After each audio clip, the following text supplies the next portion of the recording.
TMB from Team ECSTATIC, thank you so much for coming to the interview. You played against the TNC, your first match in the tournament. Sadly, you lost, but it was pretty tight until it got to the end of the match. What was the main problem for you in that loss? I didn't think we played too well overall.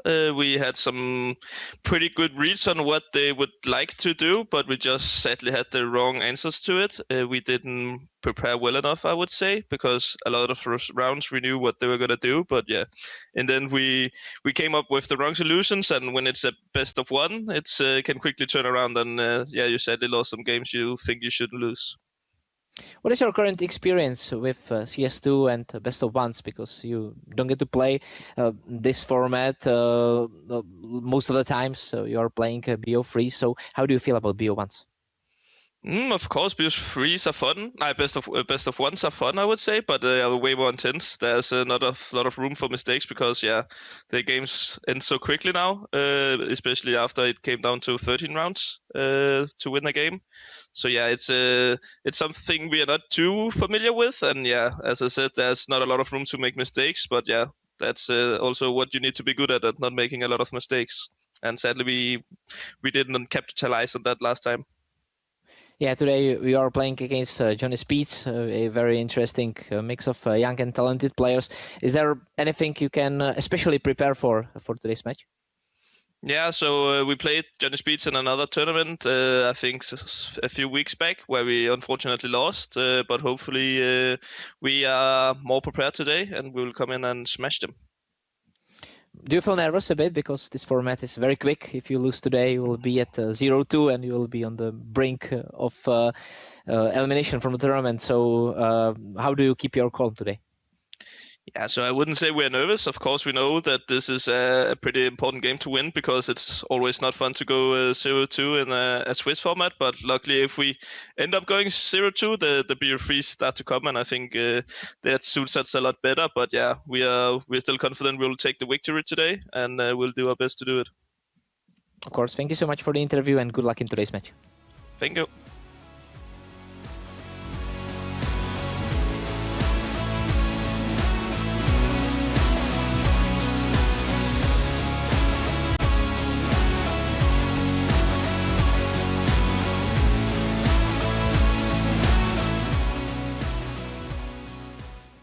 Lekero from Johnny Speeds, thank you so much for coming to the interview. Yesterday you played the home favorites and you were actually in the lead. How did you feel at the first half of the match? No, it felt good, honestly. I think we played well, both sides. Sadly didn't go all the way, but I felt like the first half went really well and second half was some close rounds. But still, I think those were a good experience because Sinners made it to the major, so you played a strong team right now. Is that something that you aim for in this tournament, to play these teams and to learn from them? Yeah, definitely. I think these are teams we can definitely beat. Yesterday it went 39 for them, but it could have been just as well 39 for us if we just won one or two clutches there. I think there's also several more good teams in this tournament, and I think we have good chances to beat them. Sure, we're not the favorite, but we're definitely not an underdog in these games, I feel like. So it sounds like that was a good motivation for you to keep going in this tournament. How do you feel about ECSTATIC and your chances to win this match? I think it feels good. We played them recently, and I think we had a really good game against them, so we're confident. I think definitely have some idea how they play, and they're still a good team, but we're going to bring our A game and make sure we win this one too. And what do you feel about the format of this tournament? Do you feel like it is very important to win at least one BO1 to get to the BO3 stage with more pillow under yourself? Yeah, definitely. I think with our map pool, I think it helps a lot getting into the best of threes.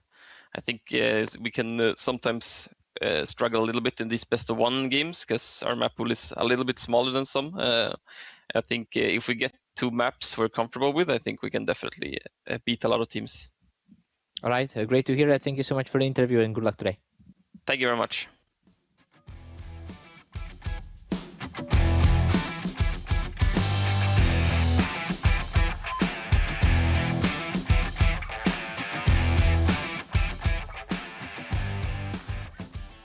Nový Straight Wild Beat. Zažij divokou jízdu. Zažij to napětí. Zažij ten beat. Zažij Wild Beat. Novou vůni od Straight.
Tipsport je tady i pro tebe, Chameleone X, který dokážeš bez mrknutí oka sledovat současně 6 hokejů, 3 fotbaly, 1 tenis, MMA, košandu, šipky a párek, co ti právě žere bez. Nejvíc exkluzivních streamů na jednom místě. Tipsport, největší komunita sázkařů.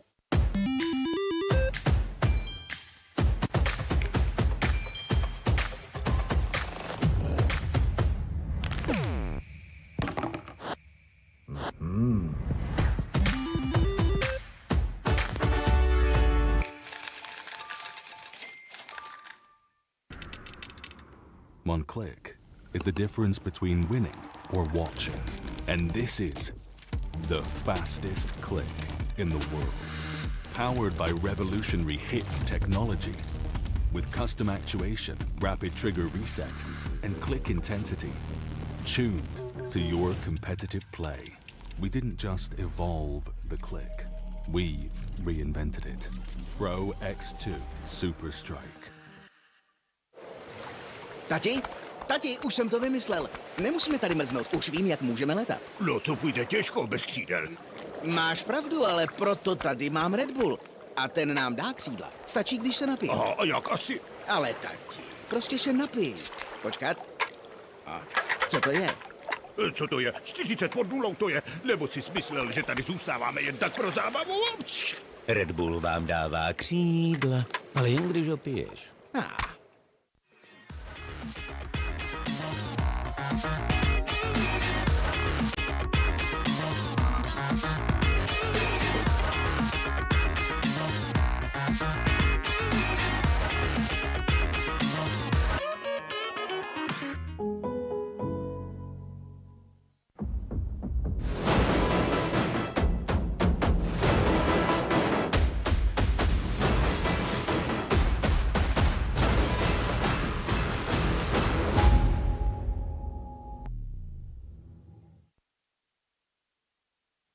Round one of the Swiss stage is over and done with. Conquest of Prague continues with the losers' matches. The 0-1 pool of teams trying to secure one more best of one to avoid those elimination best of threes. Ladies and gentlemen, welcome to day 3 of COP. My name is Luba. I'm joined by Pronogo, and we had a fun day yesterday, Pronogo. 4 best of ones that were really quite interesting to see, even though not all of them were really competitively exciting.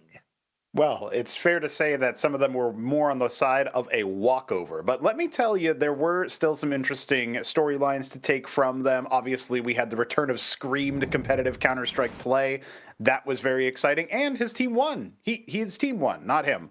Obviously, we have the results from yesterday on your screen. The Polish boys of ESC Gaming trouncing Qual 4, sending them down to the 0-1 bracket. Alliance did much the same with Tricked. We saw plenty of action from Male 09. That was another storyline to sort of keep in mind. The aforementioned Clutchain able to overcome MOUZ NXT. And Sinners, 13-9 doesn't really tell the whole story. That was a very competitive map with Johnny Speeds.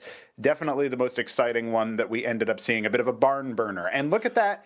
We get to open today's games with something a little bit similar because Johnny Speeds is in our first matchup here. Yeah, absolutely. We're going to take a look, of course, at the Swiss stage, how it looks at the moment. Of course, we're going to get the schedule as well for today. We're looking at the losers part of this Swiss stage. Is ECSTATIC versus Johnny Speeds opening things up. Afterwards, Fnatic versus Eyeballers. And I got to say, we did not save the best for last. We saved the best for the beginning. Of course, third match of the day will be Young Ninjas versus Tricked. And That's afterwards, MOUZ NXT against Qual 4. What seems to be the least competitive map, or rather best of one on paper. Of course, we can take a look at our Swiss stage bracket. And Pronogo, we did not expect some of these teams to be in the lower part of the bracket.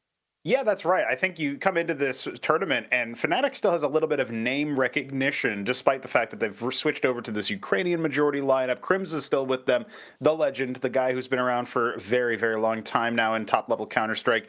Obviously, it's a little bit of a humdinger to say, oh, wow, Fnatic in the lower bracket. And at a 13-5 loss to Sashi, no less, wasn't a very competitive opening for them. Now they get to see Crims versus JW. I mean, at the very least, you got to tune in for that. That is some Counter-Strike history, living fossils, as they say, battling it out like dinosaurs. We obviously also have some interesting matchups a little bit later in the day. And, it's worth pointing out that the 1-0 stage of this tournament is shaping up to be pretty interesting. Alliance versus Unity. Obviously, that's like hometown heroes in Unity in some ways, but going up against Male 09, are you really going to be able to do anything there? Sinners should look to be the favorite to make it to that 2-0 stage over Clutchain, but it is a best of one, and maybe Scream will arrive in more fashion in that second game. Of course, that's going to be more of tomorrow's territory, but still worth pointing out, still worth looking at, and at the end of the day, I mean, I am a little bit surprised at the complexion of the tournament from that first round. We did have a number of upsets, particularly in day one, and then in day two was mostly just Scream and company. But now we're looking at the 0-1 bracket. Somebody's going to have to end up going down to that 0-2 stage. That is always a little bit of a nerve-wracking situation. The only sort of saving grace you have is at least then it's a best of three. Yeah, well, we heard that from Johnny Speeds, if I recall correctly, in the interview. They said that it's a situation where they like to play best of threes rather than best of ones, and should they fall into that 0-2 category, that they'll feel a bit more at home, a bit more comfortable. However, it is a very uncomfortable situation, especially with the format of Conquest of Prague. Not only do you need to win 3 best of threes in a row, you need to win another one afterwards if you want to go to LAN, because let's not forget, there are deciders between the Swiss stage and the LAN stage, which is very important. You can go and be very dominant during the Swiss stage, and then you still have to win that one best of 3 in order to go to LAN. That's right. Yeah. For anyone who's following from home and isn't immediately aware of how the Conquest of Prague format works, you could kind of think of it as if it was the major Swiss stage into the playoffs, and then you had one round of playoffs before you get to the LAN decider. Here we go. The broadcast has helpfully put up the Conquest of Prague overall schedule. We are in that Swiss stage on the far left. We go over to the upper right for the deciders. That is the couple days of play in late April, where we end up with some interesting action with those 3-0, 3-1, and 3-2 teams duking it out after graduating from the Swiss stage, and then they make it to the LAN playoff. The top 4 from the event will qualify to LAN.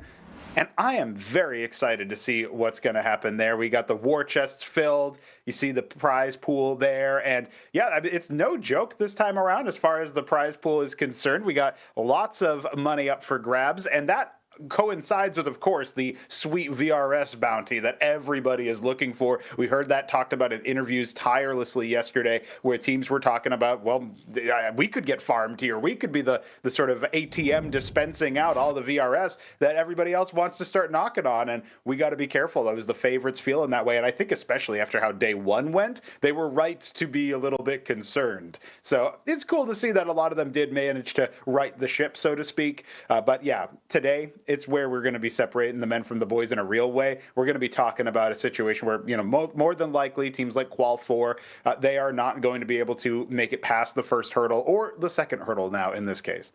Yeah, I mean, it's going to be very difficult for a lot of the teams to sort of fight it out, because if you do go down in the 0-2 bracket, your chances of going to LAN are very, very slim. But as the production is hinting to, we will be focusing our horizons toward our first match. It will be ECSTATIC against Johnny Speeds. And of course, we can take a look at the ECSTATIC lineup. We know them. We like them, Pronogo. We got to cast them a lot, especially last year as well. That's It was right. a lot of good action coming in from ECSTATIC. And I like this lineup. I think it's very exciting. I think that they can do a lot of good, but this match is sort of going to be one of the tests they have to pass if they want to make some success in Prague.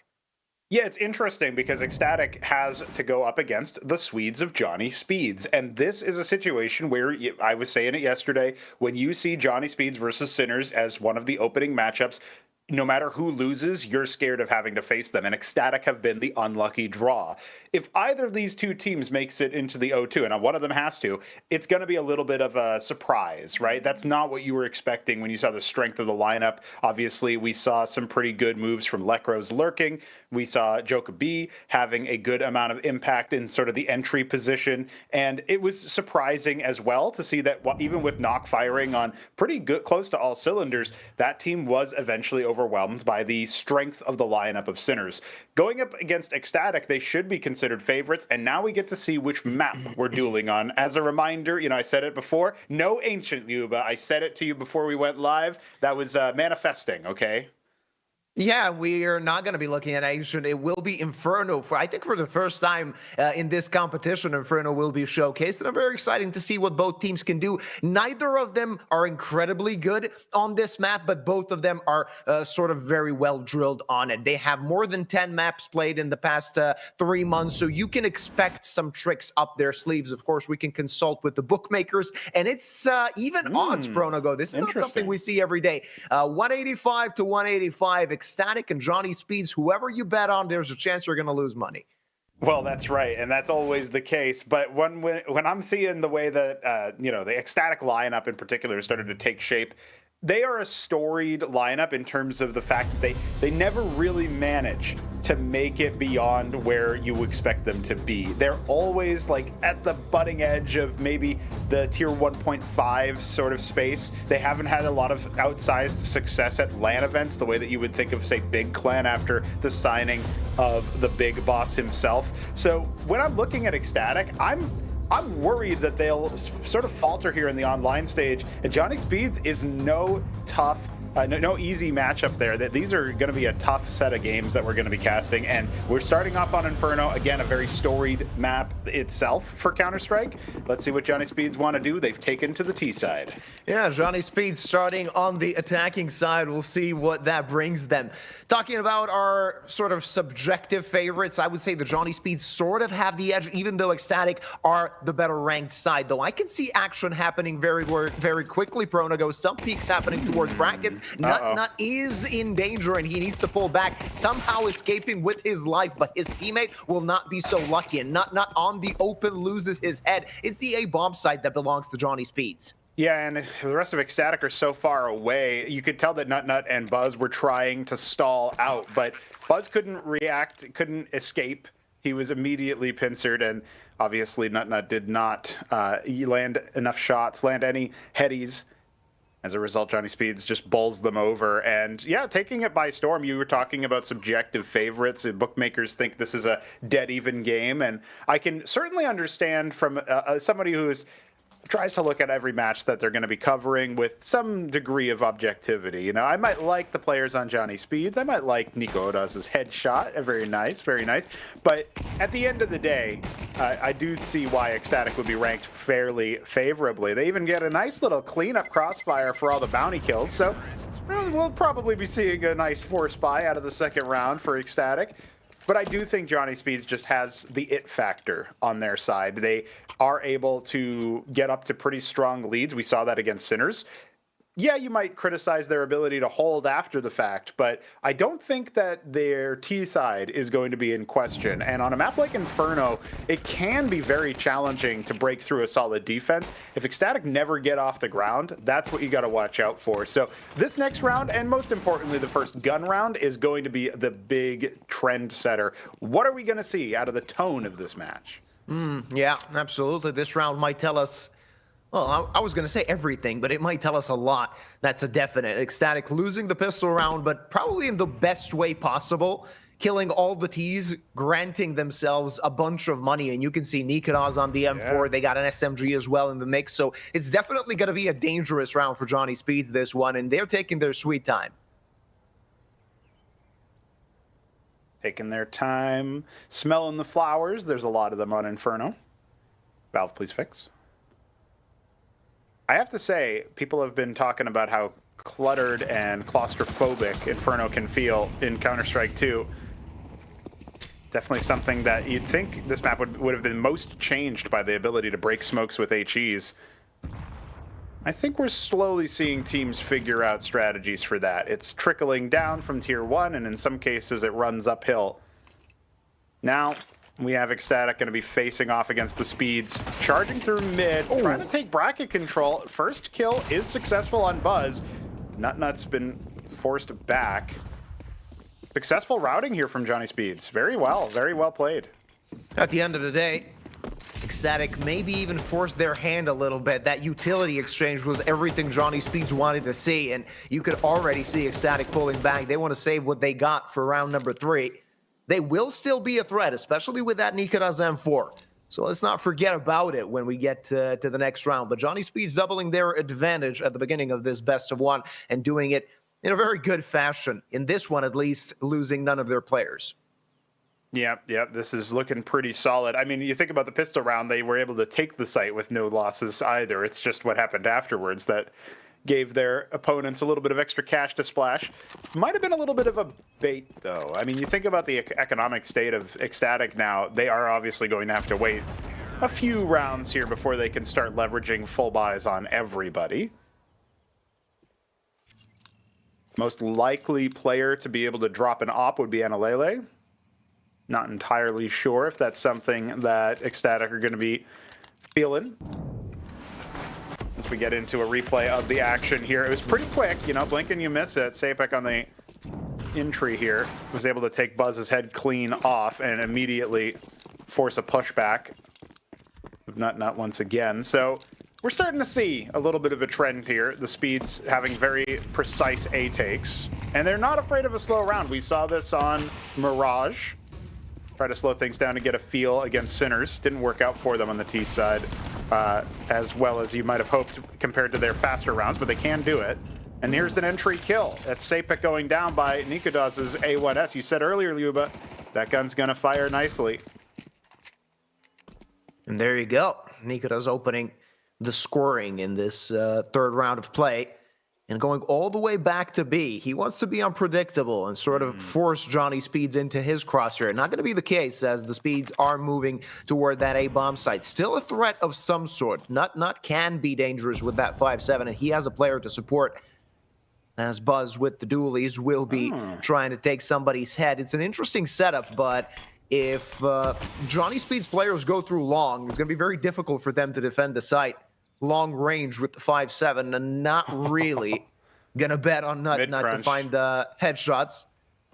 It will be a quick crunch. The CT's already toward that A-bomb site. This is going to be messy, Pronago, and it's going to be very dangerous for Johnny Speeds, no matter the fact that they do have the better weaponry, no matter the fact that they do have better guns. They are on the site, but they lost 2 players, and there's the third. Only 1 left. This round crumbled in a blink of an eye for the side of Johnny Speeds as they lose all of their players. ECSTATIC hit their first.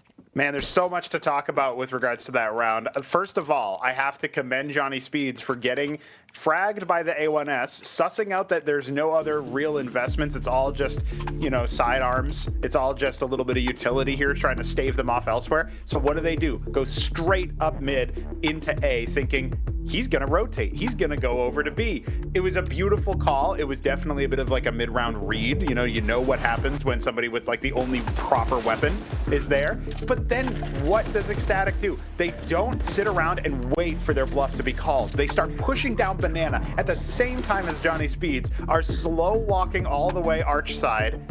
I mean, they've got a player in apartments. They're not worried about Buzz's position because they can't see him through all the smoke. And it was totally fine for Buzz to be there because Nut was holding the proper angle. They doubled up in there. It was like 4 out of 5 Ts in the, or 3 out of 4 Ts that were surviving at that point inside the site, waiting to see any sort of counter-terrorist defensive position before they were struck by ECSTATIC. That was just a really brilliantly called game. But honestly, that last round in particular, it feels like they both did really well. And it was just that ECSTATIC setup was much nicer. Yeah, ECSTATIC reading the play well enough, and this is going to be a very important round financially for them as well. They conserved a lot of their weaponry, they conserved a lot of their cash, so it's going to be a bit difficult for Johnny Speeds to get back on track, and we will be going back on the server very, very quickly as this technical break is over and done with. Johnny Speeds leading by 1 round, but how long would that lead last? That's the question. Yeah, no AWP out in this next round. We are getting back into it. I appreciate production for giving us a minute to break everything down there. I was worried I wasn't going to have enough time to say everything, Luba. So that actually helped me out. Appreciate it. Every now and then, it's when the Twitch chat is typing "Caster stop talk," they're correct. It was just for me. Now that said, we are into round 4. Johnny Speeds looking for victory. They didn't even get the bomb plant down last time, so they have a couple of concessions themselves economically, and they're already out march, immediately taking Nikadaz's head off. That strikes Buzz. Oh, but he's able to get double. That's not what Johnny Speeds were expecting, such presence from Boiler. They're still looking for the side anchor. It's Nut striking from the mini pit now. Oh, rotating back over to the main one. He's just being fancy with it. Lekro's been able to clear Buzz out of Boiler finally, but at this point, the defenders, they've rotated over. Nut still striking, still playing with them. Lekro has nothing to do, and Alele has found his way all the way to A. And there you go, Luba. A very easy way to tie things up. Yeah, and a bit of a conditioning coming in from ECSTATIC. If you're Johnny Speeds, you have to expect a backstab every time you're not paying attention. Again, the case of that quick rotate from the B bomb side. Buzz doing a lot of work and not unexpected fully. I mean, he is the A player, or rather one of the A players. But once you take care of 2, do you really expect one more to be tucked in pit? And now only Glocks, that sole Deeg in the hands of Lekro for Johnny Speeds to try something in this one. It's ECSTATIC trying to get into the lead. So what you're telling me, Uba, is Johnny Speeds are on an eco, Lekro's on a full buy. Well, we'll see what that brings us. Very forward positioning for Manalele as he's already at bottom Banana. TMB just there to support. I mean, should be a cleanup in theory, but we've seen these rounds go haywire in the past, Pronogo. We have, yeah. And honestly, you are relying a lot on Lekro and what he can do, but standing on top of the half wall, I mean, ECSTATIC know they're up against an eco. They know that they've broken the economy of the Swedes, and TMB is going to send Knock through immediately with that re-smoking at the bottom of Banana. They have no control. They have no easy way to do anything. So looks like Johnny Speeds using this as a discount timeout. Coach won't be able to get involved, but rest of the crew can yap a little bit about how they're feeling and what they're thinking now. ECSTATIC have really clawed back control of this map very quickly. We were expecting Johnny Speeds to run through them a few more rounds before the Danes found their footing, and almost immediately after those opening 2 rounds, well, ECSTATIC were able to make the A1S work, for example, and that was all down to their opening frag. Whoa, Lekro! He's been able to pepper Nikodaz down. Joka B finishes it off. Well, it might get a little bit squirrely, but surely that should be it. He's gotten 2 frags to help Buzz. He's been dinked. It's a bit of a fake out, though. It's just a Glock, and yeah, he's able to clean up with his own sidearm. Very nice, and a lot of cash on the side of the Danes as well. Yeah, that round number 3 really contributed to their financial situation. No struggle on their part. Of course, Johnny Speeds will be back on a buy in the next one, trying to tie things up very quickly. Great shot from TMB. Would have been a good shot even if his opponent did have Kevlar. but a bit messy from the side of ECSTATIC. Buzz could have fallen as well, and in that situation, you got to think against Glocks and that 1D, you have to do a little better, but losing 2 guns, no harm done at the end of the day, and Heap wants to make some noise on Banana already on top of it. Okay. That will force the CTs back at least for a little while. Analele trading utility and finding the first kill as Heap hits the deck. It kind of defangs any of Johnny Speeds' moves towards B. Now they've got to re-clear everything. They've lost a body, and so it's a loss of utility after the fact that really puts them further in the hole. EMB trying to spam through the half wall for a little bit of chip damage here and there, but it's just showing more presence before he starts to hightail it out. A lot of trust put onto Analele. Johnny Speeds having the right call here to continue pressuring B a little bit. Still, you know, checking out their other options, seeing what else they might be able to pull together. Lekro. Not too hot to handle, actually. He's all right. He doesn't need to get out of the kitchen. See what he wants to serve up. A bit close for Lekro, but I would assume that he was cool as a cucumber. It's Buzz, maybe a bit nosy for his good. In a situation where if he gets caught out, he might put his team in trouble. That's going to be the case as they lose their first man of this round. It's a 4-on-4, but 35 seconds on the clock. Nikodo's unable to hit that shot. Still a 4v4, but now Johnny Speeds have to play their hand, and they have to push towards B. Another rotator coming to that side. It's not going to be the easiest take in the world with limited time on their hands. Still utility available. 20 seconds. You got to hurry up, boys. It's TMB. First point of contact. He has a player to support. And Alele through the smoke finds a frag. That's traded back. 3-on-3. Look at the HP on the side of Johnny Speeds. That's also a factor. And Alele really wants to push that smoke. Unable to find the kill on the planter. It's a man disadvantage now for ECSTATIC as they're scrambling to find a way to claim this round. Yeah, it feels like Nikodas's pathing here was misplaced. He was in between 2 worlds, 1 foot in, 1 foot out. Now he's pulled back in because Nut says, wait, I've got an angle. But even if they end up getting a couple of exit frags from this position, that's it. They can't win the round anymore. Knock will be brought down thanks to that AWP. Nut really wants to go for it. He's got the kit, but he needs to go right now. Yeah, simply no time unless he just sticks it. Yeah, Jokovic is too far away. This is an ECSTATIC round through and through, and they've stolen it under the nose of Johnny Speeds. That's so outrageous. The fact that they end up scoring that one. I mean, as soon as Nikodas is still hanging around after his op kill onto Knock, you got to be a little bit suspicious.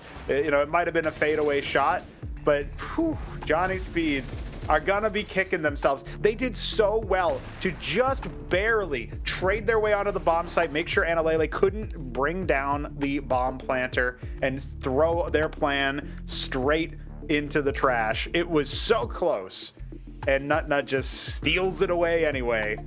Unbelievable. And then we get another moment to just stew in it here. I have a feeling that economically Johnny Speeds are gonna have a bit of a struggle sometime. This is in stark contrast to their game on Mirage against Sinners, where yesterday they came up to a very, very solid start and obviously won the half. It was narrow, 7-5, but still worked wonders for their chances. And then afterwards, when switching to the defensive side, that's when they started to crumble. They're showing signs of excellence that is just being held back by what ECSTATIC can assemble, like this round here, round number 3. Where they were able to pounce and just use superior tactics, positioning, methodology. Everything was coming up Danish. Johnny Speeds now having a tough time of it. Haven't been able to find form since then. That was supposed to be their way to break back into it. Yeah, absolutely.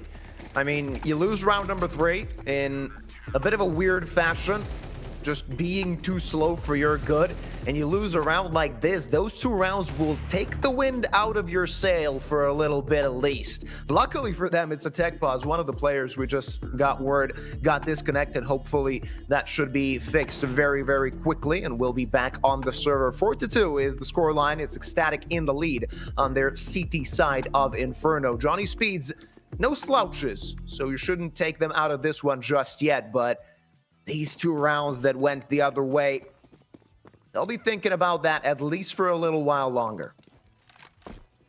Yeah, hopefully they don't need to think about it for too long, Yuba. Hopefully they score some actual wins instead of horseshoes and hand grenades. Nice little flash to push Analele off of the half wall.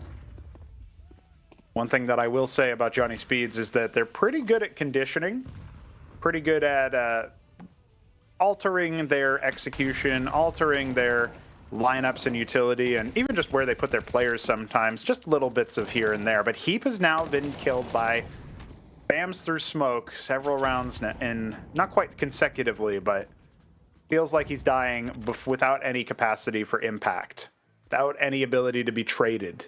And that's the most dangerous part of Inferno on the T side, is losing a player, particularly in Banana, without the ability to trade back. Sapek has something to say about that. And he's actually keeping going. He's running down Nikadoz. All of a sudden, Analele is last alive. He has nothing left on the site. All right, never mind. It was all part of Heap's master plan. Look at that. Sapek making it work all by himself. I was just going to say, Heap really having a tough 2 days in the Conquest of Prague. We've seen him yesterday on Mirage. He was a non-issue for his opponents in terms of fragging. Same could be said about today, but Sapek, he can make it work. He can get the kills necessary, and this will be a Johnny Speeds round, so it will be a one-round game quite early in this best of one. It looked very good for ECSTATIC. You find the first frag, but just missing the timing, not expecting Sapek to be so forward. And they get punished right away. I'm very confused, though, how the last player didn't manage to at least get that one kill onto Sapek. I think it was Analele. He was tucked into second box, and Sapek avoided him altogether, managed to get the kill nonetheless. So a third round for Johnny Speeds. Yeah, smart pathing from Sapek, it has to be said. He's managed to navigate in such a way that a lot of the cover and a lot of the occlusion is in his favor, so he can be the one taking the peak. There's something a little bit inevitable about the way that he was looking around for stuff, too. He was just locked in. Sometimes your opponent is just having a really good day. And that was the case here. That's a really good round from Sapek, that's for sure. So if that's going to happen before, if he's going to start to be the tip of the spear in the sense of, you know, the part of the metal that actually drives through, and Heap is going to be the shield that lets them get close enough to do the stabbing, then that could be quite a nice, juicy 1-2 punch. But ECSTATIC know now they can't just rest on their laurels after finding the opening kill through smoke. They have to be dialed in, because that happened and the bomb was still in T ramp. There was nothing that ECSTATIC were prepared for. Yeah, I don't think Johnny Speeds was prepared for that. Though Nikadoz, good hit with that AWP, opens things up for ECSTATIC yet again. Looking for something more as they're breaking that smoke. At the end of the day, no damage dealt. Still on basically 100 HP, all the rest of the players of Johnny Speeds as they turn their attention toward that A-bomb site. Good flash, and Nut will get a freebie. Now action on short as Sapek opens up the site, but still two players to be taken care of, and not going to be the easiest remainder of the round for Johnny Speeds. Right, yeah. Nock also has the AWP equipped, so he could maybe try to post up for any CT rotations, but the problem is nobody's pushing down Banana, and he's not really able to get a good post up here. Falls back and just jumping right into Nikadoz. He's the only one here on B, but there's quick rotation available courtesy of Analele. This looks like a Danish round, done and dusted. 2 versus 4 at this point, with Sapek being plucked out of the sky. Johnny Speeds are going to try to apply their trade on A. Yeah, still utility available. 2 Molotovs to force these players out of position, and that's very important for the side of Johnny Speeds. Not pulling the trigger just yet with that util, so they will be dry peeking this part. 30 seconds on the clock. Now they push in, but Nut awaits. And Nock left alone in a 1v4. Nice flick. But can we expect anything more? Knows there's a player on the site. Miss no scope means that ECSTATIC grab number 5. I almost saw it. I almost saw it take shape. But even after you get that second kill, I don't know how you 1v2 from there. Difficult situation for the Speeds. That was their first time leveraging the sniper. ECSTATIC using their own op to get that opening pick. And Heap is 0-7. So definitely a strugglesome start for him. I think as long as we cast Johnny Speeds, we're going to say that out loud. It is, you know, partially his role and partially his lot in life, it seems, to have a rough go of it. Low start. A little bit less vulnerable on the CT side, as we ended up noticing in the Sinners match by comparison, but they need a little bit more runway. They are now looking like they will be losing out on the majority of the rounds here. But they can still avoid that disaster as we enter into round number 9. ECSTATIC, though, sitting very pretty. I still have plenty of cash to splash. Nock does have a sniper again, so that was part of the timeout there. Shuffle in the finances. Other part of it was Johnny Speeds trying to plan their next move. ECSTATIC are feeling good. A very solid opportunity for ECSTATIC here to break the bank of Johnny Speeds, have double of the opposing team's rounds, and sail on through during this first half. Their CT side of Inferno. Utility exchange, which means that Johnny Speeds will not set foot into brackets, at least not just yet. Still utility available, and they are happy to wait things out. 3 players defending that A-bomb site. Still a lurk by Johnny Speeds towards B, just looking at what opening they could find. Heat is. Smoke break not going to happen. Some utility damage dealt, but barely any, actually, as Lekro opens things up and Nikoda's dead. Buzz might be in trouble, and he might get double peeked. Walking into his crosshair is Nock, but Sapek there to help his team, and it's only not defending the site. He has to go big or go home in this one. Nut against all the players of Johnny Speeds. He finds the first 2, unable to connect to the third, and if you're ECSTATIC here, do you want to commit to this round? Yeah, there's still plenty more rounds to play on this side. I think you have to hazard some caution here. Nut's heroics are not insufficient. They did put damage down to Sapek, so a little bit walking wounded, but I think he's used to that. And as Lekro finds this first kill after the bomb goes down and TMB falls, I think Analele is just going to be trying to hold on to that A1S. Unlikely to be able to upgrade into anything else. You can see him just kind of searching around. The rest of the team also doing the same on the side of Johnny Speeds.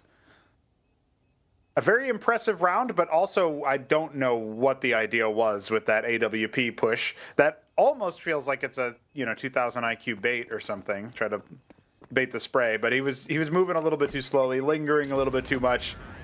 And with Sapek going down afterwards as well, I mean, that is another player you got to reinvest with. So not the best look for them, but overall, Johnny Speeds, they are narrowing the gap.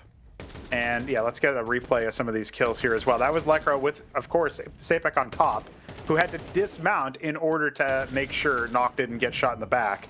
Just a little bit of an awkward start there, but it works for Johnny Speeds, and that's not the first time we've said that about some of their T-plays. If it's weird, but it works, it ain't weird. Both teams on a solid bye. Let's see who gets the next. Can Johnny Speeds tie up the scoreline? That's the question. A few hiccups during this T side, but I would say that they are quite content with the results so far. Yeah, everything seems to be working according to plan. Johnny Speeds are coming back into it. Remember that several of the rounds that ECSTATIC ended up winning were steals. They stole them away from Johnny Speeds. Maybe instrumental in a Danish victory here. The Swedish side still working the angles of Banana. Keep yet to frag. Staring down the barrel at Nico Odaz's op. That's not going to be an easy first one to find. A little bit of brackets control now lying in the hands of the Swedes. Still undecided where to go, but leaning A. Seems like it. 50 seconds on the clock. Still no reason to hurry up. 3 players defending, and a quick rotate from Analele could be happening.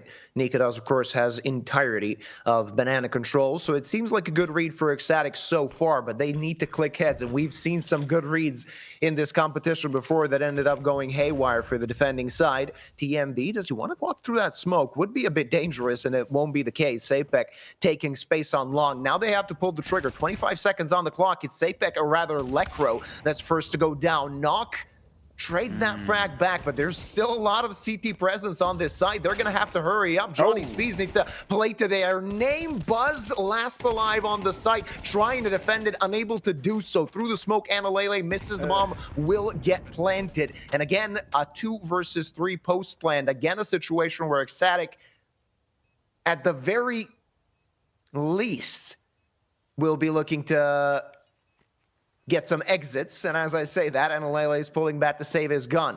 Looking at their finances, at the end of the day, the best solution is to concede another round to Johnny Speeds. Very, very well played from Johnny Speeds. As a chaotic round, messy. Things could have gone a little bit better for the Danes with just a few small alterations. Maybe the HE grenade could have actually finished off Sapek. But I gotta tell you, I mean, 10-7 on Sapek. He's been entering very well in this particular round. This one actually is, I gotta say, I know Heap died again, and he's 0-9. But this round was a Heap round in a way. Like, he made so much space. He had a couple of utility pops. He obviously was able to distract some of the defenders. And, you know, he's an ATM printing out, you know, stats or whatever. But then his team wins the round. I think, honestly, I'm not too upset if I'm in those shoes. So, yeah. Tying up the scoreline after 10 rounds played, you can be quite content if you're Johnny Speeds, even though they lost a few very winnable rounds so far, and it will be a tactical break for ECSTATIC. Need to talk about their economy. One of the things they need to discuss is how their bye will look like in the penultimate round of the first half. What's your adjustment if you're ECSTATIC here?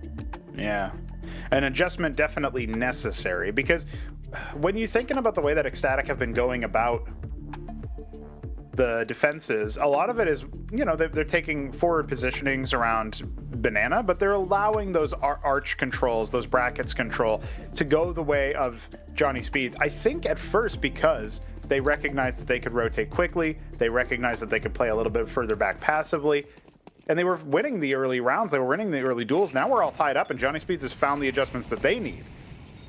So, tactical timeout for the Danes. You can see them playing a little bit more passively now. Oh, that's an excellent hit. There you go. Yeah, well played for the side of ECSTATIC. Nikado's opening things up yet again with that AWP. One of only 2 rifles they have in this round. Joka B looking for success at the under part of the map. And not with the 5-7 will be a threat. It's Nikados finding another 2 frags, a freebie for Nut, and a collapse of a round for Johnny Speeds as Nock is alone in a 1v5. A very low percentage 1v5, I might add. The fact that the timeout happened, they win a game or win a round off of the back of 2 premium weapons, unbelievable. I mean, ECSTATIC are just continuing to dial things in on their CT side. Johnny Speeds, they're kind of known for their T side to some degree on a variety of maps, not just Inferno. And they have had a strugglesome start to the competition today. Seems to be the case. I'm very curious to see what happened on Banana. I understand the first player falling wanted to go head first toward that AWP, knowing that the money on the side of ECSTATIC is not the best. Johnny Speeds, what was the idea? As they concede another round to ECSTATIC. ECSTATIC securing themselves at least a tied half, and they will be looking for that minimal lead in round number 12. Yeah, getting a little interested, trying to scarper up a ton of free weaponry as well. So this is a brilliant round from ECSTATIC. They win harder than you would think, and they won the round. So very, very superlative there. Johnny Speeds on the other side, they have enough money to invest a couple of guns. It's not going to be very pretty in their final round of the first half, though. Nock just trying to stay alive with that AWP. Luckily for him, that will be the case. So that op will be transitioning to round number 12. And what is the plan for Johnny Speeds in this one? How do they tie up the scoreline? I mean, 7-5 after your T side of Inferno is still quite all right, but it's Nikados that actually is playing lights out with this AWP. We've seen some pretty flashy kills coming out from him. And he's looking to improve on his statistic in this one as well. Let's see how much improvement we can see in this final round of the first half. Johnny Speeds coming in swinging. AWP for Nock still, of course, saved from the last round. We've got Keep as the player with the AK is just... All right, you know, you guys see something I don't. I think you give that man a Glock with like a candy apple skin on it, and I think it's. You mentioned sometimes your opponent is having a really good day, sometimes your teammate really isn't, and Nut will get tested again on this A-bomb site. He's getting his head blown off. It's Buzz defending the site quite well with the double and looking for more. Completely blind onto the 5-7, unable to find the kill. Nikados still tucked in, but he'll be destroyed as well, and it's a man advantage for Johnny Speeds on the A-bomb site yet again. Bomb will be planted. TMB and NLLA need to take this one by the horns. Do they already want to go through the smoke? The answer is no. They'll wait for the fade. No utility. available, basically no utility available for Johnny Speeds unless they, well, okay, you can just take the frags, no problem. It's 6-6 after the first half of today. We'll be back shortly.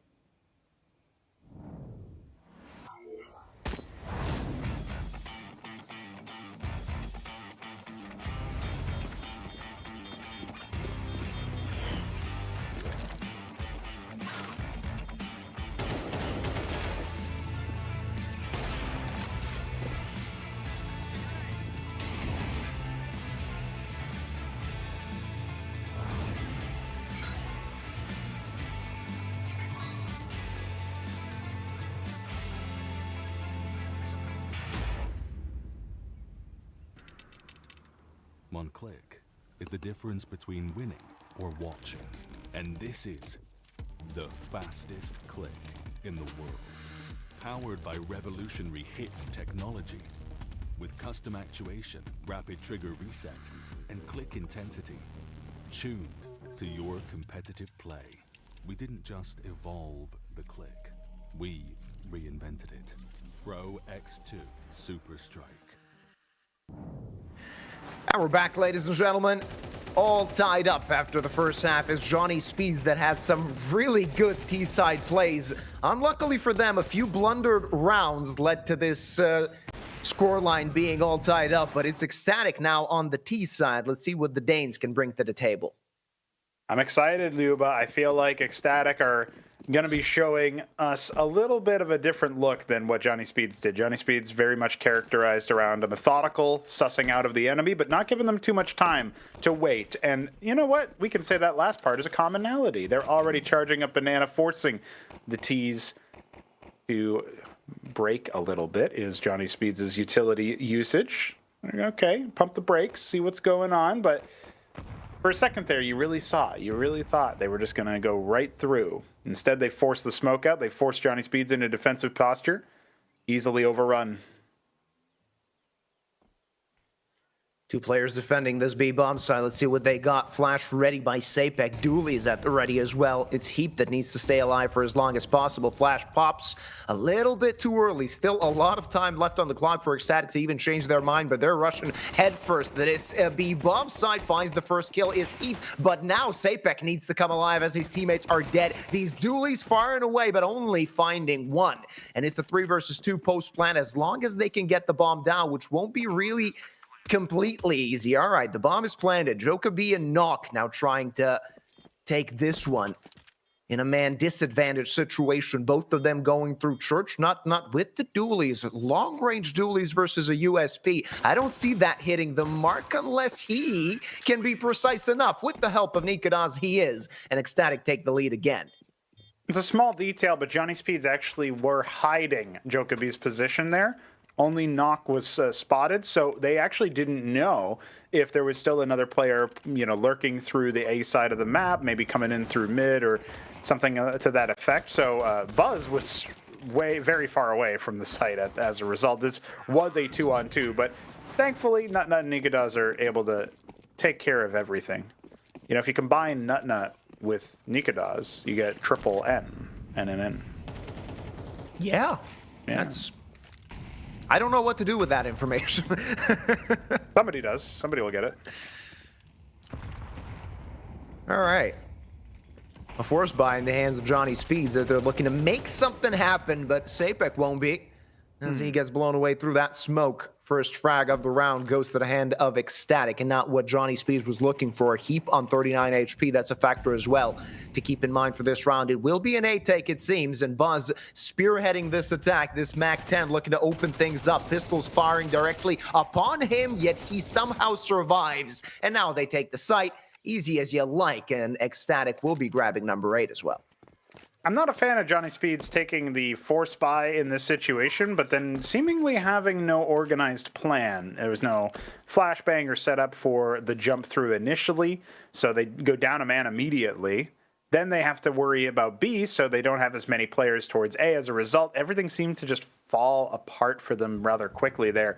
If you're not going to put up much of a fight on the force buy side of things, it might sound defeatist, but just take the L. Just allow the enemy to, come into a stacked site. Maybe then you can make the lesser pistols work, but don't invest if you're going to have no money for the next round and have to wait another round. They have to concede number 9 anyway off of the back of this. They could have at least fought for this next round. But as of right now, unless something absolutely miraculous occurs, ECSTATIC will be on 9 shortly. Yeah, quite content, ECSTATIC, with this one. As you said, on the verge of their 9th round, and a good start for this T half, as their CT half could have been better result-wise. And there you see that first kill. Buzz taking his sweet time to find that frag to open things up on the side, but at the end of the day, it was a very clean and simple round for his team as the Danes get back into that 2-round lead. Of course, some pistols in the hands of Johnny Speed, so they will be a bit of a threat heading into this one as well. But of course, you have to expect that ECSTATIC will be taking this round and making it a 3-round lead before the first gun round starts. Nikadaz going to be the first point of contact. And Alele with the MAC-10 ready to try and steal some frags away. Successful on the first trade, but Heap and Jokobi have combined. They do get traded up by Nutnut's Molotov, of all things. The balls are too hot. Sapek on the other side is the only man standing. Yeah, only with the P2K, he will be upgrading to the 5.7, so something to defend himself and the site with. But what do you do against 3 rifles if you're Sapek here? Though there is a smoke to keep them at bay for a little longer, though ECSTATIC still seem to be having their sights set on B, not fearing a potential stack happening on this site. Yeah, and they're right to do so. It would require heroics from Sapek beyond what we've seen him so far. He'll make the first little bit of noise. Knock and Lekro are not moving. They refuse. Heroism necessary. And Sapek contemplating rushing through that smoke and trying to find the first kill. Not going to happen as TMB was ready for exactly that. It's Knock and Lekro, USP, and a P2K. Not really something you can expect to do anything with. He does have a taser, the Zeus. I'm curious to see, can he find a way to get that in play, at least steal away a gun or something like that. Some damage dealt to the economy of ECSTATIC, but they're still looking quite good when it comes to their finances. And, grabbing that MAC-10 is Lekro. Still a bit of a threat, at least in terms of finding the exits. It will be number 9 for ECSTATIC, though. Sure will be, as predicted, although I will say, I will concede that Johnny Speed's made more of a fight out of it than I expected. Knock might be good for an exit here. You can see Buzz trying to make space for TMB, full HP player. And that's going to be a successful exfil. Lekro's rotated over, though, and could be MAC-10 for MAC-10, but obviously the one with armor is going to be more afforded the victory there. Buzz making things happen as he ascends to the top of the scoreboard. Sapek, on the other hand, is obviously been held at an arm's length, and I gotta say, it was kind of a fight between those two for who's going to be, properly entrying out. And it just feels like ECSTATIC, they come on more warmed up. I really feel like they would have just been tying the game up had Johnny Speeds converted on rounds that they were meant to convert on in that first half. So hopefully that's not something they're too hung up about, because they have to focus on what's in front of them. But using our historical eye, we can think about how Johnny Speeds could have been in a better position. Now, Heap is going to be able to open up. Very marvelous first frag there. It was a complicated setup. It's like in the Indiana Jones movie where guy's doing all the moves with his sword and then Indy just shoots him. Yeah, that was the case here. Banana control so far in the hands of Johnny Speeds, though Heap just jump spotting. Won't really be under duress. No threat for himself at this present time. Sapek readying an HE grenade. I thought it was going to be a flash, and a flash would be necessary for Heap to stay alive as ECSTATIC have their sights set on B. That step was heard, and Heap knows what's going on. Some damage dealt as well with that utility, and a very slow round for ECSTATIC. I don't want to say methodical because it seemed to be leading to nothing. Still time on their hands, and finally a frag found. Now where do you want to go? Will that be the A bomb side? One player rotated away, and it's not with the AWP that will be the first point of contact. Sure will be, and he's actually holding the right angle here for TMB to swing out into him. There was no pounce from Boiler attempted, but Lekro holds Buzz back. It's just not left, and even he is taken out without much of a fight. Slowly, surely, Heap is winning back fans, getting a lot of extra kills in the CT side, as we somewhat predicted from his showing on Mirage yesterday. And more importantly than that, Johnny Speeds narrow the lead a little bit here, and first gun round goes to the side of the defenders. Yeah, this has to be a close one. You would expect maybe if ECSTATIC had gotten that round, breaking the economy of Johnny Speeds, they can get away with this victory and not really stress about it too much. There will be some stress for ECSTATIC here, no question about it, as Johnny Speeds really want to tie things up now that they have a bye. Heap did not expect NLA to go through that smoke. Still 2 players defending B, so it's still not the easiest round in the world for ECSTATIC, even if they found that first frag. Man advantage short-lived for ECSTATIC in this one. But at least now all of their players have rifles. I think that wasn't the case at the beginning of the round. No matter what, 1 minute and 15 seconds on the clock. ECSTATIC focusing toward that A-bomb site again. Jokabi rotating back. So there will be 3 players defending the site. So ECSTATIC will have to make a very solid execute. Yeah, but this is good. This is what you want from Johnny Speeds. Rotating forward, seeing what they can do. This might pull Jokabi back arch side, indeed. Starting to rotate over there. Bomb still hasn't actually committed. TMB thinking about slinking away. Yeah, this is going to... looks like a B split. Jokabi's the point of contact. The column holding up the roof here for Johnny Speeds, and he starts to shift away from where it was most load-bearing. Same as TMB, however. They cancel the arch attack. This is down to the wire, 25 seconds. Yeah, now they have to hurry up. Knock, re-peek, not going to get anything as he gets gunned down by the opposing team's operates. Lekro tucked in. Still some sort of support for Jokabi, but Lekro needs a multi-frag and only one found. That might not be enough unless Jokabi can find a frag through the smoke, and that's not going to be the case just yet. It's ECSTATIC planting the bomb and looking to find double digits here. 2 kits available, of course, for Johnny Speed, so there still is a chance for them to commit to this one. Molotov not going to force anybody out of position, not just yet, or it is. It's Nut that falls, and now that's the cue for Johnny Speeds to try their hand at this retake. Nikanaz completely uninterested in letting that happen. 1 versus 1. Nikanaz hits that shot and gets his team to double digits. Yeah, excellent play there from the Opper at the end, and an excellent attempt on the retake as well. But Johnny Speeds not able to make it happen 2v3. Zapek trying his hardest there. It was an affair that was very, very short-lived, but it worked out pretty wonderfully for the Danes at the end of the day. They managed to make it all the way up there. And they're a little unpredictable with when they hit the go button. You know, they were keeping Johnny Speeds guessing as to when they would actually start charging up the side arch there, but never came arch side. Instead, they went short. Just a bit of a scruffy buy for Johnny Speeds in this one, and Nikanaz is really prepared today with this AWP. 18 frags so far, most of them with the sniper rifle, and it's only Zapek defending the site.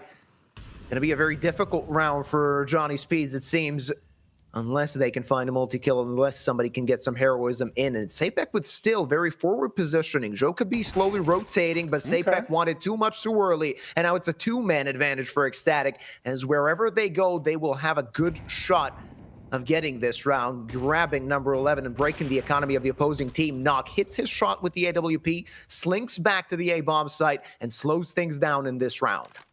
Lekro's shotgun in apartments is one of the only real defensive postures that Johnny Speeds still have. Did well to point out that this is starting off as a 5 versus 3. So ECSTATIC have dropped 1 player. Nut no less. And then cut noise. See if they can make the defenders a little squirrely, a little squeamish. At the same time, Analele is starting to link up with the rest of the crew. Going to be dispatching some utility. Knock, he's trying to take the risk. He knows that he needs to do something. Are they even going to be testing Lekro? Buzz, he knows he's in danger. Oh, he shot it out of the sky. And a Galil for the upgrade. Lekro making things a little bit awkward here, but he is by himself. He needs to try to stall out the bomb plant. There's only like 7 seconds left. Oh, he almost had the lineup, but not quite enough. The box covers. The bomb is down. 3v3. Still a very uncomfortable post plan for both teams, I would say. Especially with Knock being on such low HP, 25 seconds on the bomb. They're going to have to hurry up as there's no kit available. And you can already tell Johnny Speeds may be already pulling the plug on this round, as they know they simply do not have the time. Their only kit, and props to whoever made this HUD, their only kit is on top banana, which means they can't really get to it realistically. It will be 11 for ECSTATIC, but still looking for some exit frags, and 2 will be found by Joker-B, at least damaging the finances of ECSTATIC as Johnny Speeds. Yeah, and giving the rest of his squad a nice little bit of extra cash to splash as well, which is absolutely incumbent. They need the money. Look at that, just a little bit of a shoulder wrist action there. Heap going down to the op early. That's how this round began. Lekro trying to make something happen with that shotgun. Obviously, Analele was brought very, very low earlier as well. So there's a couple of wounded warriors there from ECSTATIC that could have maybe been shotgun fodder. Didn't end up happening. Doesn't feel like ECSTATIC are quite running away with this game, but they are doing what they need to. Crossing their T's, dotting their I's. It's procedural. And Analele charging forward. That's anything but. Heap just goes down. Something we've said all too often in this map. ECSTATIC knocking on the doors with match point. And it's ECSTATIC doing a very, very good job in the second half finding these opening picks. This is the up team time they've done so. Can't really think of a round where that wasn't the case. Is CMB being a bit nosy on top banana. A good setup for Johnny Speeds, so he will find nothing, dying empty-handed. And Johnny Speeds bringing it back into a 4v4 behind, rather in front of Broken Wall, is Joker-B. Nikodas expects as he hits number 19. Knock. He wants to knock one back with that AWP. Ooh. Flick missed, and now danger looms for Lekro as he's scrambling to find a multi-frag. He needs to do it all, needs to do everything. Finds the first, but now he's going to get swarmed, overwhelmed as they get their hands onto the site. Confirming 5 match points is ECSTATIC here with number 12. Yeah, and the money isn't there for a fully kitted out buy on the side of the CTs. So all of a sudden, you're looking at ECSTATIC. 1 round away, it feels like this is going to be the round. You'd have to do something absolutely heroic, majestic for Johnny Speeds to get anything done here. It all comes down to Analele's entry and then how uncomfortable that makes Johnny Speeds, where everywhere else, every single thing that follows, feels like Johnny Speeds throwing caution to the wind, being desperate in their attempts to hold the Danes back. AWP out for Knock. 2 A1Ss available. Some scrappy amounts of utility on everybody except for Sapek. And look at that. Tactical pause from both teams, it looks like. Well, at least one of them needs this tactical pause. I would say it's Johnny Speeds, but we can see on the graphic that ECSTATIC called it. And this was a very slow map, Chronogo. We started 52 minutes ago. It's not the closest map in the world, and yet it is going on to be very long. Both teams playing very cautiously on their T sides. ECSTATIC, however, being more prolific, far more prolific. Johnny Speeds on this CT side finding only a singular round. Now they want to be a bit more aggressive, but it's gonna send Joker-B to his grave and Knock on his lonesome defending this A-bomb side. Where do ECSTATIC want to go, and do they want to pick things up, make it a bit speedy in this one? Certainly could be. Joker-B's found a speedy way into the grave for what might be the last time in this map. What does ECSTATIC have in mind for us? He could be the next point of contact, needs to fall back immediately, and does so. That's a great bait for Sapek. He needs to get a multi-kill and has found 2. Upgrading to the AK. He'll be brought down, courtesy of Nut Nut. Still, he's allowed Johnny Speeds a small modicum of hope. Oh, look at Knock. Still, confidence is high, and Buzz did not expect an AWP in that position. A +1 here for Johnny Speeds as they want to extend play on Inferno. A rotate coming in, courtesy of Lekro in Arch, though he only has an MP9, but in close range, Not could be a dead man. That will be the case, and that's the bomb as well. Nikodas, nothing he can do in this one. It seems to be 8 for Johnny Speeds, and we will be looking at Inferno for a bit longer, Pronogo. Yeah, and honestly, the money isn't great for ECSTATIC either. Nikodaz is probably going to be saving this gun. Wants to keep the sniper into the next. This is the only way to do that, so that will indeed not be 13 for the Danes. Johnny Speed's going up to 8. It's not the most impossible comeback into overtime that you could imagine, but it certainly doesn't feel like they are putting their best foot forward in a lot of the rest of the map. This round, though, they just had ECSTATIC's number, even after losing that first player in Jokobi, clawing it back in a 4 versus 5. And you can check the money on the side of ECSTATIC. This is an opportunity for Johnny Speeds to chain together a few and make it a definite possibility to complete the comeback and make us look at overtime as well, as their buy is going to be relatively strong. Still, of course, Lekro on the MP9, you have a FAMAS in the mix, but a superior buy is a definite for Johnny Speeds. And I was going to say this is a one-and-done position, but Sapek, it was 2 and done, and that's what saved them at the end of the day. Nox guts as well, as he, quite late in the round, decided to push forward apartments. Not a bad buy for ECSTATIC. Not as bad as I expected it to be, as they want to push toward that A-bomb side. Jokobi at the ready, Lekro as well, to lend a helping hand, and a calamity of a round that ends with the night kill, courtesy of Lekro. Well, that's a statement. That's a way to say that you want to go to overtime.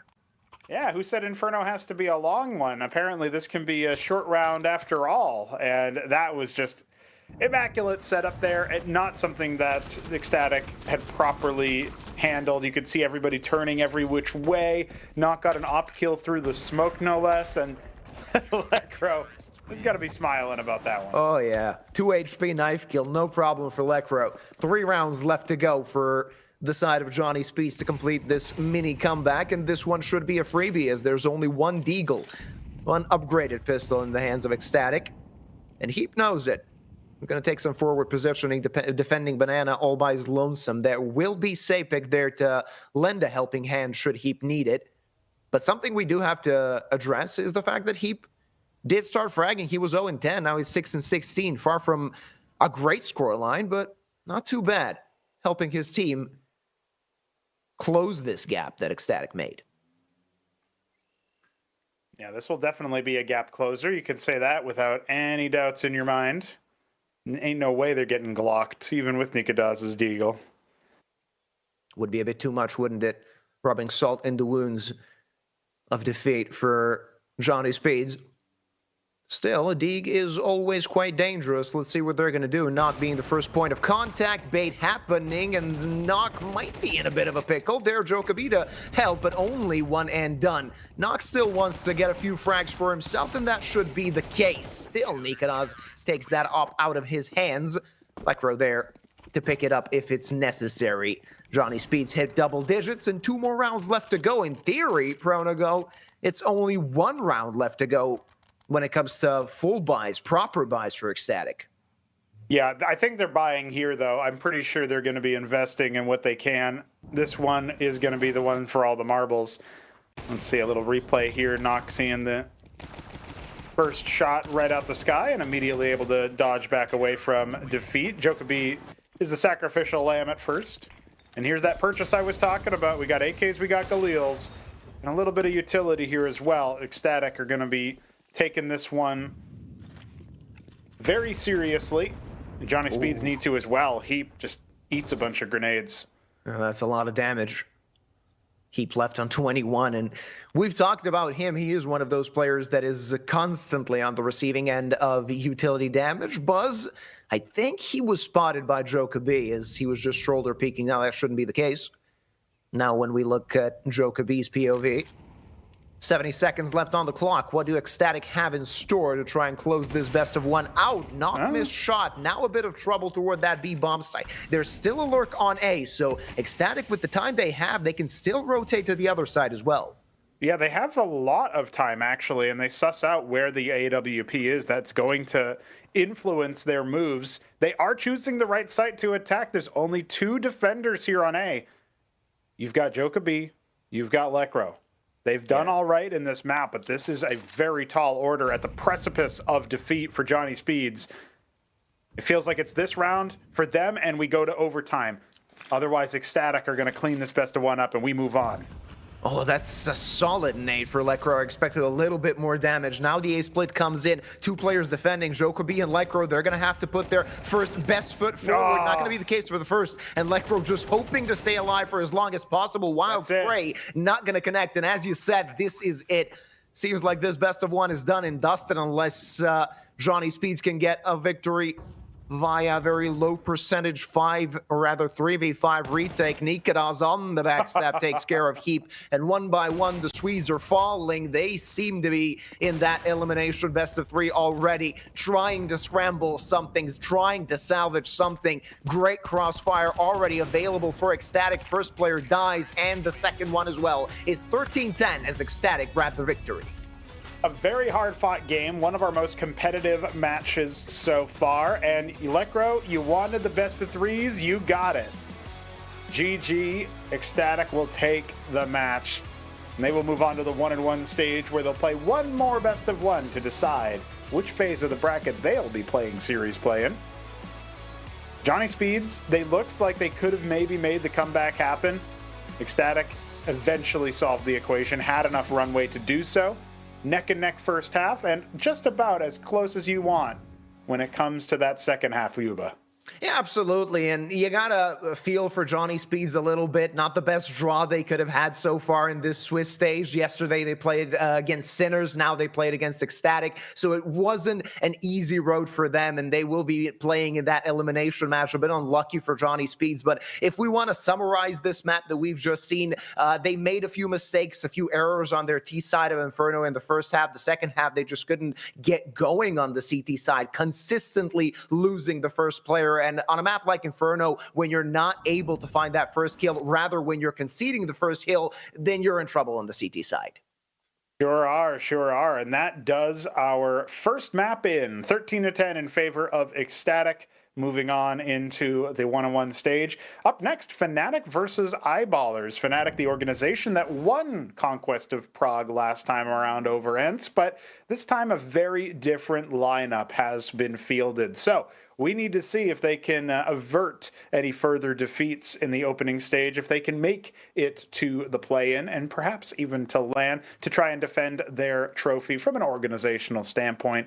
On the other side, JW's Eyeballers, they should have been able to make it into the upper bracket, but an overtime loss in narrow fashion to the guys of Unity, it does mean that they find themselves in here. So obviously on paper, you have to give that to JW and Eyeballers. They had success on LAN lately, but still, it should be a very exciting match. Oh, it's going to be very fun. Crims against JW, always something you want to see, 2 veterans battling it out. Of course, we are going to go on a short break. It's Fnatic against Eyeballers right after this.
Vítejte v síni slávy Tipsportu, místě zasvěceném největší komunitě sázkařů. Profi, výbava, analytika, plechtiče, který inspiruje. Co děláš? Držím palec. Ukáž? Držíme palce všem sportovním i sázkařským hrdinům. Tipsport.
Independent coach of Team Fnatic, thank you so much for coming to the interview. You are still a reigning team of this tournament. How do you looking forward to maybe making it again back to Prague to LAN?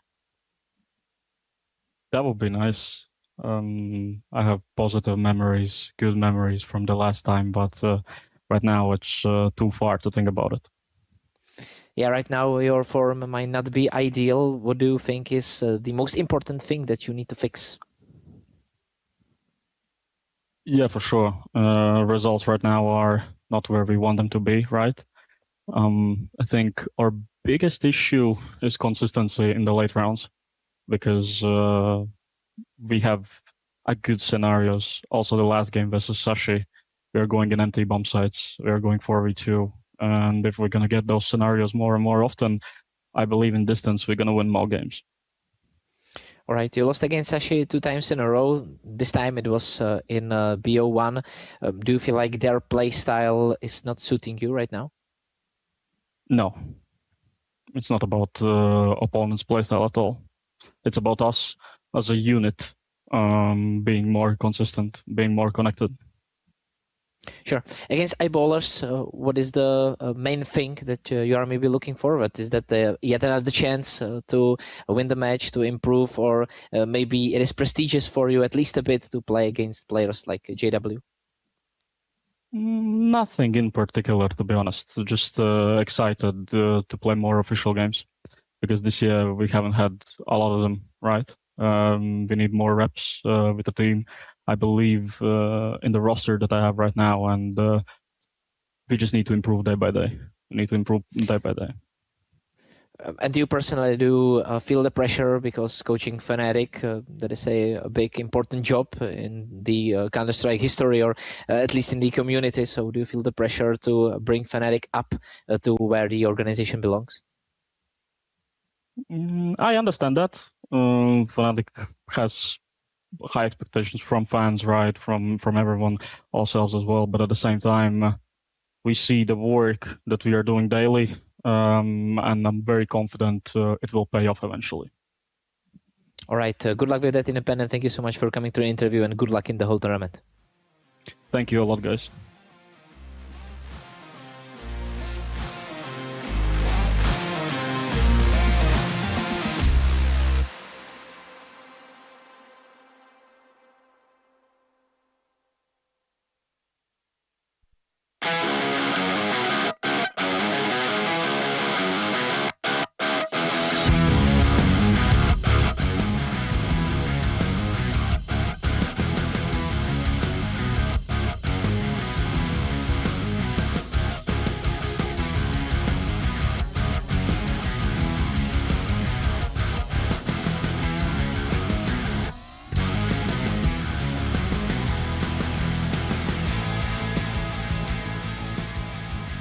JW from Eyeballers, thank you so much for coming to the interview. It was a tough loss for you yesterday against Unity after the overtime.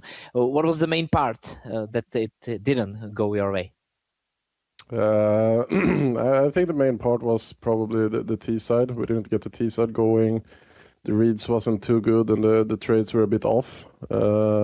So, yeah, definitely the T side didn't get going for us. For you, as for the old school player legend of the game, what is the main difference between Counter-Strike 2 and your game CSGO back in the time? I'd say the biggest difference between CSGO and CS2 is probably like the peeker's advantage. It's very, very strong to be like a heavy swinging rifle player. We've seen that in Donk, for example, and that type of play style. The AWP holding angles is not as strong anymore. So I definitely think that's the biggest difference, the swinger's advantage, pretty much. I don't know if you studied it already, but the huge movement change is coming to the game. Do you feel like there is still a lot of changes coming to fix the game, to maybe make it more even for both sides? I haven't gotten a chance to try the new movement as of yet. I don't really want to mix between like a beta and the regular game. So I'm gonna save it until it comes out officially, I suppose. But I definitely think that the game is gonna keep improving. That's Valve has always done it. I think people are giving them a lot of shit for no reason. Sometimes, sure, they could perhaps do more. But look at CS:GO when that was released. That was like an awful game. But now looking at the end of CS:GO, that was in many eyes the perfect game. So obviously they always work with the game and they do what they think is going to improve the game long term. So yeah, I definitely think the game is going to improve and become better and better over time. For sure. Today you are playing against Fnatic, so lots of memories with the organization. How do you feel about that match after so long? It's gonna be a fun and interesting game for sure. I think it's always weird to go into a server against Fnatic, not representing them myself. I've had a lot of history with the club, and in many ways, I think I'm always gonna be bleeding a bit of black and orange. It's part of my DNA. Yeah, it's a bittersweet feeling. I would, in some ways, I guess, still want to be the captain of the Fnatic team, and that I got in the trust when things were very low a couple of years back. But I'm gonna do my best and make sure my team ends up on top. Thank you so much for the interview and good luck in today's match. Thank you.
Tati, už jsem to vymyslel.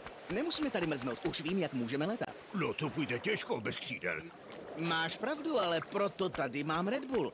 A ten nám dá křídla. Stačí, když se napijeme. Aha, a jak asi? Ale tati, prostě se napij. Počkat. A co to je? Co to je? 40 pod nulou to je. Nebo jsi smyslel, že tady zůstáváme jen tak pro zábavu? Red Bull vám dává křídla, ale jen když ho piješ.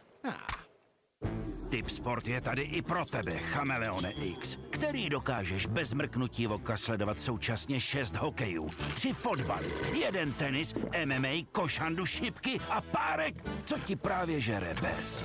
Nejvíc exkluzivních streamů na jednom místě. Tipsport, největší komunita sázkařů.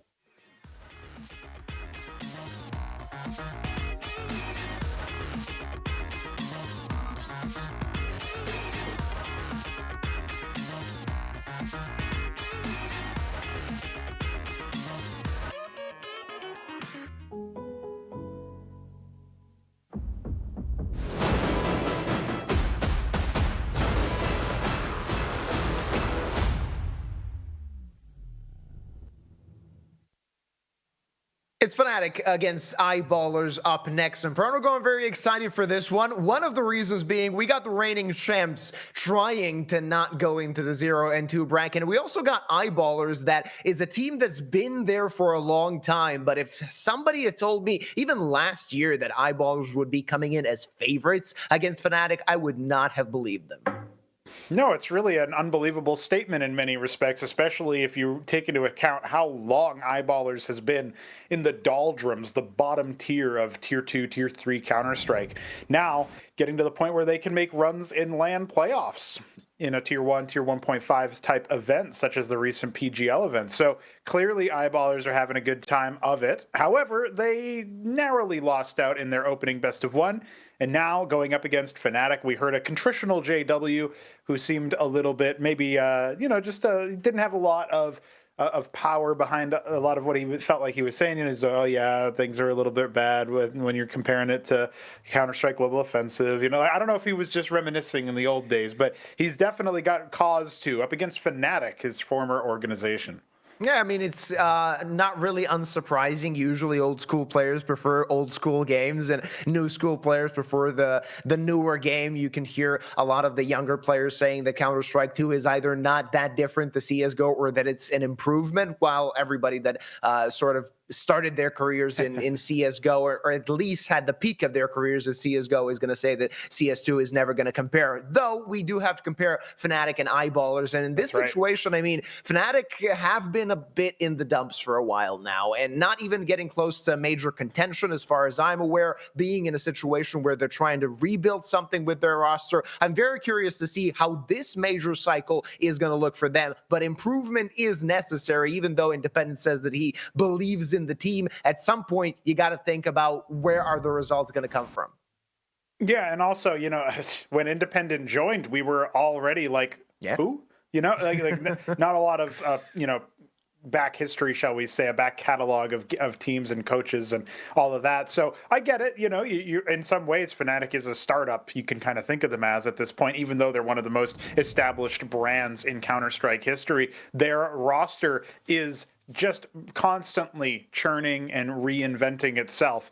Has gone from just having Fear as the captain and a bunch of players from a wide variety of European nations to now being a situation where it is a Ukrainian majority roster. Of course, Jambo also a big signing back in the day when Fnatic spent the last of what feels like the last of the big money that they had as an organization. And they come in here with a very different sort of player than what we're used to, with Crims being the only Swede still left in the lineup. The colors are all there, but the flags are just looking a little different. I don't know. A little different. I mean, if you squint, you might think that it's the same thing, though. It's always good to see Crims on the server. And I mean, he had a few very good performances in the Fnatic jersey even this year. You need to think about that LAN in Romania where he completely annihilated FaZe and again contributed to FaZe not making the majors. So Crims can shoot some heads when it's necessary. That's a definite, even though, of course, we are expecting a lot better things from the youngsters on his side. Right, for sure. And one of the big things that I always think about when I look at the Fnatic lineup is that they have some young guns on them. You can actually say the same about Eyeballers, funnily enough. You can look at that lineup and say, okay, JW is the biggest presence in the server, but there's some young guys on there that have been proving to be a little bit of a, we'll say, middling resurgence on the level of, all Counter-Strike considered, Tier 1 through all of the doldrums, as we said. And finally, it feels like, players like Maxter and BobXD are proving to everybody that, hey, we can shoot, we can send some bullets in the right locations. And Eyeballers almost defeated Astralis. They were so close. They were close, but no cigar. Hopefully that event was a bit of a statement for what comes next for them this year. Of course, BobXD, we've seen him on land last year in Prague, where he represented 9, and he had some very good performances. Of course, now representing Eyeballers, a Swedish team, which is always good for the Swedes. I mean, I think that all of them sort of, even if they go abroad, even if they play in international teams, at some point they want to go back to Sweden. And BobXD found a home in Eyeballers. Hopefully we get to see some quality Counter-Strike coming in from him. But looking at the individuals of Eyeballers, I can't really tell who we can expect from the most. When you look at the statistics, it's Maxter, but I would say that a few of his teammates can pop heads as well.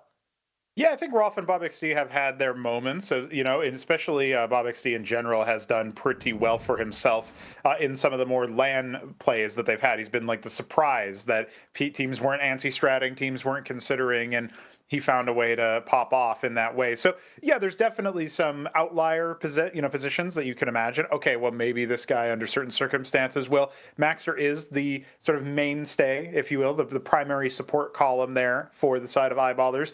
And I'm still living in La La Land for a moment, so I will say that obviously at the end of this match, Crims will, pretend it's on land. He'll shake hands, and then he'll join JW and Eyeballers, and we'll have, another Ukrainian can replace him on Fnatic. It doesn't matter. That's fine. We can just grab the legends, move them together. That's all I'm saying. Well, yeah, why the hell not? I mean, it didn't really pan out in the past, but at some point that Legends lineup needs to work, right? So why not that be Eyeballers? Of course, we need to congratulate them on playing some very high-quality Counter-Strike this year, and it seems like everything they did in the first part of 2026 is sort of a message for the latter part of the year of what they can do, and maybe even some bigger events. You, of course, told us about PGL, the PGL event. Yeah. They went to the quarterfinals, and they were very close to beating Astralis, the team that actually got to the finals. So it's sort of a lot of experience for these young guns. Of course, JW is no stranger to winning trophies, but most of his teammates still need to learn the feeling of not only winning, but also winning on LAN. That's right. And in order to get there, they're going to need to overcome their opposition. You see, this is a tight situation in the 0-1 bracket. One of these two teams is going to be facing elimination in the series play very soon, whereas the other crews that we're going to be expecting here shortly, they are obviously going to be moving on to the 1-1 and still be playing in Best of One Town for a little bit. Either way, once you score 3 match wins, you are looking at that Swiss stage element. And I think before people really clocked how far Fnatic had fallen, you would have assumed that they were a shoo-in. They obviously are in a spot where, Fnatic, they are reigning champions as far as an organizational standpoint. But nobody's really necessarily predicting them to easily make it through the Swiss stage. I could see them squeaking by 3-2 if they find their form as the tournament progresses. Meanwhile, Eyeballers, you might have thought they could go 3-0. I mean, they clearly looked a cut above in terms of the rest of the recent form, and yet it seems maybe they're struggling to keep it consistent in that way. Obviously, very big difference playing online CS2 versus LAN CS2, and I get that.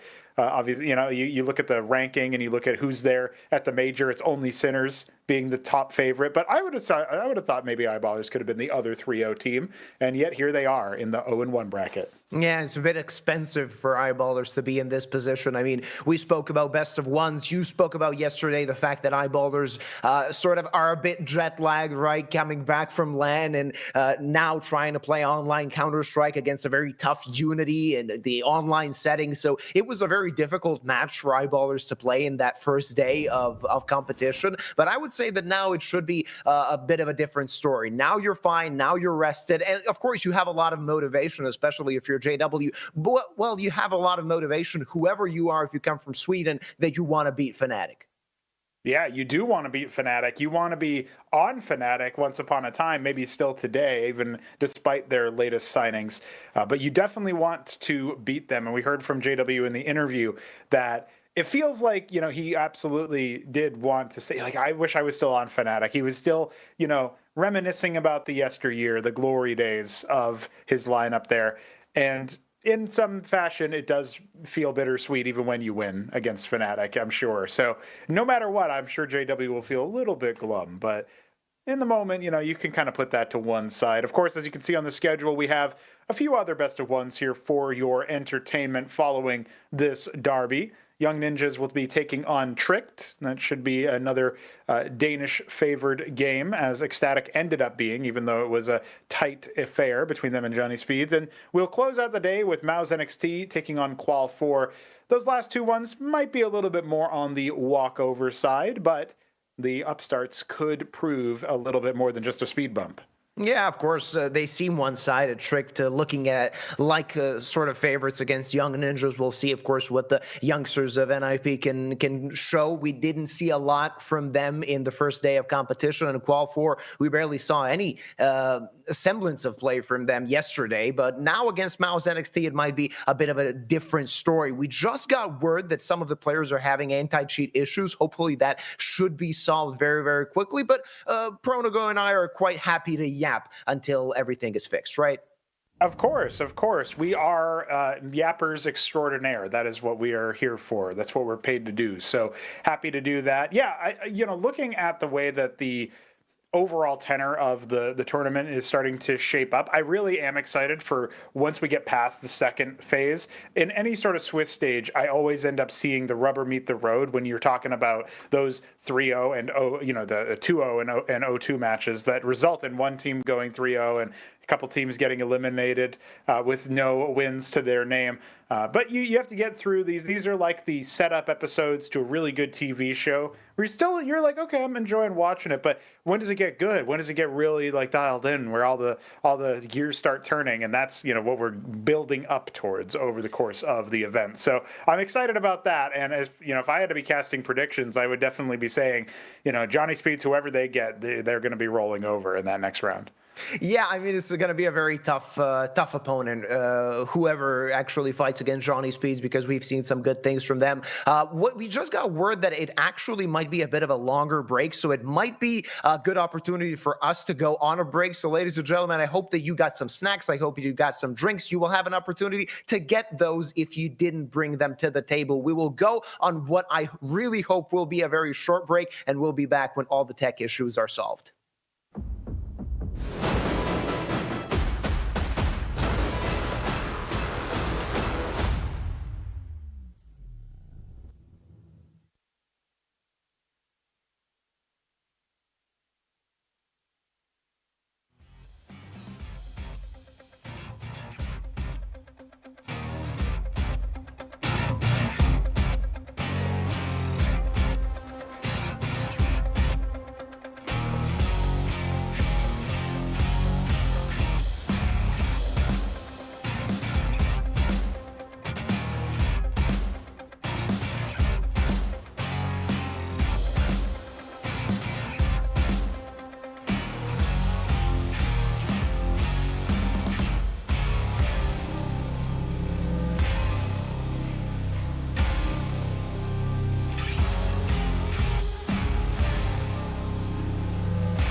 get it, you know I be on the way.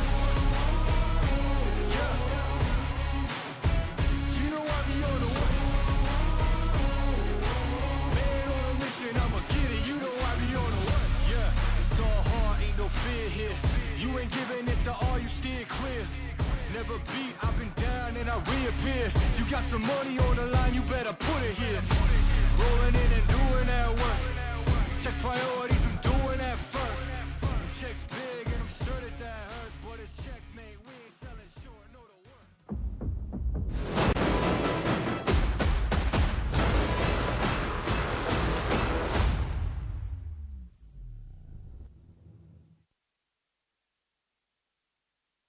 And we're back, ladies and gentlemen. Finally, this best of one is ready to start. Fnatic versus Eyeballers coming up next, though we do have a little bit of sad news. Eyeballers will not be able to field their full lineup. It's Rolf that had some technical issues, so Jaquinho will be filling his seat. An ex-Fnatic player himself, he most lately represented Metasport, so definitely a player that is ready to play against Fnatic Pronago. Yeah, play against and also play at this level of competition. Metasport, obviously, sort of infamous for making it to the major last time around and then not making it very far at all. And look at that. We have no Ancient again. We're going to Mirage for our map today. Between these two organizations, it's so funny, too, that Fnatic, of course, is often seen as a Swedish organization, but actually they're British. Yeah, coming from the UK, hopefully we get to see some good quality Counter-Strike. You got the Fnatic players here on the cameras. Now, we spoke, of course, about the substitute. Eyeballers will not be fielding their full lineup they prepared. Thankfully, Fnatic were good sports, and they approved that emergency substitute, as the opposing team is under necessity to approve the emergency substitute should it come to that. So, first of all, congratulations to Fnatic on the fair play. And we're ready to start. It's Fnatic against Eyeballers on Mirage Pronago. This is going to be a fun one. It is going to be a fun one. It really is. I'm excited about Mirage being the battleground that we do battle on. I also wanted to just point out that Crims has the legs up right now, the feet up, just hanging out. You know, he's very casual about this. This is exactly the stomping ground he expected to be in. But meanwhile, Eyeballers will be taking to the defensive with their sudden stand-in, Jaquinho, here to throw down the USP shots downrange, and that's exactly where Fnatic are coming from. It's A. Yeah, it's going to be a brawl on the A-bomb side, looking to do some damage with those long-range USP headshots. Jaquinho, well, that's not a good way to welcome him to the server. Gets double dinked, somehow survives on 3 HP. Still battle ready. Dex there to support with the dualies. Finds the first and looking for more. The bomb has been planted, but Dex annihilates two, though Jaquinho follows him to the grave. So it's a 3-on-3, and JW gets deleted by Fear as well. Good pistol round from Fnatic so far, even though they started with the two-man disadvantage. Maxter bringing it into a 2v2, and Bob looking to make some space. Finds the frag, and it's only Jacasmo. He has nowhere to go, nowhere to look. It's Eyeballers claiming the first. Yeah, a big problem here for Fnatic is that Eyeballers just got a stand-in that also has Jack in the name. So, just saying, man. Just saying, it's all out of whack now. Fear almost had that one with the initial shot towards JW. Getting the bomb down was very good, and I don't really mind the pace that Fnatic took with that either. So, down to the last wire, only one man standing at the end of the A site. And that will, of course, be an Eyeballers round, but at great cost. And that does mean that we're likely to see that combined with the bomb plant. There's going to be some kind of force. Oh, actually, they're being very cautious about it. They're even playing a little game in T-spawn. All they've done is give a deagle over to Crims, Jacasmo, and Bratko. And JW whipping out the big green already in the second round of play. That's going to be interesting to see. He's mostly looking not to lose it, Pronago, rather than looking to find some early picks. Yeah, that's right. I like that his first round with it as well is going to be pushed up towards a position on short. I really appreciate the, you know, there's sometimes you'll see an op there, but you usually, it's later on. It's a reaction to something that the other team does. So if they end up exposing that it's there in the first place, then conditioning could end up being a factor. You can see Bob just trying to lure Jacasmo closer to the window so that AWP can get activated. Ooh, all right. Well, I mean, don't jump. Yeah, well, Bob needs to learn the better jump spot, and Bratko using his deagle quite well. It's a +2 for Fnatic, and a lot of stress now for Eyeballers. They know they're facing pistols, but this is going to be a difficult round, even though they got the better weaponry. Somebody's going to have to look for a multi-kill, and one more deagle shot could seal the deal in theory, and this is going to be very awkward for Eyeballers to deal with. 36 seconds on the clock. As Fnatic now need to pick a side. It seems to be the B-bomb side. They're going straight for JW. They sure are. Yuba, this round sucks. Eyeballers are not having a good time of it whatsoever. AWP will start singing in an unorthodox position, but it's an unorthodox round, and Dex has found Crims on the lurk elsewhere, so I think we're okay for the retake, but the fact that we're talking about maybe, possibly being all right in a round where they bought 3 deagles, I mean, really? They got the bomb plant, they get 2 frags. That's where it stops, but Eyeballers, they're going to be kicking themselves after that one. They won't even have the money to give like super proper buys out to the other players anyway. So it's not panic stations yet, but it was pretty damn close. Yeah, it was a bit stressful for a moment there. Still, 3 players alive for Eyeballers to bring those weapons into the next round. The most important thing that AWP will be active in round number 3, though Fnatic can be quite content with how this round went. With the fact that now they'll not only have a buy, which the eco round provided, with the bomb plan, they'll have a proper buy, Yeah. 4 AKs, a lot of utility, AWP in the hands of Jambo. This is going to be dangerous for Eyeballers. Very dangerous indeed. They're down to very low money on 2 players after, not being able to afford to just buy normally as you would after a successful anti-eco. So Eyeballers, still looking like they're posted up in interesting positions. Obviously, their AWP is still towards the B-bomb site for now, and something that Eyeballers do more often than a lot of other teams on the CT side of Mirage. Fnatic, by comparison, are just trying to set themselves up for success. Bratko takes a lot of damage, but it's actually a little bit of a fake dink through the wall or through the little rubble, so no problems on either fronts really, both north of 70. You would expect Bratko to lose a bit more HP, and that's bad intel that Eyeballers now have. Bratko looking to re-peek, trying to find that opening. Not going to be the case just yet. 55 seconds on the clock. What is the plan for Fnatic in this one? They've expended a lot of their utility. Only 1 smoke left available to them. Something you have to keep in mind if you want to make an execute towards the side. Yeah, they have control of mid, but now they actually need to pull the trigger toward one certain bomb site. And that's that last smoke expended. Still a player in connector 2, in fact, and 1 in ladder. Dex unable to find the frag. Jorginho only finding 1, and that's not enough. It's Bob isolated on that A-bomb site. Well, Maxter, he might have a freebie here on short. Not going to be the case so easily, but Jambo misses his shot. Maxter doubles up, and now Bob can just seal the deal. 1 frag found, not the other one, but JW there to lend a helping hand, and it's 3 for Eye. Okay, well, Eyeballers are all right. Still pretty wounded on the economic side of things, but they will be able to invest into this next round. Some concessions may need to be made.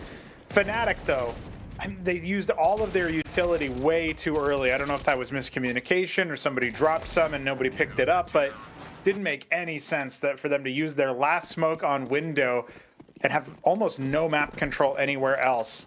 You also have to throw a little bit of criticism towards Palace. I mean, you need to be activating on that. When you don't have utility, you need to use a body for it. Yeah. As loath as you are to do that, it's better than losing the round outright, and that's exactly what they did. So Eyeballers up to a 3-0 start. If you just looked at the scoreboard and you didn't care about how you got here, you'd say, oh, this is expected, as Fnatic will post up a couple rounds later, but Eyeballers are comfortably the favorites. This has not been comfortable yet, Luba.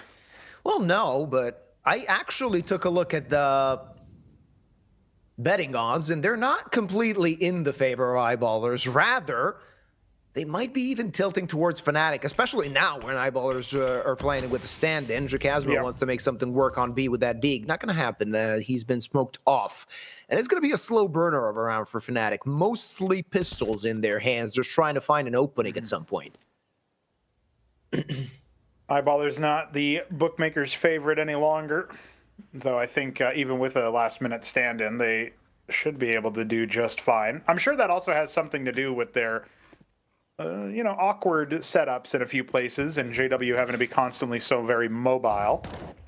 Now, Fnatic are charging up towards the B-bomb site, and Bob XT is here to help defend with Maxter, who had a miraculous last round, but so far it's actually the fast rotated JW to open things up. No casualties yet for Eyeballers, as 3 Ts have fallen. Make it 4 with Fear, and it's only Jambo left to try to pick up the pieces. Oh, he finds a couple of frags. I think, honestly, he could do it. He just needs to pepper him. He's jumping to avoid the shots. Unbelievable scenes on B. Not going to end up going the way, though. And with only 2 casualties, Eyeballers score 4. Yeah, but it was a weird-looking round with Jambo. Ooh, had he hit that one player, it would have been a completely different story, given himself an opportunity. Little time on the clock. Keep that in mind. So, of course, there's a lot of ifs, ands, buts. What he could have done in this one. What's important for Eyeballers, they're starting Mirage off quite well. 4-0. Fnatic back on a bye, of course. Jambo not fielding a rifle, given the fact that he did have a hero rifle in that previous round. JW forced to pull back with that AWP, and he's making it work so far. 5-2 with the op, doing quite well. Yeah, remember that op was purchased in round 2. It was very early on. He's also been very, very mobile, constantly looking for any opportunity. Makes it hard to tell where he's going to be. Peak JW BS is exactly what Eyeballers are looking for here. But he hasn't hit any crazy B-hops yet, so I can't call it peak. Maybe later. All right. Take some time for that. Maybe when Animgraph 2 hits, he might try to do something like that. Jacasmo just missing those flames. And taking ramp control is Eyeballers. That's risky because 3 Ts are heading their way. Dex might be in trouble. That Incendiary not going to save him. Draquinho now isolated and in a heap of worry. Not going to find a single frag. JW on the rotate. Needs to find a multi-kill as his teammates are quite far away. There's the first. He has utility as well, but he has to use that op to its full potential. And Bob may be expecting Jacasmo in that position. That duel is going to be crucial as Bob gets the upper hand. It's a 3v3 and the bomb not yet planted. Now it's going to be JW looking for the wallbang, not going to find it. Crim's finding Maxter though. And again, a man advantage for Fnatic. Fnatic trying to speak the language of Counter-Strike here. Crim's holding out inside Palace. Eats a nade. That's going to bring him down very low, but doesn't stop him. And he swings onto JW, forcing the 2 legends into a bit of a duel. The Deagle is out. And at this point, I think you got to call it quits. Oh, yeah. JW would be lucky to get away with his life and his op. Doesn't seem like it's going to happen. JW pulling back, hoping that he's going to stay alive and keep that AWP. He's going to be the first on the board for Fnatic. JW, he knows he's a dead man. No chance to survive with 6 HP on CT spawn, especially with the bomb planted so close. So Fnatic making it work in this one. Still, not a lot of economic stress for Eyeballers, as they will have a solid buy heading into the next round. That first shot was important. Couldn't connect on anything else, JW. Had he found that kill, would have been a completely different story. And Crim's quite good from Palace, finding those frags and doing a heck of a lot of damage to JW as well. Yep. He's rolling back the years a little bit in that last round to guarantee the win for Fnatic, though it was already well set up for them. Draquinho disappointing with no spray down, not even a single frag on the approach, despite it being so awkward for Fnatic in the first place. Getting caught out while the player with the bomb had the back turned. And neither him nor his compatriot could score a kill in that situation, and that really left Eyeballers in a pit. Now we come in around 6, and you were talking about an easy investment, but Bob XT, Maxter, some concessions, a 5-7, an MP9. It's a little odd because those are some of the top-rated players for Eyeballers, but they're the ones rocking the lesser weapons while JW continues to shoulder the big green. 6-3 now as his scoreline. He's doing just fine. And this round is crucial. Oh, not anymore. Now the attack starts toward that A-bomb site. Not even a set piece, just pushing forward dry. But all the kills go Eyeballers' way, one by one. Fnatic falls, and it's only Jacasmo trying to pick things up. Not going to happen. Only one frag found, and it's Eyeballers on 5. Indeed, and this is going to be a much nicer next round for them economically. They upgrade to a bunch of AKs. They recover the AWP for JW. You know, I am just realizing, and I'm obviously the first caster to ever realize this, but you could call him JWP. That's very, very phonetically similar. So just saying. Yeah, I just felt a bit of a shiver down my spine, but yeah, all right. Yeah, because it's so epic. JWP hits him with the. Oh, all right. Well, it's fair. first Aquino. He's here. Yeah, there you go. Finds the kill onto Fear. He had one of the rifles for Fnatic in this one. Couldn't save it. The rest of the Fnatic players trying to find something with 2 Galeels in this one, and one gets taken away by Bob XZ. Through the smoke break, down goes Jacasmo. They do get that Galeel, so they can continue the fight. Jambo on the Deeg as well. Still, it looks like an Eyeballer 6th. Sure does. And at what point do you start to wonder if Fnatic have even shown up to play? I mean, they okayed the substitution. Maybe they're kicking themselves for that. Forfeit. I don't know. Maybe they should have made PETA play. I don't think it would have mattered. Eyeballers are running roughshod over them right now. And Dex holding connector. There's going to be a couple players in his position. I love that JW's got a passive angle in CT spawn here. That vent already taken out of the murder hole. And so Crims could be his victim. That's going to feel a little bit good. But Bracco's the first to fall. Dex falling back, and this actually is going to provoke Crims further forward. Surely, no. He waits, and the jump over. He knows JW's tricks. There will be no JWP today. Not necessarily on the repeat. JW hits Crims, and it's only Jambo left. Nice shot, unable to find the second, and it's JW hitting double digits. It's Eyeballers hitting 6. Yeah, man's hot, so everybody is going to be quivering in fear. Quaking in their boots, because right about now, Fnatic are staring down a barrel of quite the deficit. 5 rounds to the worse. Eyeballers are gapping them right now, and it doesn't really feel anywhere close to the level of competitive that we were thinking going into this. You know, Eyeballers are showing a little bit of class. And this would surprise you. You said it earlier in the pregame segment there, Yuba, the idea that Fnatic, the defending champions, the reigning champions of Tipsport Conquest of Prague from last year, they made it look a little bit too easy versus ENCE in the final, and now here they are. A very different lineup, very different organization, and they're not even posting any sort of resistance here. Eyeballers are just having a field day. Well, slow and steady wins the race. They just need to get going. Still on that single round. Now they have a proper buy in their hands and a necessity for Fnatic to win this one, I would say. JW, the ego peak, works towards Palace. His ex-championship winning teammate falls down, though the opposing op finds a kill as well, brings it back into a 4v4. JW looking to reposition and still be effective with that op. Walks into the crosshair of Jambo, and not going to happen. Jambo definitely ready for that. A +1 for Fnatic, and there you go, making it work. Here's Fnatic at this point. Yeah, that's an early sign of life there. Very nice, especially with Jaquino also going down. JW clotheslined by the setup there. A 2-for-1 trade, as Crims fell earlier. So we have Fnatic up a man, 4 versus 3. Still poking and prodding. A minute on the clock. They got lots of time to make up their mind as they send another smoke out almost assuredly here towards the window.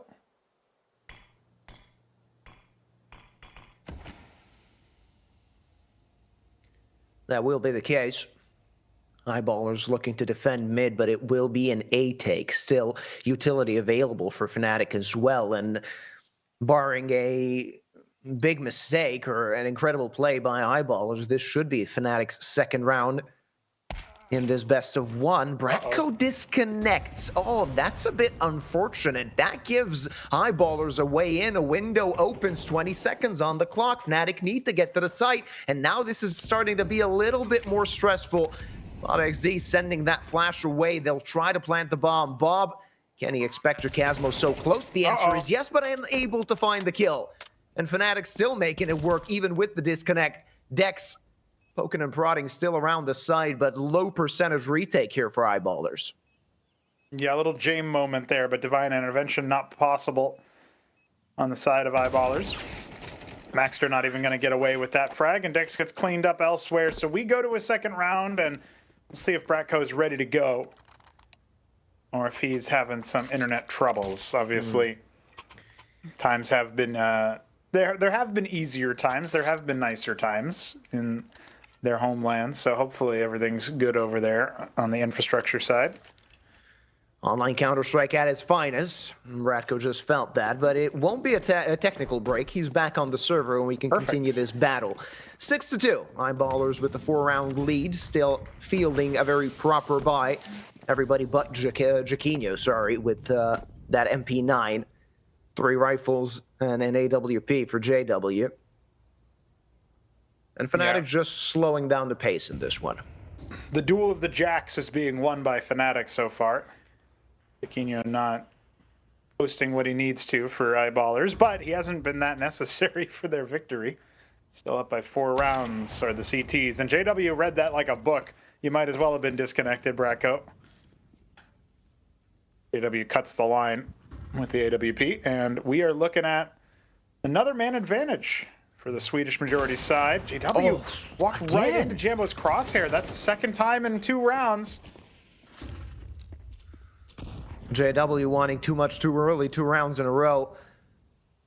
Letting Fnatic open things up here, and they were situated towards B. Now they can actually think things through. A lot of CT presence across the map, but basically nobody defending the A-bomb side. Still a heavy lean for Fnatic towards B, and that makes Eyeballers just think about things, maybe even overthink. As you can see these rotations going left, right, and center, but still 2 players situated on B. 30 seconds on the clock, and Fnatic need to pull the trigger. Bob XD picked up that AWP, and it's going to be a fake towards A. Will that lead to anything? You can see Bob XD going back to market. Maxter still defending the site. 1 kill could be crucial, and he finds it. Instant headshot onto Fear, looking for more, not going to find it. Only a dink, though, and Jacasmo is on low HP. Dex down as well. Bob XD connects. It's a 2 versus 2, but they need to plant the bomb, and that won't be the case, it seems. No time to do so. It will be an Eyeballers round as long as Jaquinho can stay alive, and that will be the case. 7-2 after a very confusing set of circumstances. And even upgrades to an AK. Insult to injury, Luba. I am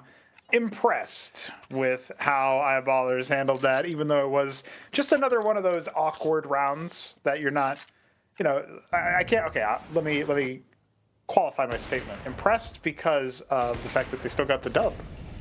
Yeah. Maybe not impressed as how they got there, but Bob XT obviously was able to finish what Maxter started, and everything was just fine with Jaquinho stealing away Crims's MP9. Another ex-Fnatic player. Striking fear into their hearts. 5-round lead, and JW on the MP9. First round since the pistol that he doesn't have the big green. Yeah, couldn't afford it. No money in the bank for either side, and this round is going to be important. I'm sort of surprised that Fnatic didn't even want to invest fully, given the fact that the Eyeballers economy is obviously not in the best spot. Not looking to strike them in that sense. Sure, JW wants that AWP, and he'll get his hands on it only for a bit as Crims strikes him down. Jaquinho might be in trouble. Isolated on the sites. His teammate smoked off. Great flash coming in. No. Wild spray not connecting, and Dex not doing it either. It's Crims with the AWP that opens things up on this site. Still 2 CTs alive, and Maxter strikes from CT spawn. He just needs to stay alive as Bob XD has that quick flank, though it's not going to be as quick given the fact that he's going through Palace. Yeah, and he's obviously going to be hiding his presence. Cloak and dagger right now for Eyeballers in the 2v3. Racco's so low. Same can be said for Jacasmo. They're sharing the same amount of health. But it's the full HP player that's closest and most exposed. It's Crims with that AWP. This one is just about locked up, courtesy of Bob XD's trigger discipline. Crims! He's that was good for the one. Jacasmo found him at the last second. It's Maxter with 12 seconds on the clock to run down and no health left for Fnatic. The first to fall. He waits for the bomb to go down. Maxter knows he just needs a steady hand and a steady moment, and that is all she wrote. Wow, that was a stressful round to watch. Must have been stressful to play. Almost fluffed it, finding one. And what was important for Bob XD is the fact that he killed the full HP player. Maxter 7 HP on both of his opponents. At the end of the day, this was one of the easier clutches he had in his career. And Eyeballers claiming another round. Fnatic must be gutted after this. Yeah, this is no good for Fnatic. That's yet another round where they had a look in. They maybe could have made magic happen, and it just doesn't come up their way. So they need to take a moment, take a break, take a breather, talk over what they've got. Tactical timeout for Fnatic. See what else they can come up with here. Is that Doom guy on Fear's monitor, by the way? Didn't see it soon enough. Only one tactical timeout left for Fnatic, and now they're hitting dire straits. Now they need to connect a few rounds should they want to make this comeback happen, and now we can even call it a comeback if they actually start getting back into a bit of a more even result. 8-2, a big lead, a commanding lead for Eyeballers' CT side, even with a stand-in that, unsurprisingly, is not performing to his highest level. But you got JW, you got Maxter finding the frags that are necessary. Sure do. I think it would leave a sour taste in everybody's mouth if Chiquinho came up and started going 18-4 or whatever. So it's probably for the best that he's struggling a little bit to mesh with the players and find a good spot in short notice. Eyeballers are just happy to have a fifth man there. Instrumental so far has been pretty much every member of the squad. And the 4 out of 5 starting lineup has been performing admirably. JW is still topping the scoreboard. It's an attack onto the A site, and it will be a 5-man retake for Eyeballers as the bomb is down. Yeah, not going to be the easiest retake. Dex through the flash finds the frag. Crim's good on the trade. Deep smokes are there, and Jambo finds Bob XD. And now what do you do if you're Eyeballers? Do you want to try your hand at this one? Trades all around, but positive for Fnatic still. 2 versus 3. It's Maxter and Chiquinho trying to pick things up in this round, but time is of the essence, and only Maxter left. Not going to be enough as Fnatic hit 3. Yeah, rifle's a little bit too powerful there in that. And of course, the AWP of Jambo finding immense power on that A site. They were able to go straight to it, man. They did not mince time or words. Needed to spare themselves a little bit of extra breathing room. They saw how many times the clock has been their enemy.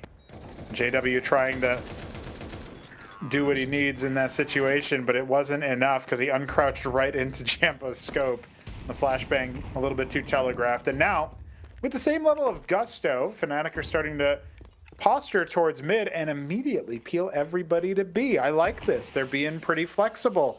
And it's another compromise buy for Eyeballers to go up against them. Yeah, Bob XZ, deep smoke, trying to do something in close range with his 5-7, but he is the only line of defense of the B-bomb side. And Fnatic, if they find that kill, they should know it. There's going to be long retakes for Eyeballers and or rather long rotates for Eyeballers and a very difficult retake should it come to it, and it seems like it will. As Bob XD falls without a frag, it's going to be a simple take of B for the side of Fnatic. Dex coming on the rotate. This Deagle needs to sink Pronago. He's going to have to find a multi-kill as still the cavalry is far from arriving, and it's ill-equipped to find anything. Dex dead. Fnatic on the verge of 4. It might be a possibility in the second half should they confirm this one. JW, no chance. Maxter as well, and Chiquinho with the auto shot. He can't expect much from him. It's 8-4 at the half. Eyeballers with the lead. Let's see if Fnatic can come back.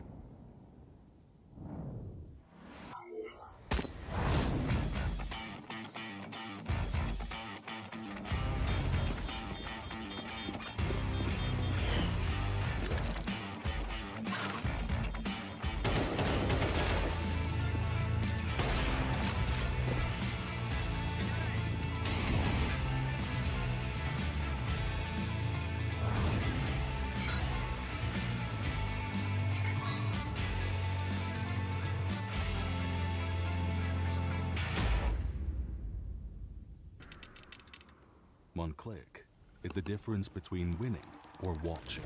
And this is the fastest click in the world. Powered by revolutionary hits technology. With custom actuation, rapid trigger reset, and click intensity. Tuned to your competitive play. We didn't just evolve the click. We reinvented it. Pro X2 Super Strike. Fnatic with a possibility of a comeback in the second half as they claim 4 rounds on their T side. Not the best T side we've ever seen from Fnatic, but definitely a chance in the second part of this best of 1. Feels like it's been a little bit too easy for Eyeballers so far, but a couple rounds at the end give Fnatic just a barely little bit of breathing room there. They're not suffocating just yet. Switching over to the defense. Can Eyeballers bowl them over? The pistol round strat appears to involve B.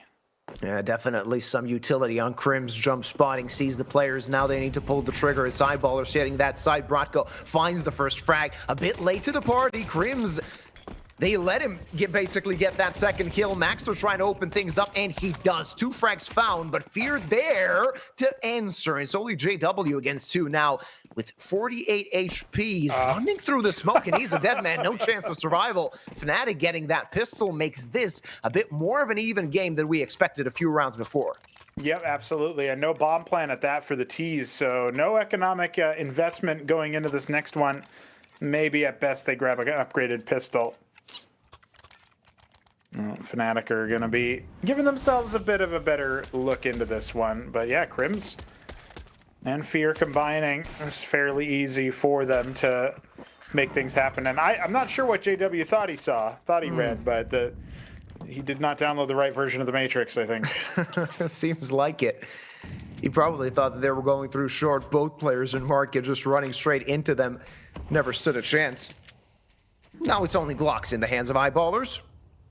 And definitely a freebie for Fnatic unless these Glocks can do some unexpected damage. Had they had a flash, I might have believed in this one. This way, it's Crim's opportunity to make some bank. Oh yeah, big money, big dollar. Holla holla get dollar. Especially with Bratko having an HE ready to help. Tactical airstrike coming right in as soon as Crim sees a player. That HE grenade is going to do a hell of a lot of damage, and that's going to be the case. Not as much damage as I expected it to do. No casualty on the Eyeballer side, but I would assume that that's going to change very soon. They've committed Bob to the position, but Fear is pushed up very far, and that's about a wrap there. A flying MP9 kill from Crims, and they move on into the next round for Eyeballers, the proper first round of the half. Their pistol shenanigans have not borne fruit. Fnatic doing what is necessary, the perfunctory steps to get up to now 6 rounds to Eyeballers 8 and close that gap a little bit. And they keep this going. They win the next gun round here, which is what we're about to watch. Perhaps there's a chance that they can somewhat comfortably at the end of the day win the map. But Jambo actually just flashed off despite trying to play anti, and that's a wrap on him. Bob, he's trying, he's sussing them out, and he baits Bratko forward, only for Jaquinho to complete the backstab. Suddenly, Fnatic have to tuck tail, and this is a routing. Yeah, very explosive round from the side of Eyeballers. Decided to pick up the pace, and Fnatic could not follow that speed. It's Eyeballers easily getting to number 9, not letting Fnatic close this gap. At least not in this round. Fnatic do have some bank in their back pocket, so they will be able to buy, especially if they manage to save these guns. But look at Eyeballers, look at the minimap. They're already on the hunt, and they want to relieve them of these guns. I love this gusto from Eyeballers to actually be somewhat proactive here. Oh, little space program. Oh, yeah. AW space program, we like that. Sending them off. But it has to be said, I mean, that's exactly what you were pointing at, is the lack of economy on the other side. When you end up losing that first gun round, it can be pretty brutal. Crim's farming a little bit with the MP9, is going to try to change the course of that. But up by 3 rounds once again, as a Swedish side over Fnatic, which is still a weird sentence to say. Yeah, it's very weird. You expect it to be sort of Fnatic versus NIP. Yeah. But yeah, it's far from Sweden, it seems, for both of them. Bob XD, great on the opener, and it was a fantastic explosion, not only through mid, but also through the A-bomb site. Nobody on the side of Fnatic could react in time. Great flash utility usage from the side of Eyeballers brings them a quick, clean, and simple number 9. And now they're looking to break the bank of Fnatic and get themselves to double digits. That's right. Jambo had most of his impact once he brought the AWP out, and the fact that he hasn't been able to shoulder the sniper yet, going into our 4th round of the second half, and it's not a good omen for them. If they can't keep things together in this round and Eyeballers get to 10, I think next round we will still be absent that sniper on the CT side, and at that point you're not giving yourself the best chance on that defense. We'll see if Fnatic can right the ship, though. Still room, still time.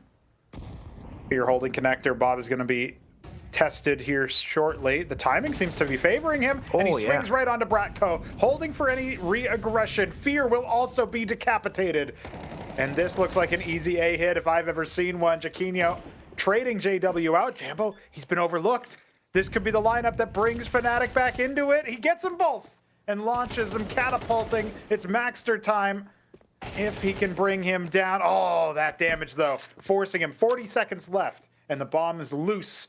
Awash on the site. Yeah, the bomb in no man's land, and Eyeballers just missed that last player.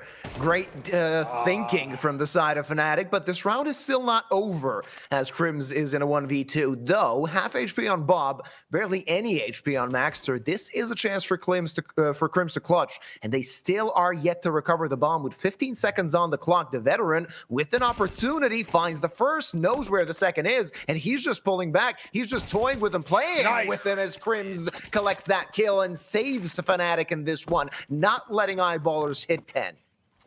All right, well, Crims rolling back the years and doing what he needs to do. Jambo was essentially gambling that nobody would be coming through the sort of T-main part of A, given that all of the other exits so far had been out of Palace and Connector. It seemed like the danger was not close. He was surprised. Crims the steady rock that keeps things rolling here. Still no sniper for Jambo, but at the very least, they avoid Eyeballers getting double digits. Now, with a bit of a mix buy, the Swedish side is charging down mid and taking control. Yeah, absolutely. And one thing you have to note, the veterans on each side really wanting to get the victory in this one. Both of them topping the charts. Crims on 14, JW on 15, slowing down a bit in this second half. We'll see what he can do. A very important round for both teams, both facing a reset should they lose this one. A chance for Fnatic to maybe tie things up, or Eyeballers to slowly get this ball over the line. Bratko, he's expecting that boost, but he's completely blind from the flash. One step ahead is Eyeballers, and Crims now under duress. Jacasmo there to help, finds a kill. Still Jambo alive on the site, and the rotate is coming in. 3 versus 3, and Jambo now comes alive only for a short bit. There's Maxter with the spray transfer, puts it into a 1v2. And look at the HP on all of the players. Jacasmo, do you have what it takes to clutch it out on 12? Yeah, that's a tight clutch required as the bomb goes down, and JW with low HP, he's the one to fall back. It's Maxter, the one who had most of the health on the side of Eyeballers, is dropped immediately. There is a kit available. No, it doesn't matter. JW found the angle, the rattiest of all angles from the window, and he finishes Jacasmo off. That is double digits for Eyeballers. Yeah, it's brawl on Mirage. A real pub brawl, as both of these teams are not pulling any punches so far. Eyeballers crawled to double digits, it seems, but that's what's important. Now they finally broke the economy of Fnatic, and look at that. JW through the wall, finding that final kill. And look at the buy of Fnatic. A scout, an MP9, 3 pistols to try to do something with, barely any utility. A big victory is necessary in this one for Fnatic to keep themselves alive, and they're looking to defend that A-bomb site. It's going to get hit by Eyeballers. Bob XD opening things up. Maxwell trying to do something through smoke, but it's Bratko and Fear combining for kills. Fnatic is still alive and kicking in this one. JW alone finds the first, no chance for the second. Fnatic hit 8, and now the counter reset to Eyeballers. Yeah, not only that, Fnatic were facing having no money into the next round. If they lost that, they were all in, and it was a real miserable looking buy. They managed to make it happen, though. You can see maybe a little bit of adrenaline on the side of Eyeballers after that, knowing that they've been bested by short weapons. I do feel like Eyeballers sometimes gets a little bit over their skis ahead of themselves before they're properly ready. They did not clear those angles, and they were not prepared for the counterpunch that Fnatic had primed with all the utility that they had purchased. Sometimes you only need one flash. Absolutely. Maxter, the only one with the rifle in this one. Hopes of Eyeballers in his hands. Rest of the team only on pistols. A pair of P250s, a pair of hand cannons. Trying to get Eyeballers to 11. We expected a fun match, Pronago, and we got our money's worth. Sure did. Eyeballers are back to basics, you could say. Upgraded pistols and Maxter on the AK. Bob's been great on the entry. It'll be Maxter's turn now, and he does end up finding Jambo thanks to that boost. Things looking up a little bit as they take the man advantage and recover a rifle for their troubles. This is going to cause Fnatic to be a little bit more passive, and Crims will answer back. That's one of the rifles dropped, courtesy of this performance from the legend. JW going to be testing him next, having the premium weapon. It's like a beacon for JW. He's, oh, Crims is there? Here I come. Yeah, he's looking to battle against Crims.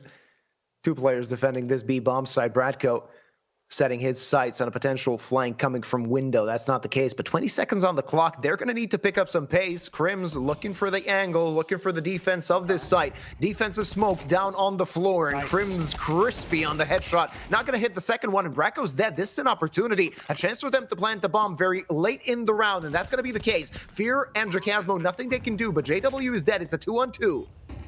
And there's still so much to play for here. Can Fnatic score 9 and deny Eyeballers further forward? Bob has slinked past like ships in the night, and he decapitates Fear. It's Drakazmo left in shambles in the market. Up against Dex in the quad spot. Maybe he can find something, but the rotate is quick. The rotate's going to come up through apartments, and there's just no time, it feels like. Drakazmo making a lot of noise searching. They can triangulate his position, and that is a wrap on him. He can get all the kills here. He will not defuse the bomb. Absolutely.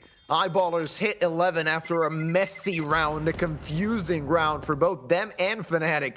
At the end of the day, luck was on their side, and still a 3-round lead. And what we were talking about just a few moments ago, Fnatic's economy completely breaks. No money in the bank, 2K per player. And what do you do with that? Forced to concede that number 12, potentially.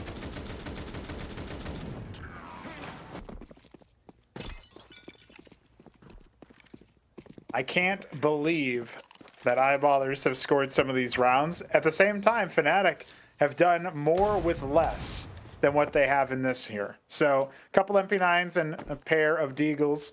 Crims on the 5-7. Don't count them out just yet. Problem is that Eyeballers are knocking on the door at match point, and I don't think they'll be too happy with how that 2 rounds ago ended up going. They're going to remember that. That'll sting.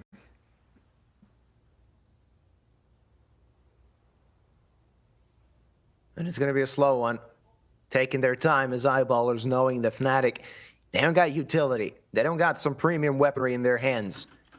They know that they're up against pistols, maybe an SMG, a FAMAS if Fnatic could have scraped that by, but that wasn't the case.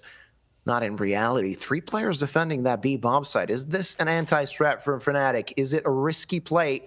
The answer is definitely yes, but that risk might pay off. Jambo quite deep into apps. His teammates there to support him as well. A fake towards A, but that's not going to do much, especially if Drakazmo finds the kill, though. That's not going to be the case. Dex and JW combined to take control of that A bomb site. And what do you do if you're Eyeballers here? You go all the way back. And Fnatic, they're not going to be rotating to that A bomb site. No, they are not. It would have been really funny if Eyeballers ended up moving in on the crunch, and it looks like Bob and Maxter, they're actually still here with the bomb. Jaquinho is going to be able to salvage the situation, but Crims, he drops the bomb player, tries to switch to the sidearm. It is not close enough. Bracco trying to do what he can. Oh, he almost took out Dex, but it's not quite good enough. What a weird way to close that one out, Yuba, but they have 12. Yeah, they could have known. They should have known that A was empty. Didn't check it out, not thoroughly enough, hitting that B bomb site and being lucky that Fnatic didn't hit their shots. As Eyeballers hit 12 after another dumpster fire of a round, but still a round that went to their favor. And 4 match points, courtesy of Eyeballers. Fnatic, there must be some semblance of thinking, should have we made them forfeit? Yep, they're going to be thinking that. They're going to be feeling that. But hey, honor is a big deal in Counter-Strike. Yeah. And so I'm happy to have them bow out honorably as opposed to have a walkover like that. Their last tactical timeout has been expended in what might be the last round of Mirage. Between these two teams, you got a couple more best of ones after this, but Fnatic, they're going to be going into the best of 3 territory here shortly. If they can't avert disaster, if they can't make it to extra rounds. And look at what they have to do it with. Pistols, MP9s, and Jambo's Scout. Hoping to do some damage with that. Jambo is extremely dangerous with the Scout. Was in the Passion UA days, definitely. Looking to do something with that. Should he find the kill, that might toss a wrench into the gears of Eyeballers. Of course, equipped with rifles, all of the Eyeballers players, a plethora of utility to use as well. And they're taking their sweet time, taking control of mid, and then they'll decide which site they like best. Currently, the bomb is leaning towards B, but that could change quite shortly. JW spearheading at least connector control through the smoke, catches Jacasmo just a little bit. Some damage dealt. No casualties found so far. Yeah, everything's unconfirmed, it feels like. Fnatic on shaky ground at best. And look at that, a correction from Jambo as he tries to respond to Jaquinho's presence in A main. The bomb is shuffling over towards A. This is going to be one of those jungle connector pinces as the team of Eyeballers continuing to feel out where Fnatic are. Jacasmo has a deagle, and he's got a lot of responsibility on his plate. 30 seconds on the clock, less than that, and they're going to have to pull the trigger. Bob, not the best timing, still alive. Jacasmo dead, though. The A side has opened up. It's only Jambo defending it. Quite low HP, and only with the Scout. Not the best angle to hold with the Sniper. Let's see what he can hit. The answer is not enough for a kill. And Crim's dead as well. Fear far from the side. Bracco as well. This will be an Eyeballers victory. It seems the bomb has been planted. Fear. That's a consolation prize, that frag. A 1v5, I assume, is not going to happen, especially with no kit so far away from that C4 and Eyeballers players all around. The reigning champs of Conquest of Prague, Fnatic, will be fighting against elimination every step of the way in their defense of the title. Lackluster, their performance so far in this tournament, and they will be looking at best of 3s. Pronago, it's Eyeballers grabbing the W, and we will be looking at Eyeballers in one more best of 1. 1-1 bracket is theirs for the taking. Sure is, and after a performance like today, even with Jaquinho standing in due to Rolf's technical issues, they're going to be feeling pretty good about themselves. They will feel like they've got the necessary fundamentals and recent form to punch their ticket not just to the 2-1 bracket, but presumably straight to that play-in. And don't be surprised if we see JW at LAN here soon enough.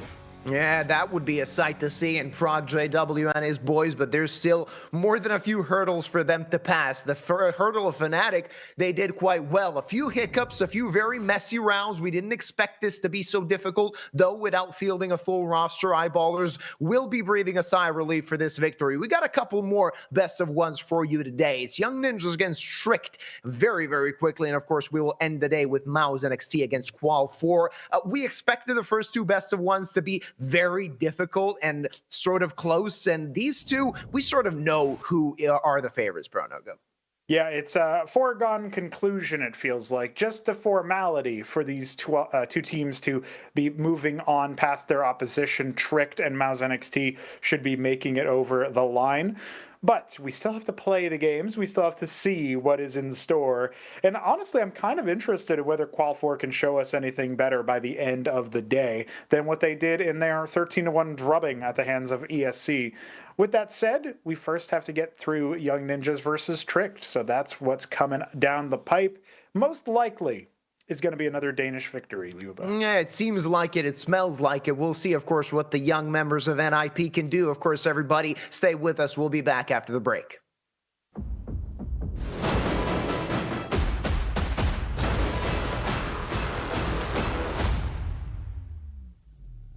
Nový Straight Wild Beat. Zažij divokou jízdu. Zažij to napětí. Zažij ten beat. Zažij Wild Beat. Novou vůni od Straight. Tipsport je tady i pro tebe, Chameleone X, který dokážeš bez mrknutí oka sledovat současně 6 hokejů, 3 fotbaly, 1 tenis, MMA, košandu, šipky a párek, co ti právě žere pes. Nejvíc exkluzivních streamů na jednom místě. Tipsport, největší komunita sázkařů.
Joski from Young Ninjas, thank you so much for coming to the interview. And I'm sorry for the loss in the first round. It was pretty tough for you.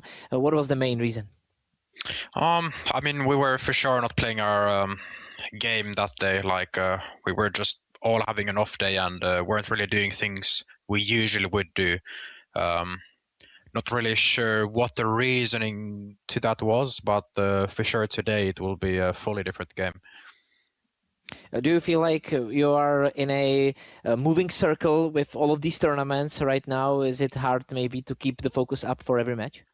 No, not really. I mean, we are having a pretty chill schedule since we don't have too many VRS invites yet, so I wouldn't say that's any of the reason. It's just, as I said, a big off day that day. All right, today you are playing against Strict. How do you see your opponent? Do you think they are maybe one of the strongest ones in the tournament? I mean, obviously, coming into this game, we will be the underdogs, but they're not a team that we should overestimate at all. Like, we know what we are capable of, so I am sure we are able to make it very close and even win. Out of all of the young organizations or all of these academies, how do you position yourself as the academy? Do you think maybe you've got some strengths in a position of them? I mean, I would say we are definitely up there as one of the best academy teams. I can't really give us an exact rank, but for sure one of the best academy teams. All right, nice to see yourself like that. Thank you so much for the interview and good luck. Thank you, thank you.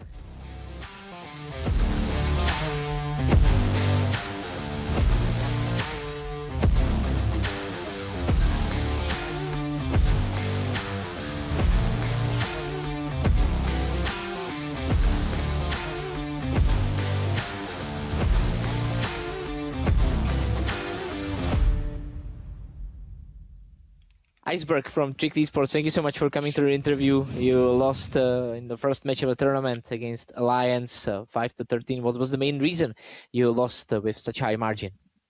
Obviously, they're a good team. They're almost qualified for the major, but I think looking at ourselves, we prepared good for them, but in the end, we just made a lot of individual mistakes, which cost a lot, obviously, in the best of one. So we couldn't convert the rounds we should convert if we want to win against a team like Alliance. So, yeah, I think that was the main reason. Do you feel like that was an important match for you in terms of the opponent? Because if you want to play for major in this current major circle, you will need to beat opponents like Alliance. Yeah, obviously it's a best of one, and we could gain a lot of points, so it was a very important match for us. But unfortunately, we couldn't use that for a victory. Today you are playing against Next, the big organization, even though they are just the academy team. What do you think about Young Ninjas and their strengths? I don't really know a lot about them. They've been playing a little bit, but yeah, I mean, we should be clear favorites, and we'll go in there and play our game, yeah. Is there some sense of nervousness in you right now? Because this format is really fast. If you lose yet another BO1, you will be on the verge of elimination. So is there a bit of nervosity? I mean, obviously a best of one can also be can be dangerous if you lose both pistol, maybe first Byron or so, but I think we'll be pretty calm, just go play our game, and we should win easy. So I don't think we're nervous. We will just go in there and, yeah, do what we normally do. Okay, thank you so much for the interview and good luck with today's match. Thank you.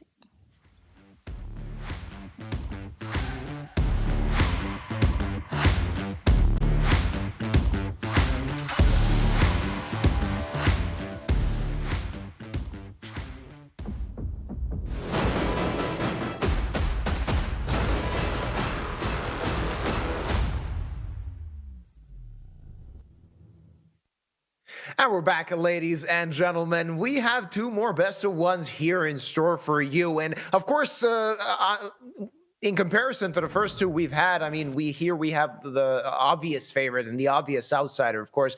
Looking at the previous two best of ones, ECSTATIC bested Johnny Speeds, Fnatic lost against Eyeballers. Now we got Young Ninjas against Tricked, and to end the day, MOUZ NXT versus Qual 4. And Pronogo and I already said Tricked are coming in as favorites. How big of favorites they will be? Well, I think the Young Ninjas are going to have to show us. That's right. A lot of this comes down to how the Young Ninjas are going to approach this. You can see the roster on your screen. Mistem, a player who's actually got quite a bit of tenure across a variety of organizations, dating back to even Counter-Strike Global Offensive. But the rest of this crew, very much newcomers to any level of Counter-Strike professionally, let alone top levels. So they still have a lot to prove for us. Whether or not they can do so remains to be seen. And they're going up against Tricked, who really should be cool, calm, and collected, just like Iceberg said. They're just going to play their game. I mean, a revolutionary answer to an interview question, but that is what they will do, and that is what I expect it to have happen here. I don't really foresee the lineup of Tricked struggling against the Young Ninjas. Yeah, I mean, Iceberg really got that cookie cutter answer for the interview, but at the end of the day, it's what makes the difference. I am surprised to see Overpass banned. I saw this map as a potential candidate to be played here. Luckily, Ancient is out of the picture, but we will be looking at Mirage. The reason I saw Overpass is because it's the second most common pick for Young Ninja. It is the most common pick for Trick, so I was surprised a little bit, but I assume the Young Ninjas don't want to go into Tricked territory at this point in time. Of course, we can consult Tipsport that says that the odds are even. I wouldn't entirely agree with this one, Tricked. Yeah, we called them a young team yesterday, but in comparison to Young Ninjas, they are a lot more experienced, Pronogo. Yeah, this one should be a fairly cookie cut, like open and shut case, right? The reason why you can have Iceberg give those blasé answers to the interview questions is because Young Ninjas just haven't proven themselves to be much of a threat. They have an opportunity today to do exactly that. And while Iceberg was candid about his desire to score a bunch of VRS points off of the teams that they played earlier in this tournament and in other tournaments, obviously Young Ninjas represent a much smaller haul that they could possibly be securing. Still, Tricked do not want to be the ones on the receiving end of that treatment. So I think they're going to be quite dialed in here, and they will begin Mirage on the defense. Yeah, Tricked, they're not going to win a lot of points. They have to defend theirs. Young Ninjas, an opportunity for them to get a lot of VRS points, and they're starting on this T side. Some utility, they're to use. They got a Molotov, they got a smoke, and they got a few flashes, so there's going to be an A take. Leaks first point of contact, but look at the mini-map. So many Tricked players coming over CT spawn, so these USPs will be of high use. Leaks, not going to find the headshot so easily. Gets traded back. 2-for-2 trade. Still CTs available for the fighting, so there's a lot of work here left to be done for the Young Ninjas. They have stretched their legs, and you can see Note in CT spawn looking to make that backstab happen. The bomb is in no man's land, so by far this is not an easy round. Now making a bit easier. Teen finds Iceberg, and it's only Nikki B, not checked, but then checked enough for Young Ninjas to claim this first round. Yeah, Tane was able to take care of business pretty easily there as he dropped down, checking what his teammate did not. So, first round going the way of the Ninjas. It's about what we expected when you walk in and you've got no background whatsoever in your, no counter flash, all coming in through one angle. It's not the most ideal approach to the CT side. So, Trick thought they had to respond immediately. Young Ninjas kind of pumped the brakes for just a moment, and it was, it's like somebody charging you and then you sidestep them and you fly off the cliff. Yeah. But Joski is going to be bringing that same pace now. And well, he's the one who falls off the cliff this time, Yuba. Oh yeah, he gets clotheslined by that USP. Nikki B making it work as well, finding that frag. Of course, every kill is important to Tricked in this situation, and they're going to find 2 in this round. Not terrible, not great for them in this position, but Young Ninjas claim their second round relatively cleanly. They would have liked to have kept some of the guns they've had, but no problem for them. M4s all around for Tricked in the first buy round of this Mirage. That's right.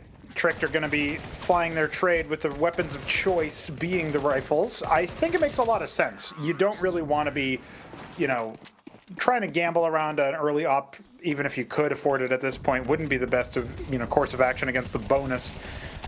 Young Ninjas, on the other hand, have invested into AK-47s, and the first duel is done in mid. 1-for-1 trade, so slight favoring for the T's. They're going to group up together and maybe think about that B site. Joski tagged down to 54. That could be a contributing factor at some point of this round. Tricked looking to make some presence on mid, while the Young Ninjas are grouping up already towards B. So this is going to be a tall task for Iceberg to keep this site for his team. He has some utility to use. That smoke is going to fall way too late, and the Ninjas should be crossing. Iceberg finds the first. There's the second. Finally gets traded back. It's a 3v2. All the players on 100 HP that are, yes, let alive. Minute on the clock as the bomb goes down. Let's see what they got in the retake.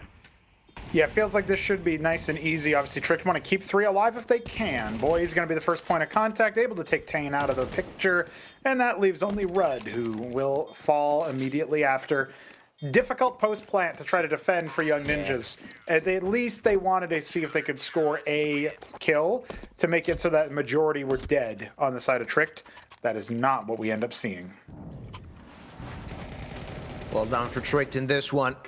That 1-for-1 trade could have went to the side of Young Ninjas. Not explosive enough to exit the B apartment. Iceberg taking 2 kills with him. And that's what ultimately gave Tricked enough time for the rotate. And at the end of the day, a very simple retake. Not the best buy in the hands of the Ninjas. A scout on Rude. 2 Galils in the mix with these AKs. Not going to find an opportunity on mid. Not just yet. Needs to pull back through underpass. Let's see what the Ninjas have in store for us. So far, just a default. Feeling it out as to where the weakness of Trick could be. Yeah, it's going to take a little bit of time to figure that one out, and this round might not be the one for it either, as Joski's taken out very early on, leaving Young Ninjas in a 4 versus 5.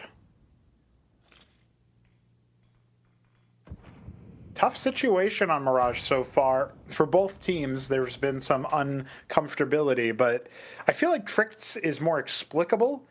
And so far, Young Ninjas, I need to see their pathing in the mid game. And note, ooh, he's going to bite down a little bit too hard. And AWP whiffs from Salazar. That leaves Mistem on an opportunity to try to fight back. It's the second peak that will favor the Opper. And of course, with Palace already scouted out, it's Rude, drops with the bomb and connector.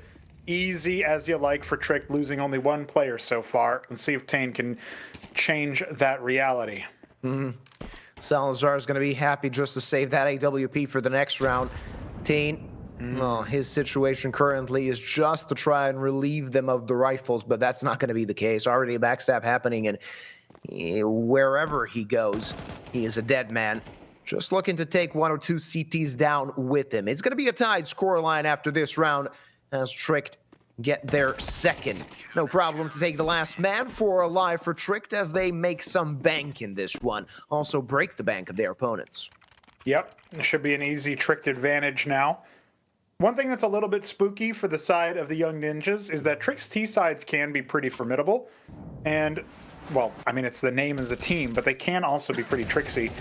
A little bit difficult to suss out the specifics of, and so far it's a little too early to tell if they're going to be bringing that same precariousness to the CT side, but Young Ninjas haven't quite found their footing, and this is not the round to do it, and instead, this is the round to feel out protocols, see what else other data you can gather, try to metabolize, with Mistem doing a little bit of the information gathering and the number crunching on the side of this young roster. Tricked, on the other hand, are going to be smooth sailing with the anti-eco protocol. Yeah, shouldn't be a big problem for Tricked, as they will be taking the lead after this one. No chance for clocks, no utility to be expended for the Young Ninjas. Speaking of the previous results for both teams, Young Ninjas played in the first day, got battered by Kalesi, 13-3 on Ancient.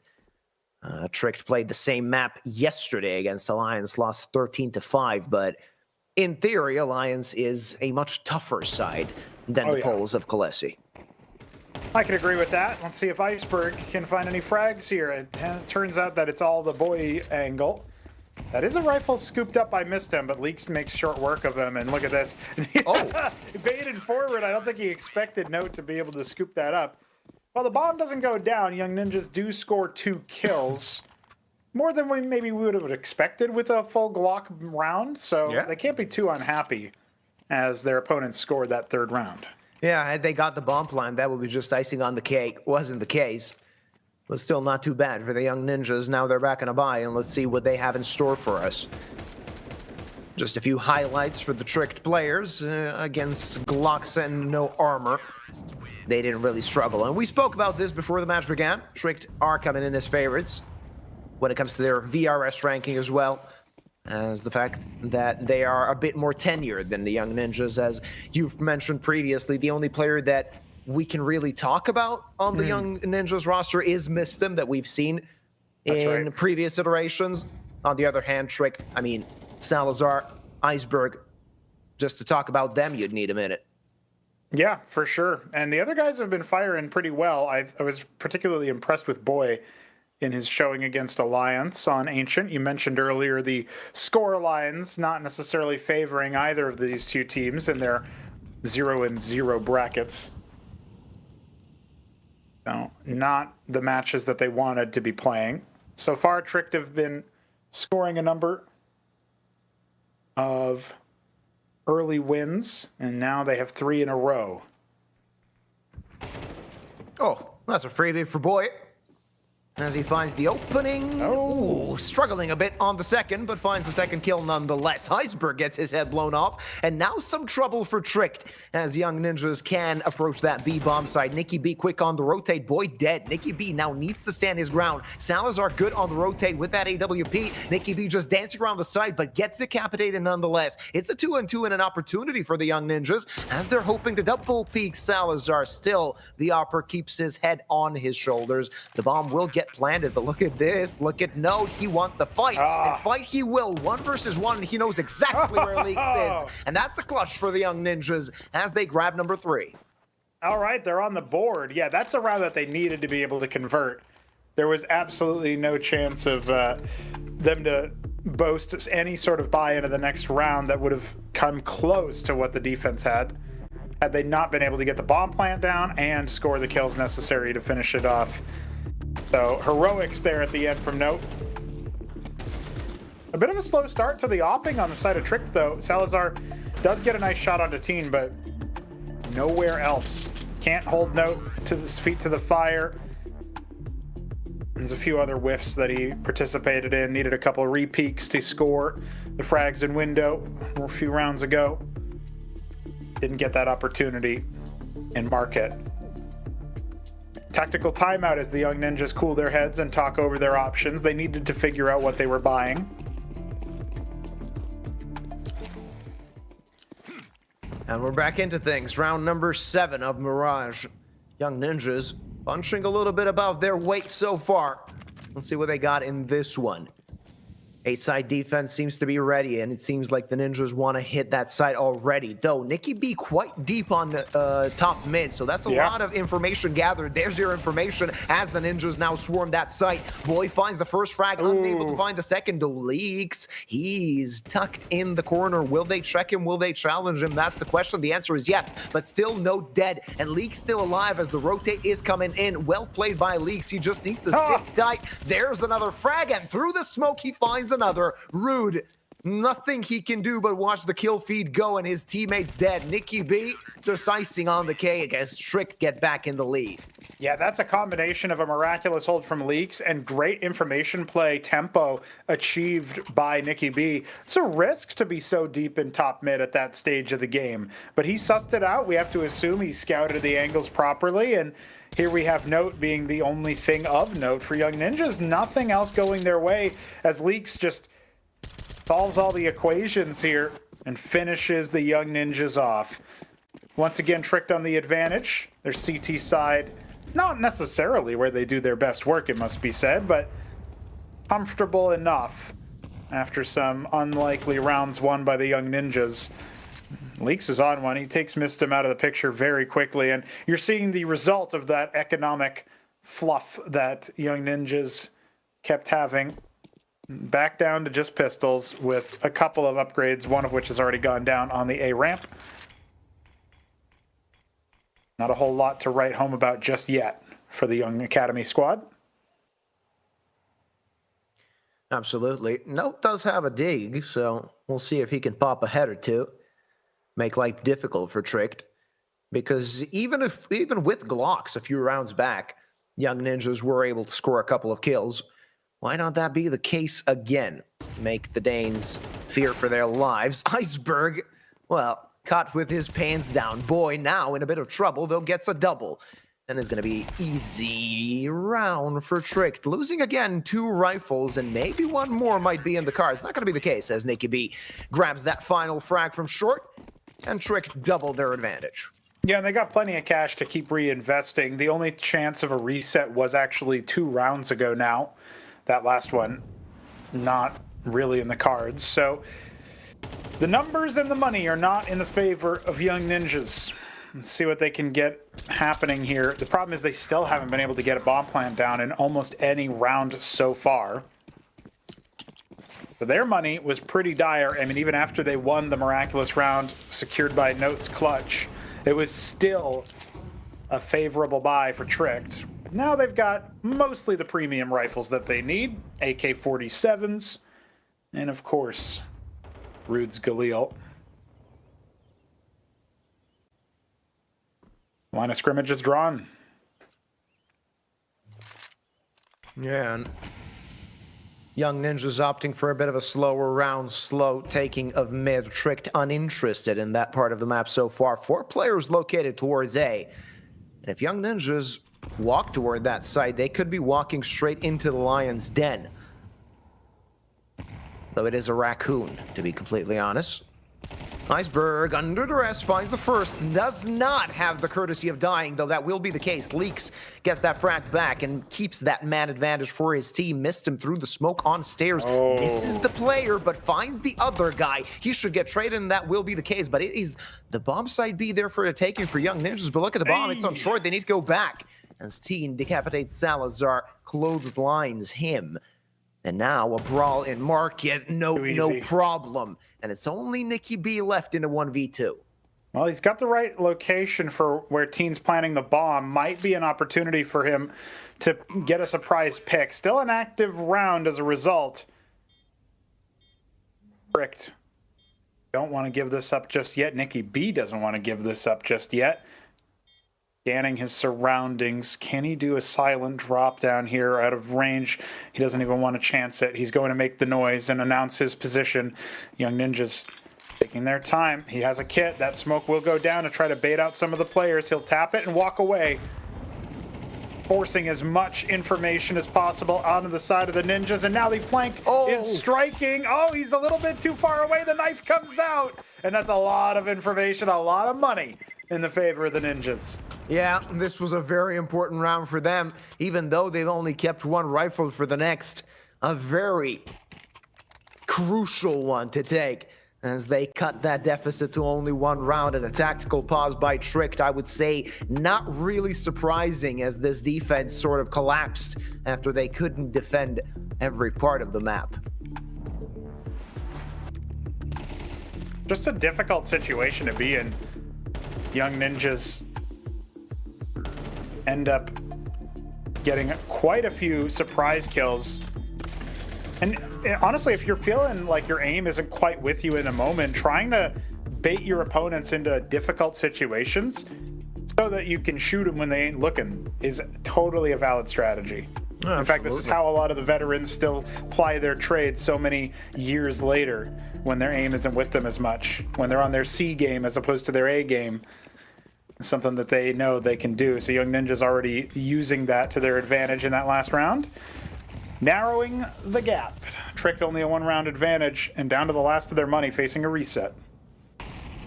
We'll see what that brings them. A very important round for both teams, both of them facing a reset in this one. A chance for Tricked to finally break away when it comes to the result. A chance for the Young Ninjas to actually get ahead if they win this one.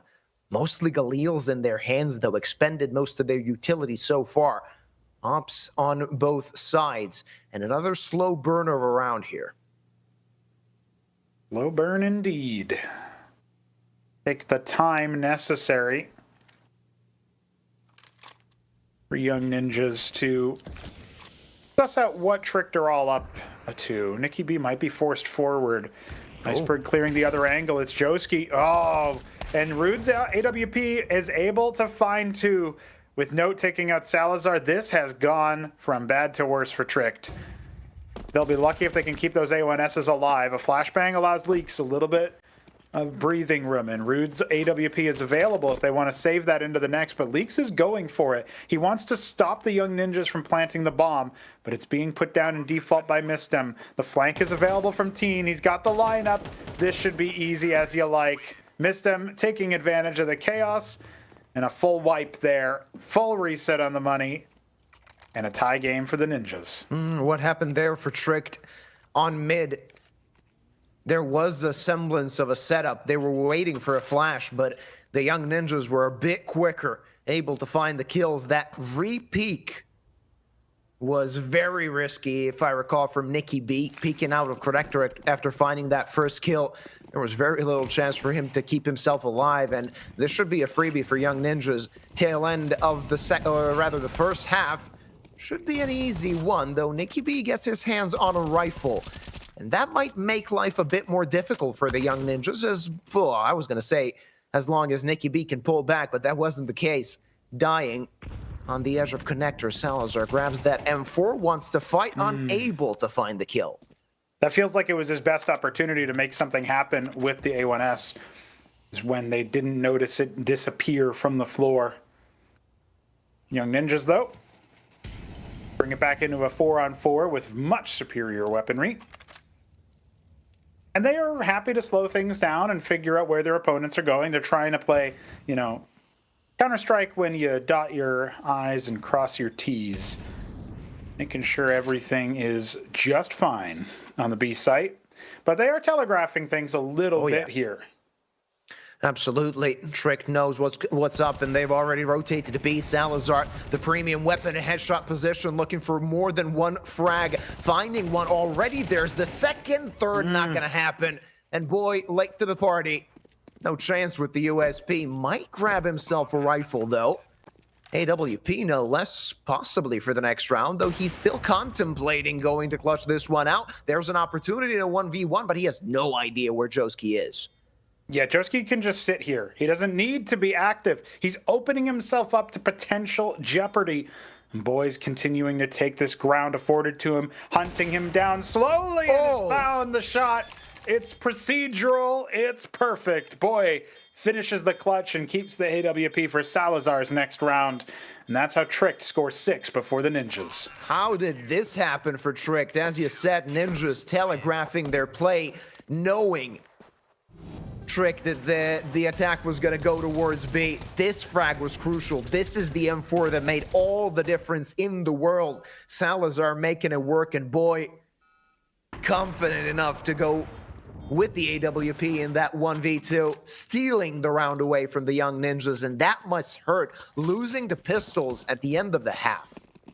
I know, yeah. I mean, Trick's little recipe for success is just, don't worry, guys, we're going to barely invest a P250. I'll steal a rifle, you trade me, and then just get a bunch of kills on the B bomb site. Easy. Yeah. So Young Ninjas just didn't know that they had been read like a book. Their fate was ordained long before they were born. To lose round 11 in this particular match. He's still waiting to do something here.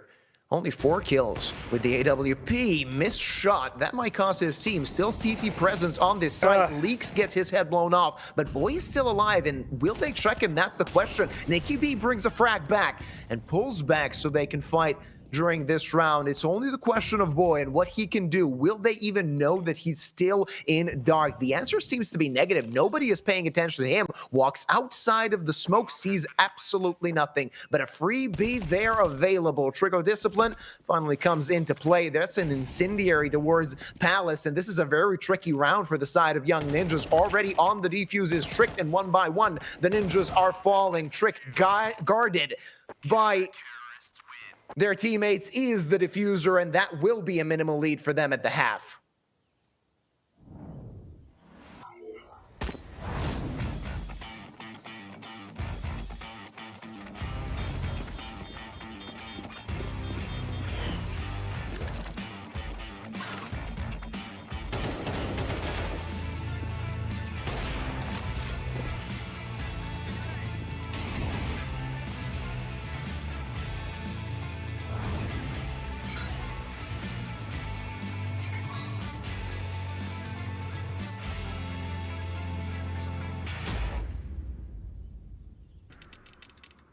One click is the difference between winning or watching. And this is the fastest click in the world. Powered by revolutionary hits technology. With custom actuation, rapid trigger reset, and click intensity.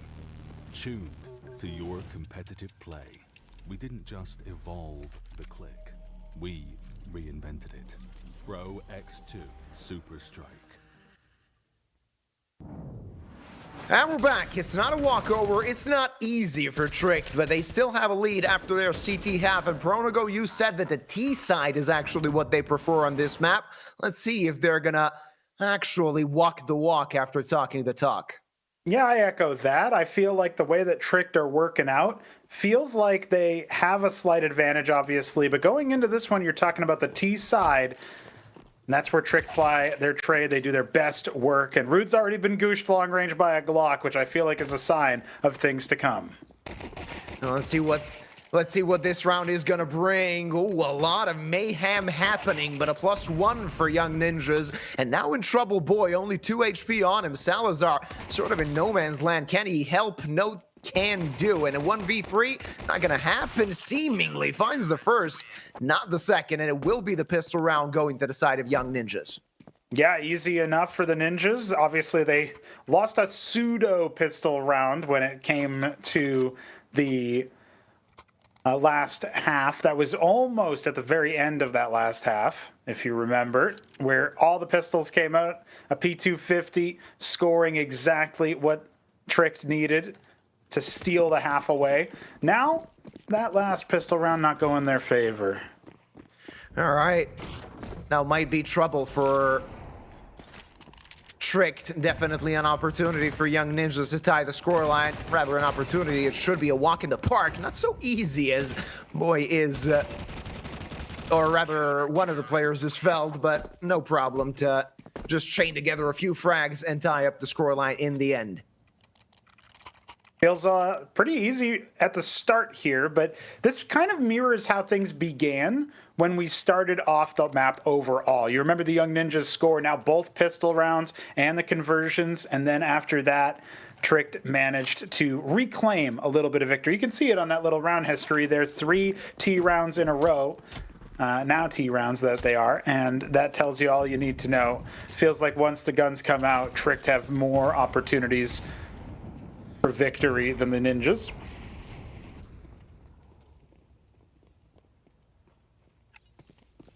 Puts us in a slow round here now that the guns are out. I think Young Ninjas are affording a little bit of respect, Yuva.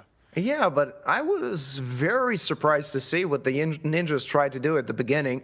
Trying to take a little bit of mid control, a little bit of mid presence, all the players basically towards that part of the map. All right, Nick could be opening things up quite well. And that's a +1 here for Trick.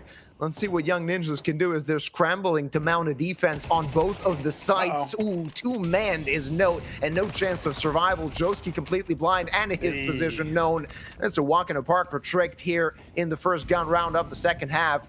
Waltzing to the B-bomb side, and that will be number 8 for them, as Teen and Rude will try and just save their guns. Yeah, it looks a little elementary here as far as those mistakes being made from Young Ninjas. Their players clearly getting lost in the sauce, the chaos starting to take root once those mid-rounds start to open up. And at the very least, Iceberg will be felled on the hunt because, of course, Tricked were looking for any extra scores they could make. Not a lot of money in the side of the Ninjas, so they will be defending this palace, holding on to their guns. The advantage, once again, in the side of the Danish team that's been together a decent amount longer than the Young Ninjas, let's be real, but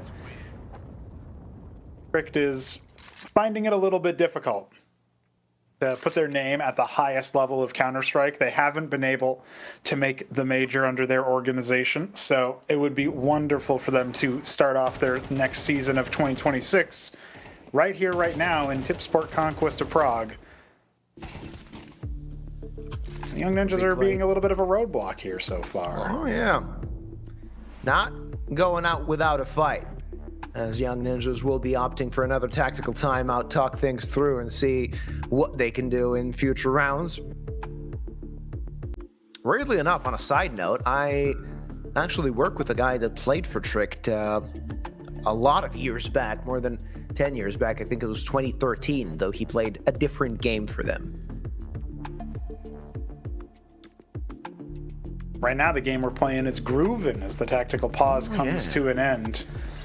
Nice pause music there. Minute 50, we are back into it. Round 16 with Tricked, a one-round advantage. It's a one-round game, and it's funny because it feels like Tricked have outclassed the Ninjas, and then still the round numbers say otherwise. Keen's been quietly having a great game. You know, he hasn't really had any massive individual rounds, but, you know, I remember a Guardian flick moment right there.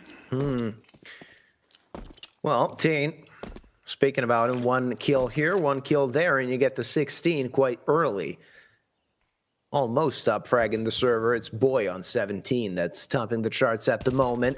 It's a very slow push toward that A-bomb site. It's heavily guarded. 4 players around. It's not going to be the easiest round for Tricked in this position. Mistim wants to go through that smoke, but he's losing teammates. Lost only 1. Now he goes through and finds a quick double. Rude there to lend a helping hand as Young Ninjas tie up the scoreline yet again. They are a nuisance for Tricked. And as you said, Tricked have seemed like the better team, but every time you count the Young Ninjas out, it's like they find a way to miraculously win a round.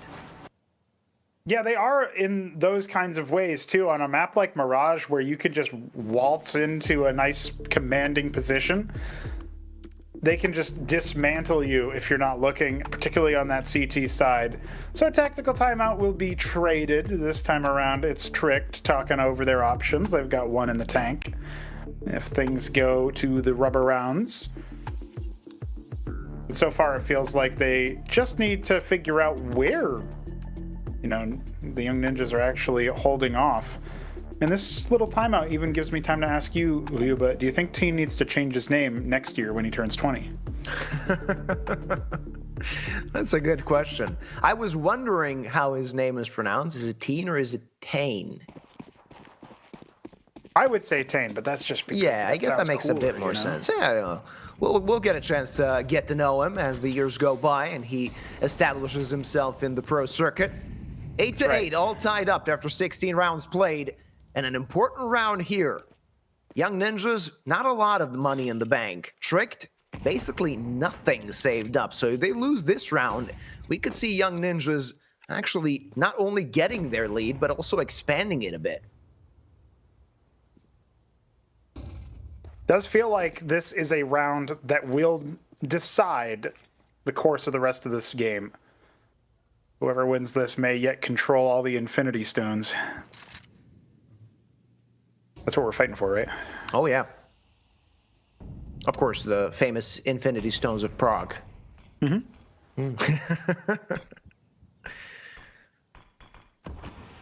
he is, Tainteen, holding out right outside of Palace. Hasn't really been tested on this side. Applied his trade mostly on the T side. Very slow round as Tricked are assembling their push. Does feel like it's still going to be A, judging by the bomb and all the supporting cast. They've quietly taken connector control. I don't like Young Ninja's position here, but if they win the heads-up duels, it might not matter. It's Boy who sounds off at first, and Rude is immediately awakened, courtesy of Iceberg. That's going to be 2 to the better for Young Ninjas. Several of Tricked members going down, but they have secured the ground to plant the bomb. Here's the retake. How will it go? How will it look? A few pieces of utility left for the side of Young Ninjas to try and retake this one. 1 player late to the party, that's Note. And his position might actually be of essence here as his teammates are trying to assault the site. It's Salazar that's first point of contact. 1 player on ramp. Do they want to jump on the defuse right about now? They should, because time is running out and they're running out of CTs. Though running out of Ts is the case as Leaks is alone. No chance of survival. And it's Young Ninjas grabbing the lead. As we're heading closer to the end of this best of 1, Young Ninjas turn into a higher gear. Sure do, and that's Rude with an excellent highlight round for him, keeping everything he needs in short order. Look at that. Find some opening frags. equalize and then supersede Tricked, even posting up against the final player once the comms came out. Maybe a little bit too telegraphed on Tricked's side. You would expect that from a younger team like Young Ninjas. This academy squad maybe doesn't have the deepest playbook or the easiest way to hide what they're doing. Tricked maybe hesitated a bit too much after taking the necessary territory. Iceberg sussed out. Did Mistim not hear that? Oh, he definitely heard that, but it doesn't matter. Iceberg scores the kill anyway. Yeah, blows his head wide open. Can they get the rifle? The question is, with so many HEs, where did that rifle go? Yeah, Leaks is going to get it. So something to fight with. They have Kevlar as well, so Tricked could be a bit of an issue here, as Young Ninjas not out of the woods just yet, especially with losing another player. Note, the Dink and left on 14 HP. Trouble looming for the Young Ninjas here. Yeah, that's a very uncomfortable position, and then he falls back after dispensing with so much of his utility. So not much to hold Tricked back. Could be seeing a tie game after all once more. Hard to separate these two squads, it seems like. That puts us into a B hit from Tricked. That's where they're going. Nikki B continuing to be the lurk, the thorn in their side on any of the rotates, while Rude is going to try to keep everybody from Tricked back away from the bomb site. First find is unsuccessful. Missed shot, needs to hit it, not going to happen. 2 kills found by these, well, Tech 9 and M4, and that's the end of that. It's Tricked tying up the scoreline, and Young Ninjas, they had their opportunity to expand their lead. Their lead is non-existent as they're scrambling to save these rifles. So this is going to be a close one, a tight one. Young Ninjas definitely punching quite well, but unable to slinker away. Okay. I like it from Tricked. I appreciate that they have taken enough time to download their opponent at this point, figure out where they might be posting up. And Rude was even trying to continue reinventing where that AWP was going on Mirage defensive side. Next round will be a tough one, but he will afford it again. So not out of the woods yet are Tricked. They're going to need to repeat this performance. Salazar offers up another frag, and so that just further consolidates the cash for Young Ninjas. Everything's been afforded, everything's been selected. If Young Ninjas can't finish this round here, Tricked are most likely going to be looking at running away with the game. It'll be scrappy buy into a save, most likely at that point. So this round is very important for the Ninjas. The money on the side of Tricked is okay, though. So let's see what they can do. If they can get a bomb plant, they basically secure a full buy. Oh, not quick enough is Rude with that AWP trying to take ramp control. Though Salazar with the double, and Boy there to help. It's a big advantage now for the side of Tricked. A lot of trouble for Note, but he gets a double there. Gives a chance to Joski. Not the best map for him so far, but this clutch would be a redemption. Let's see if he can get it. 1 versus 2, unable to find even the first as Tricked get back in front. Yeah, no kidding. Very difficult now for Young Ninjas to oppose Tricked. Feels like they're getting into the right rhythm for their battle march. Going straight to that 1-1 bracket. That's where they want to be. Casting the Young Ninjas down to the 0-2 best of 3 territory. Some tough teams in those elimination matches. Something we need to discuss is that teams are very difficult in those elimination matches in the 0-2 bracket. That's you right. got Johnny Speeds, you got Fnatic there. So Young Ninjas, they know how important this is, but this round is going to be easy as you like for Tricked. Only facing pistols, that Soul Deagle, the hope of Ninjas, and that hope gets taken away. Missed him. He's going to try his hand at the hand cannon. The save came 1 round earlier than expected, courtesy of Tricked doing a full wipe. Not a single gun saved over, so Young Ninjas, the suffering will continue until the aim improves, it seems. It'll be 11 for Tricked, and Young Ninjas are going to be fighting a very long and hard-fought battle. Payne trying to keep that AK. It feels like the noose is tightening, but he did fight his way out of 1 kill. That's all he's got. 21 frags to his name. Not nearly enough for the Young Ninjas to feel comfortable. Competitive, sure, but comfortable, not quite. Oh, definitely not. The next round could be of essence. They're going to need to use what weaponry they have to give themselves an opportunity to get back into an even scoreline. Otherwise, we could see Tricked walking away with this one after what we could describe as a hard-fought battle. The Young Ninjas just lacking that X factor so far. They got a lead for a little bit, but that was short-lived. Note, that's a good start. Finds the opening pick. And a +1 for his team, left on 17 HP. That could be of essence for the remainder of this round. Iceberg trying to bring it back into a 4v4. Not going to be the case. Look at T's positioning. He knows that somebody's in that smoke. Just waiting for a head to peek out. Not going to be the case in that position. Iceberg, will he be under threat? You can see on the minimap, Joski quite deep in T-apps. Joski needs to start winning some of these heads-up duels. He could further drive the advantage forward. Tane almost gets his head taken off. A fluffed smoke is the only casualty. And even then, actually, it was a good lineup. Full under pressure. Iceberg's withdrawn from the B-bomb site, now moving over towards middle. Looks like that might be where a lot of Tricked are going. Instead, they shuffle between Palace and Main. They're waiting for something to be given up to them, and Young Ninjas are wisely being relatively staunch with their footing, refusing to offer up anything, making Iceberg come to them, and Mistem will do him in. Rude's let one by. Leaks with the bomb will be peeking next, it feels like, and Tane as well.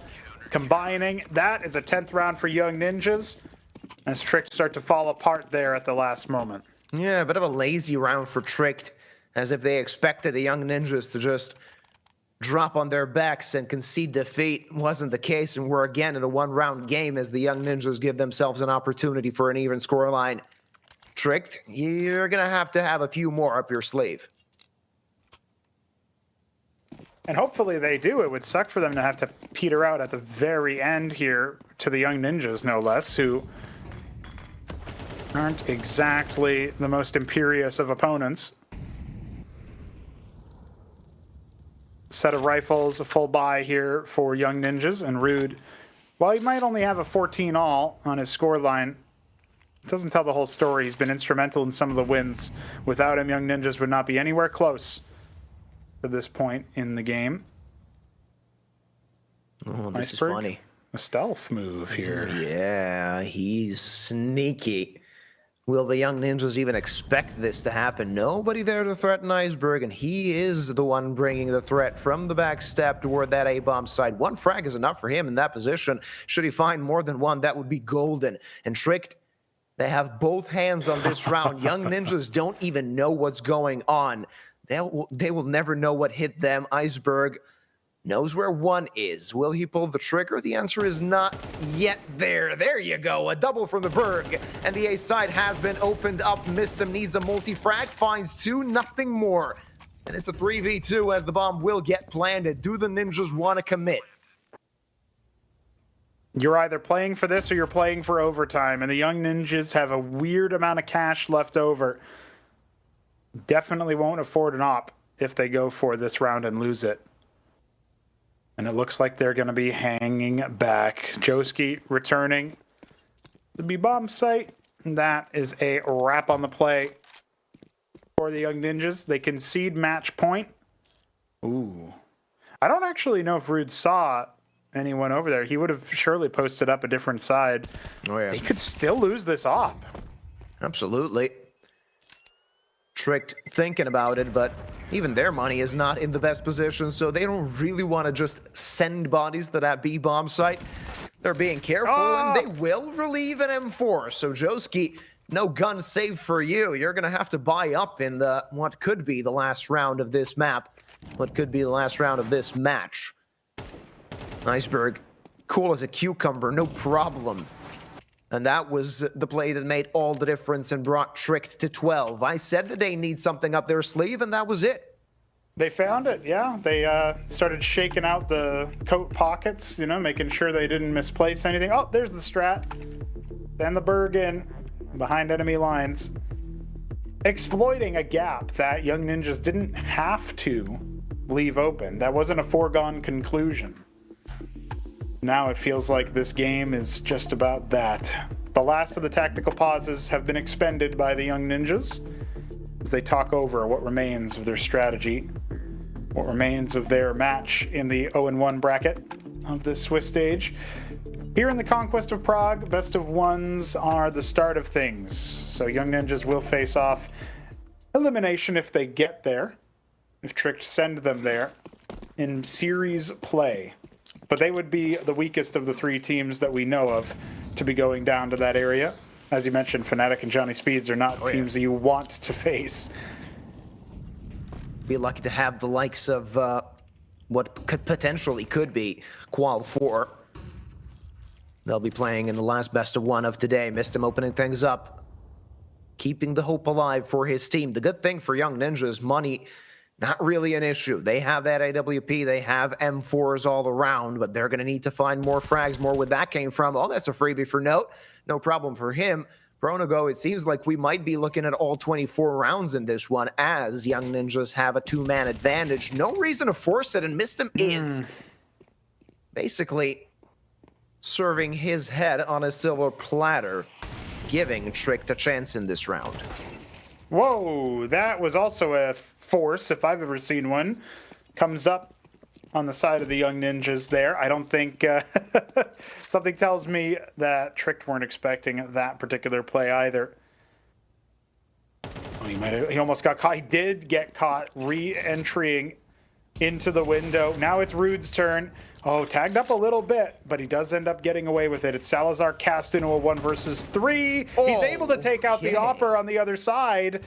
This could be everything that Tricked need. Oh, he's going to line it up, and he is successful with the movement. Making a lot of noise. Only has to go up against Joski. This is baseline redemption required, and he will pass the test. Because if he had fallen there after such a disappointing map, I think everybody would have been immediately dismissive of his performance in the team. But he holds on to it. And that itself is kind of a miraculous moment, because it looked almost inevitable for Salazar once he got rolling. Yeah, especially with that kill. It looked like it was going to happen, but a good position from Joski. Easy frag at the end of the day. And we are looking at round number 24. The closest map so far today. Let's see if Young Ninjas can take us to overtime. Would be a bit of a heartbreak for Tricked. Would be heartbreaking for Young Ninjas as well after they fought bravely so far. Note might be in trouble. Gonna get double teamed. Gonna get taken out. Missed him with the double as well.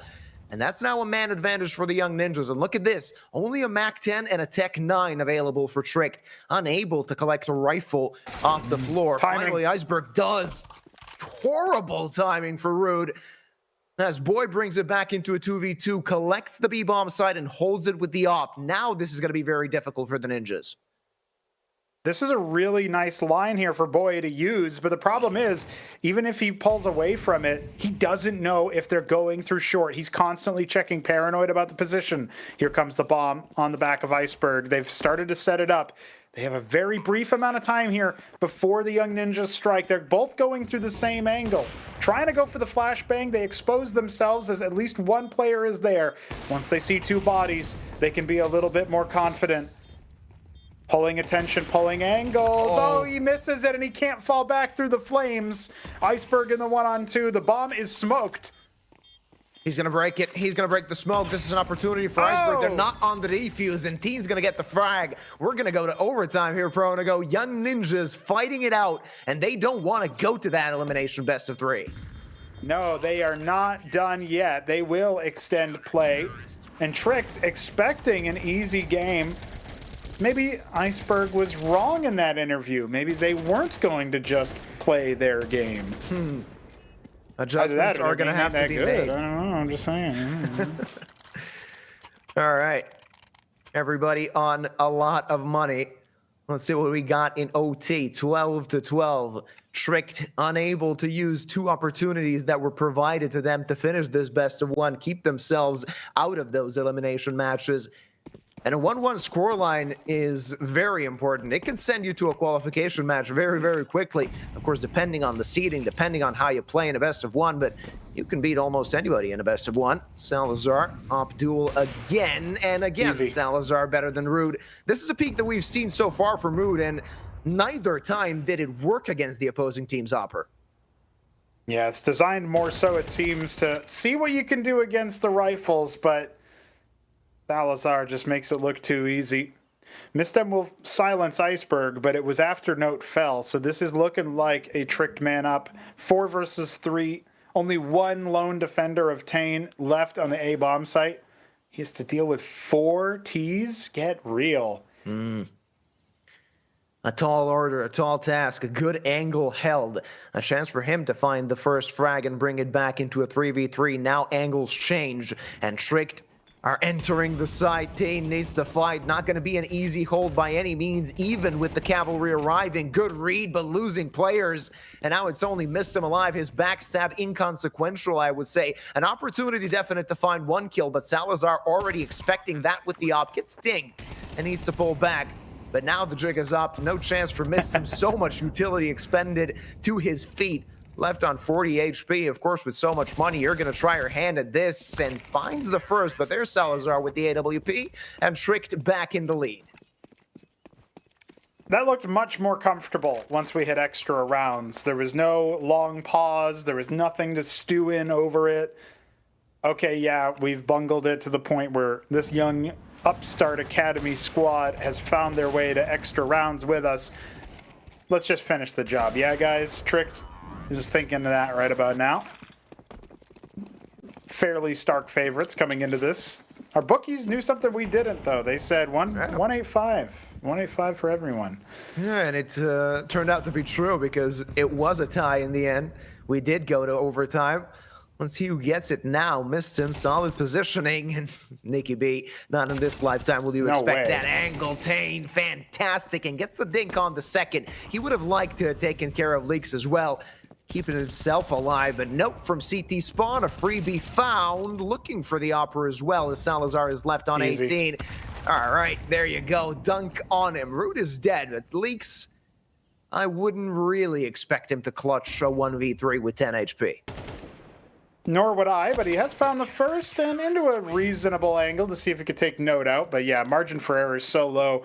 And maybe Tricked can put up a moratorium on walking through smokes. I don't know if that's really the best thing that they could be doing across the map and losing multiple gunfights as a result. I mean, can you even bring a gun to a smoke fight? I don't think so. Well, not if you ask Tane. Easy as you like. No chance for Iceberg to find that kill. And Leaks happy with the frag, happy with keeping himself alive for a second there, but only for a second. He did not survive for much longer. And a chance for Young Ninjas to get into the lead. A good start of this round. What is Salazar doing? Gets that kill. And yeah, that's the question. What the hell was Salazar doing? Wanted to get some forward positioning. Maybe too much too early. A man advantage here for the Ninjas. What is the plan for Trick? They're leaning heavily towards B. Leaks tip of the spear, but so many CTs on that B bomb site. A T-foot will not set in. You shall not pass. Nade passes Boye. Hey, you might be able to say the same about Joski. They've traded places now as the smoke starts to fade. Is he ever going to turn around and look? No, they have no idea. Could be a factor. But Nicky B is dead. Boy, they didn't hear him. They have no idea. Ooh, at the end, finding Mistim's head. But the bomb is in no man's land. And boy, 1v4. I wouldn't bet money on him to clutch this one out, trying to find the kill. At the end, not going to happen. And it's Young Ninjas having one round of an advantage in overtime. This is kind of the tenor of the match overall, as Young Ninjas are trading blow for blow with Tricked. But their rounds look like they shouldn't be winning them. They look like the other team is making all of these mistakes that just don't add up. And then you're sat there like, I guess Young Ninjas win then. So that's how it's been gone here. I don't know if Salazar was full blind from the start and just couldn't quite find the cart, but no reason for him to be out in front of it. Some kind of miscommunication or misallocation of utility. And switching over to their T side, Young Ninjas are going to try to continue their forward momentum. Trick did okay on the CT side. Salazar definitely had a slow start to this game. He started to heat up again, but need to see a bit more from him. Has the AWP out. And Leaks will be here to try to play spoiler on the utility on stairs. No victories found yet. The Young Ninjas are on the site.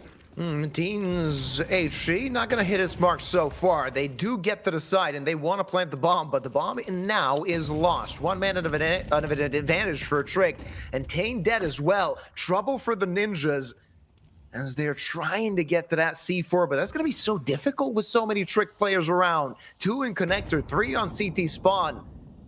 And the Ninjas are just waiting it out and hoping that somebody pokes his head out so they can finally get a kill in this one. Rude posted up with the AWP, ready to receive. Let's see if he's going to get a chance. Definitely is. Joski finds a frag. Now they're trying to dig themselves out of this one. Wow, Rude is now alone. 1v3. Off firing away, trying to find something. Missed shot will cost his head, and it will be 14-14. A tie game in overtime. Well, we've heard this story before. 16-14 was the latest that we've gone so far in the best of ones. That was Unity taking on Eyeballers and eventually defeating the favorites there. Young Ninjas could be doing the same thing, but Tricked have equalized. We might not be able to separate these two teams without, dare I say, OT2. A possibility, an innate possibility here. Both of them not taking no for an answer. Both of them fluffing some rounds they should have won. Not thinking about that anymore, though. Those rounds are gone, done, dusted. And now you're just thinking how to avoid those elimination matches. Let's not forget, ladies and gentlemen, the team that loses will be fighting for survival. Is going to need a heck of a lot better Counter-Strike to actually get to those play-ins, not just to the Prague LAN. Solid setup for the side of Trick. They're just waiting for the Ninjas to attack this A bomb site. Again, a set piece execute on A. Leaks waiting. Not going to find a head before the smoke blooms. Not even going to try to find it through the smoke. Freebie of an A bomb site for the Young Ninjas and a chance for them to plant the bomb. Missed him playing a lurk, and that actually might be of consequence in this round, Pronogo. Yeah, it might be. As of right now, the T's have secured tenuous grips on the A bomb site, sending Joski forward to try to create some space. Trickter taking a real long time to get in a position. Now Mistim can activate, and of course he'll take it down, boy. This makes it a one-pronged assault. At that point, you're talking about a very unlikely path to victory. Young Ninjas are on the precipice of a match point here in the best of one territory, and they will take it. Too easy. One opportunity for Ninjas to run away with this one. They'll be ecstatic to do so, because Tricked had 2 opportunities in regulation to win this best of one. They'll be kicking themselves if they lose the next round. This one was costly. Not defending A so tightly meant that they had to go for that 5 against 5 retake. But when you have a lurk on the T side, it can always pose a threat, and Mistim completely discombobulated that retake for Trick. Now you got to find an early kill. Let's see if that will be the case. Missed shot from Salazar. He needs to hit these, and he's been struggling a little bit on this hop today. Yeah, not looking like his usual self. Leaks and Nikki B doing just fine. Boy having a superlative game. Might not be enough as Trickter facing elimination. Joski, he's found a little bit of form in overtime. Won't be able to get himself out of that situation afterwards, but a space taker, a space maker, as Note trades out Mistim for a double. Wounded indeed, but Salazar in such a terrible position, and this might be the end of our best of one, Yuba. It's Iceberg against all. Unlikely, even though 2 players are very low. Will he check? Nope, the answer is no. 16-14. Young Ninjas save themselves, and they will be going to that 1-1 bracket. And one thing I have to say, Pronogo, we have a stack elimination bracket ahead of us. We got some top teams there. Among them will be Tricked. Indeed. Tricked, Fnatic, and Johnny Speeds are in the 0-2 best of 3 bracket. So anyway, rest in peace, Qual 4. It was nice knowing you, but maybe you're going to have to take a page out of the Young Ninjas book and somehow narrowly secure victory over the favorite, MOUZ NXT.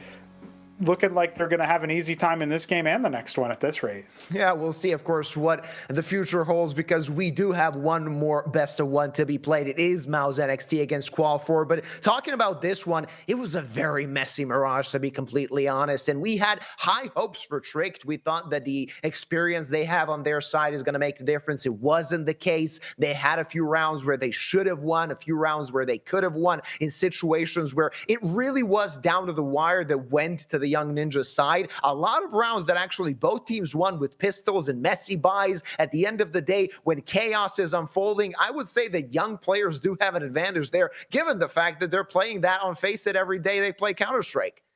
Yeah, it's definitely a fair point. There was no hope there for the Tricked side to at all stop the bleeding. It felt like they were, reeling from the early punches Young Ninjas were throwing and playing above their level, punching above their weight. The Academy squad actually looked like the more together team, the more well-rounded organization. So something's working nicely there and something's not working for Tricked. Yeah, and absolutely. We have one more best of one left for you today. It's another Academy squad. It's MOUZ NXT against a team that went through the open qualifiers. It's Qual 4, of course, after the break.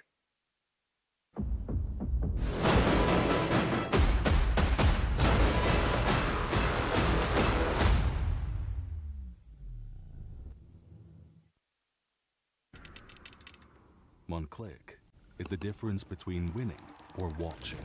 And this is the fastest click in the world. Powered by revolutionary hits technology. With custom actuation, rapid trigger reset, and click intensity. Tuned to your competitive play. We didn't just evolve the click. We reinvented it. Pro X2 Super Strike. Nový Straight Wild Beat. Zažij divokou jízdu. Zažij to napětí. Zažij ten beat. Zažij Wild Beat. Novou vůni od Straight. Isten hozott do híresek csarnokában. Vítejte v síni slávy Tipsportu, místě zasvěceném největší komunitě sáskařů. Profi výbava analytika plichtiče, který inspiruje. Co děláš? Držím palec. Ukáž? Držíme palce všem sportovním i sáskařským hrdinům. Tipsport.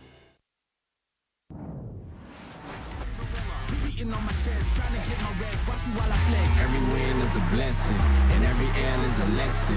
So when I run into rejection, I know it's only redirection. I see the blessing right beside me. It's just as important and likely. I do it like I'm in my Nikes. Don't make excuses, they never excite me. Boxes, I cannot fit in the boxes. Stop it. Quitting was never an option. Exhausted. This passion is never exhausted. And you cannot stop it. Nah, you cannot stop it.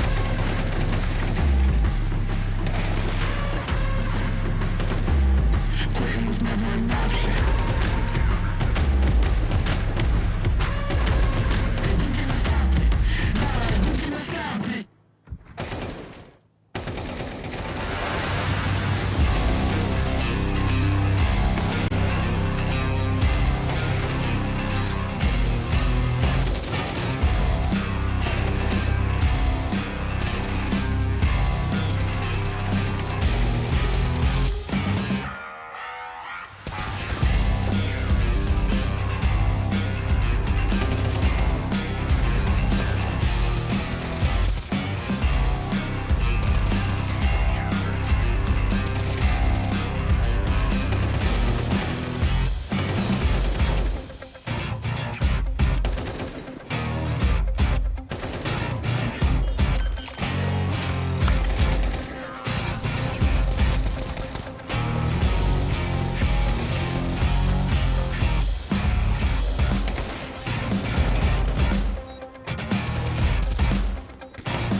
Jack Odeon from MOUZ NXT. Thank you so much for coming to the interview. Tough loss for you against Eyeballers, but how fun was the match? Because you played against very interesting players, a very interesting new project. I mean, it was fun to play against the players we met, but not so fun to lose. I think the reason we lost is just we played pretty bad. We haven't really played that much with Flarex, and now he's a stand-in, and I think we just didn't have it wasn't the right day for us. We played pretty bad ourselves, and that's the reason we lost. But it was nice to see those players on the server again and be the ones to play against them. In terms of roster changes, you are a pretty new team right now.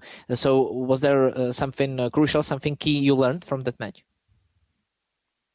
From the match we played, I think it's just we don't really have that much structure right now on the map. Of course, we fixed some things, and overall we were just it felt like we were sleeping in the game, and I think that's the biggest part of why we lost. So we just need to be more awake when we play. Right now we are playing against Qual 4. They should be paper-wise one of the weakest teams in the tournament. Do you feel like that? I mean, I don't really know that much about them. I just saw they lost to ESC, but we don't really focus that much on that. We try to more focus on our own gameplay, and then if we lose this match, then we lose this match. But yeah, we just want to be good ourselves, and then I think we will win. And yeah, we just take it one match at a time and try to do our best. Yeah, but still in this format of the tournament, in this quick format of BO1s, do you feel like maybe it's crucial to win at least one BO1 until going to the BO3s, so with more cushion under yourself? Yeah, I mean, it's kind of like they made it that it's a bit, you're pretty bad, set for the tournament if you lose the first two BO1s, so it would be nice to get this one, so it's not that much pressure on us that we need to win 3 games in a row. So I hope we can win this one, so we don't have all the pressure on us. Yeah, good luck with that. Thank you so much for the interview, and good luck for the match as well. Yeah, no problem. Thank you.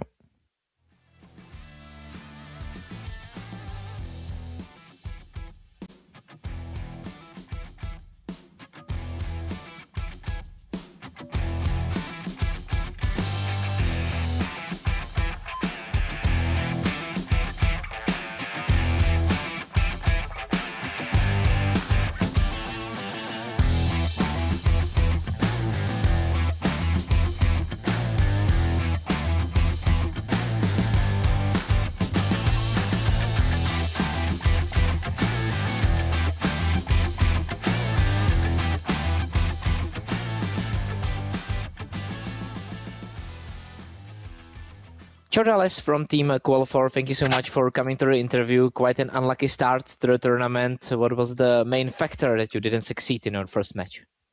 Well, for us, I can say that it was Easter. It was hard for us to play together. We were all with the families, with everything, but we hope today we will do better. Do you feel like that BO1 system that we have on the start of the tournament suits you, or it may be a problem for you?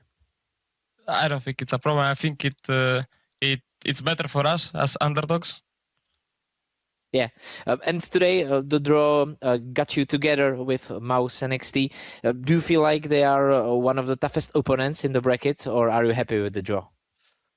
We are happy with the draw. I cannot say that because it was also Fnatic. I've also that we tried to avoid. It was good draw for us, MOUZ NXT. You said your main problem yesterday was focus. What do you think is the second problem that you need to fix to win this match? I think we have to start to shoot back at the enemies.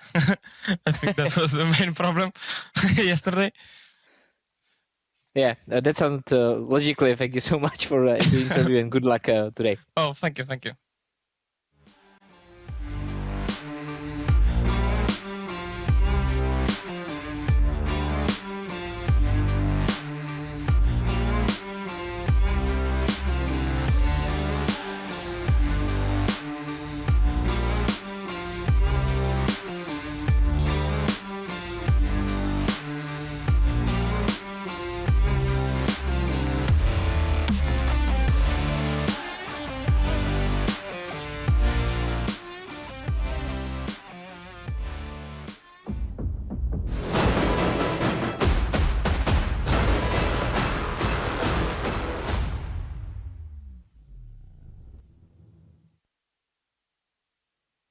The elimination bracket will have one more name added. Will it be MOUZ NXT or Qual 4? The bookies have a favorite, but anything can happen in a best of one. Prono going to do here to bring you the action for our last best of one for today. Prono go, I mean, I said the bookies have a favorite. We have a favorite as well. We didn't see a lot from Qual 4, and we heard one of their players say, we got to start shooting back at the opponents, and that's a sort of a good summary as to what happened to them against ESC. Yeah, happy Easter, guys. You got your one round as an Easter giveaway. Otherwise, it was a total trouncing against ESC. Qual 4 surely going to do better in this next best of one, but I still don't have high hopes for them to get past MOUZ NXT. We already saw a singular upset in the form of Young Ninjas narrowly edging out Tricked. Of course, on the other side of things, Qual 4, it would take a lot for them to defeat their opponents on the other side of the server. MOUZ NXT did mention that, well, we don't have a lot of time with Fleerax, but at the end of the day, I mean, the rest of the team is good enough to overcome these upstarts from Romania, it seems. Yeah, and I can sort of expect that even Fleerax will be adding something to his tally, a good opportunity for him to improve his numbers on what could be his new team, rather, as we still have no clear confirmation of whether Fleerax will stay with MOUZ NXT, but we've seen some solid things so far from MOUZ NXT. Sadly, they lost yesterday against Clutch Shane. What was a bit of an underwhelming performance from MOUZ NXT.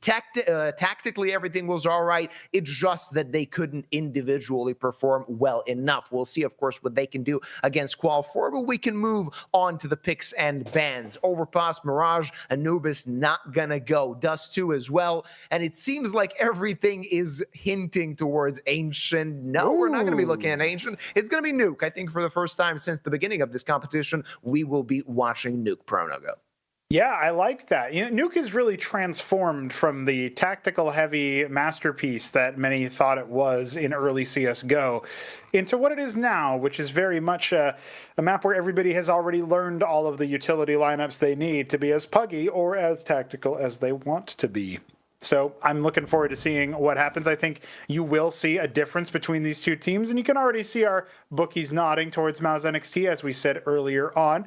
Qual 4, a mix of Romanians that have yet to prove themselves. Surely, though, they will increase their round differential at the very least. Well, hopefully so. It still is a best of one, but hopefully they can get more than one round. One thing we do have to say, I mean, Qual 4, we spoke about them yesterday. They are happy to be here. The fact that they went through the open qualifiers, defeated their more experienced compatriots at AIM Club during those open qualifiers. So it's one of those situations where whatever they do is going to be good experience for them for some future competitions, and they are playing other competitions as well. They had a few best of threes as well under their belt in this lineup. If you can check HLTV, you can know what teams they were played against. And we have to say that this is a team that might actually, with time, become better, but currently they seem like the weakest link in this Swiss stage. Yeah, and I said it yesterday, but I'll say it again. At least they've got a nice logo. I mean, oh yeah, it's hard to be worse than MOUZ, but it's nice. It actually is just on its own pretty good. So yeah, pretty good looking logo. At the end of the day, that added some points too, not to their round tally. Of course, if you've just joined us, this is our last best of one for today. It is the 0-1 bracket we're looking at today. Of course, last map we will watch will be Nuke. Tomorrow at 1700 hours, Conquest of Prague continues with the 1-0 bracket, and those are going to be some interesting matches as well. Yeah, it's going to be exciting to see how all of those teams start to take shape. Like I said, this is just getting us excited for the elimination games, the qualification games. Maybe you can even start to say you're getting excited for the LAN. I know I am. So absolutely. Once we get there, it's going to really start blowing the doors off of places. Last year's LAN was really fun to cast. Hopefully it's going to be just as fun, if not more, than last time out. Of course, if you're close to Prague or if you're living in Prague, don't forget to go to the Vodafone Arena. If I recall correctly, there was some food given out as well. So if not for nothing, you can at least get a bite to eat, a cold beer, and watch some good quality Counter-Strike. That's right. That's right. They got games. They got all kinds of crowd interactions. A great time over there. And you also even have an American that tries to speak your language. So that's something, right? That helps. Yeah, I don't think the crowd really understood you when you started speaking Czech to them. I would assume that somebody appreciated it. That's right. The production did, That's all that mattered. That's we are good to go, though.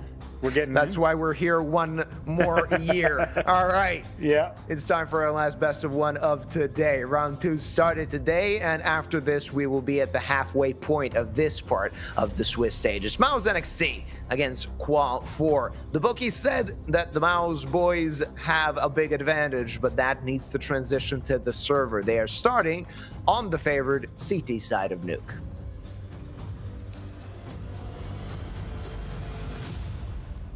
Very cool. Qual 4 have a lot to work on when it comes to their general T-side approach. It did not net them very much success against ESC on Ancient. Let's see how they are on Nuke. NXT going to be defending here. A pistol round gives you a lot of hope. Let's see if Qual 4 have what it takes to claim this pistol. They've stretched their legs toward the outside positions. If you look at the mini-map, they've basically taken everything apart from the bomb site. Zeking opens things up, but that frag gets taken back. A 4-on-4 now, and OP Dust, he's going to have a heck of a lot of work to do. I have no idea how that shot connected, but kick down is down, and OP Dust, still though under arrest, needs to pull back. One of the Qual 4 players, that is Zeking, is pretty low, left on 13 HP, though Zaha quite good. AR, Dooley is on long range. Never a good combination, and it's Qual 4 that get their foot into the door of the A-bomb site. Still a chance for MOUZ NXT to do something, though the bomb has been planted, or rather, it is going to get planted. Zelix, his position yet to be revealed. This USP could be of essence. Certainly could be. Fleerax making a ton of noise, and Shortless will have an easy time of that. It's all on to Zelix. He's found the first of 3 that he needs. Pans back up and doesn't spin quite around fast enough. Shortless will finish it off. It looked a little classy. It looked a little close. Qual 4, draw first blood. Look at that. Already equalizing from yesterday. At this point, I think you're BMing them a little bit, but yeah. They got the one round they won yesterday against ESC. Let's see if they can top their tally. And Shortla is doing really good on that P250, grabbing 3 kills in this round and opening things up quite well for his team. It's going to be a MOUZ NXT force buy. Fleerax on the scout. They even have a FAMAS in the hands of Zelex. 1 SMG, 2 pistols to boot. So definitely these mice are going to have teeth in this one. Don't test them, Qual 4. Already looking much better than before. Feels like we're gonna need to take a moment before MOUZ NXT really start turning the screws, but they could do it as early as this round, as you mentioned. They got a little bit of teeth. Be careful. One thing I have to note, Fleerax up until now didn't fire off a shot at the scout, so Qual 4 up until this moment had no idea what the buy looked like for MOUZ NXT. Of course, that info is inconsequential given that no frag was found. Zaha covering secret. Let's see if the MOUZ players can actually get outside of that position. One is not. The second one to be expected, and Zaha is looking that direction, just waiting to pop ahead. Zelex might be in trouble. Solid angle, looking for that AK to be dropped on the floor, and that should be the case. Finds the first. That's a C4 as well on the player on Heaven, so still a chance for MOUZ NXT. Nicodian in trouble. All right, that was quite quick. Trying to find the second, and will be successful with the 5-7, even escaping with his life, and that's a man advantage for MOUZ NXT. Sure is. Yeah, Levi in a ton of trouble here. Drops the bomb at the very least, and look at that. Fleerax had the wrong gun out for the job. Close quarters engagement's not what you use the sniper for. AOK and Nicodian gonna be the guns to beat here for Qual 4. Not an easy, comfortable end to their second round, but it should be theirs nonetheless. It feels like they've stabilized. Oh no, AOK's found the angle. The timing really not working for them, and Kickdown had no clue where he was supposed to look. It's always an uncomfortable place to be when CTs are all around you and you're just center sight, no chance of doing anything. MOUZ NXT not letting Qual 4 double their yesterday's tally. And also that counter reset is very important. I mean, silver lining, Qual 4 got the bomb plant, so they will have some weaponry in the next. Yeah, there's play to be had still. Not a blowout, and certainly still some more guns to field. Though it looks like Qual 4 have elected to go for a pistol-oriented buy. Some nades in their hands, and they want to hit A as soon as possible, at least with kick down, and he's going to find that first kill. Now trouble looming for MOUZ NXT. Smoke not as good, and Zelix is going to use it to find the double, maybe even more than that. That's the C4, and now he knows where it is, unable to kill the player.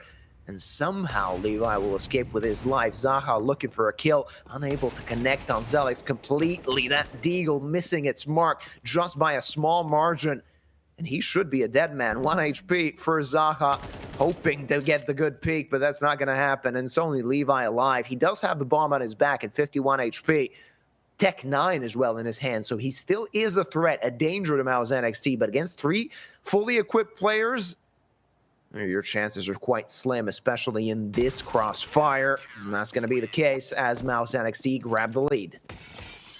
Very nice there for NXT to close the gap a little bit and to overcome what Qual 4 have put up. That pistol round not being converted upon for the Romanian side. And even though they started to look a little bit dangerous there, they weren't able to convert past it. MOUZ NXT must have been smiling to themselves as Zelix called that they missed their smoke. This is a very elementary mistake. Qual 4 are going to have to tighten up their lineups if they're going to continue throwing bullets at this Academy squad. It's Kickdown's turn to move on through outside. Wasn't even checking for flarex. Wasn't even a thought in his head. No problem. And it should be a cleanup, an easy one, a freebie, if you will, for MOUZ NXT, doubling their advantage with absolutely no trouble. Perfect round and grabbing a lot of money. Look at the money on their side. Flarex will be upgrading to the AK as well. So financially, MOUZ NXT shouldn't worry for the next couple of rounds. Yeah, nice and easy so far. At the same time, Qual 4 have what feels like a cooldown before they can start trying to answer back with proper weaponry. Obviously, they do have 3 AKs, a Galil, Kickdown once again on a MAC-10. No AWP in sight for them, though. Seems to be unnecessary if you ask the side of MOUZ NXT. There's going to be a lot of presence on ramp. Ayuk might be in trouble if they want to rush through that smoke. Will that be the case? Smoke break. 2 frags found for Ayuk, and he continues through the smoke. Forward positioning and Zekking in trouble. A +2 now to the hand of MOUZ NXT. 2 rifles on the ground that Qual 4 expended their money for. It's Levi hitting the deck as well. Zekin kicked down, no chance with that MAC-10, and it's only Zekin remaining. Can't really do anything in this position, 1v5. It's kind of unheard of to have MOUZ NXT pushing Trophy with multiple flashes, a bunch of utility, just stuffing the position. I'm worried, View, but I feel like Qual 4 have already been sort of read in a sense that MOUZ are very confident against them. And they're just saying, yeah, they're not going to shoot back, actually. We are just going to catch them with aggression.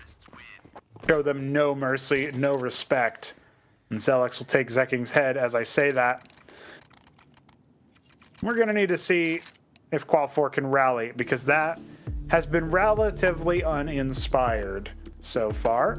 Not a single bomb plant since the second round. Yeah. Technical pause.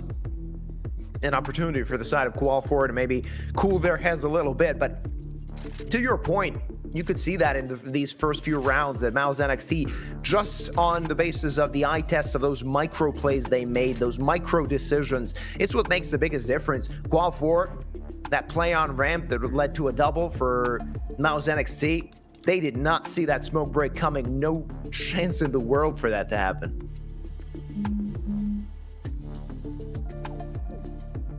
Let's see. Specifics are not immediately presented to us of how Qual 4 intend on righting the sinking ship. Taking on water. It's early to call it definitive. But even despite this technical pause, it feels like I'm so certain MOUZ are going to be feeling easy about this matchup. Yeah, I mean, they came here confident, and I would assume that they were quite happy with the draw they got, especially given the fact that there were more than a few tough teams in the 0-1 bracket. Speaking of which, there's more than a few tough teams already in that elimination stage. We spoke about it, but why not talk about it a little bit more? You got Johnny Speeds, Fnatic, Tricked, and I can say that neither of those three teams expected to be in that position, fighting for survival already in the Conquest of Prague. You expected them to maybe be 1-1, some of them even to be 2-0, but not the case for them.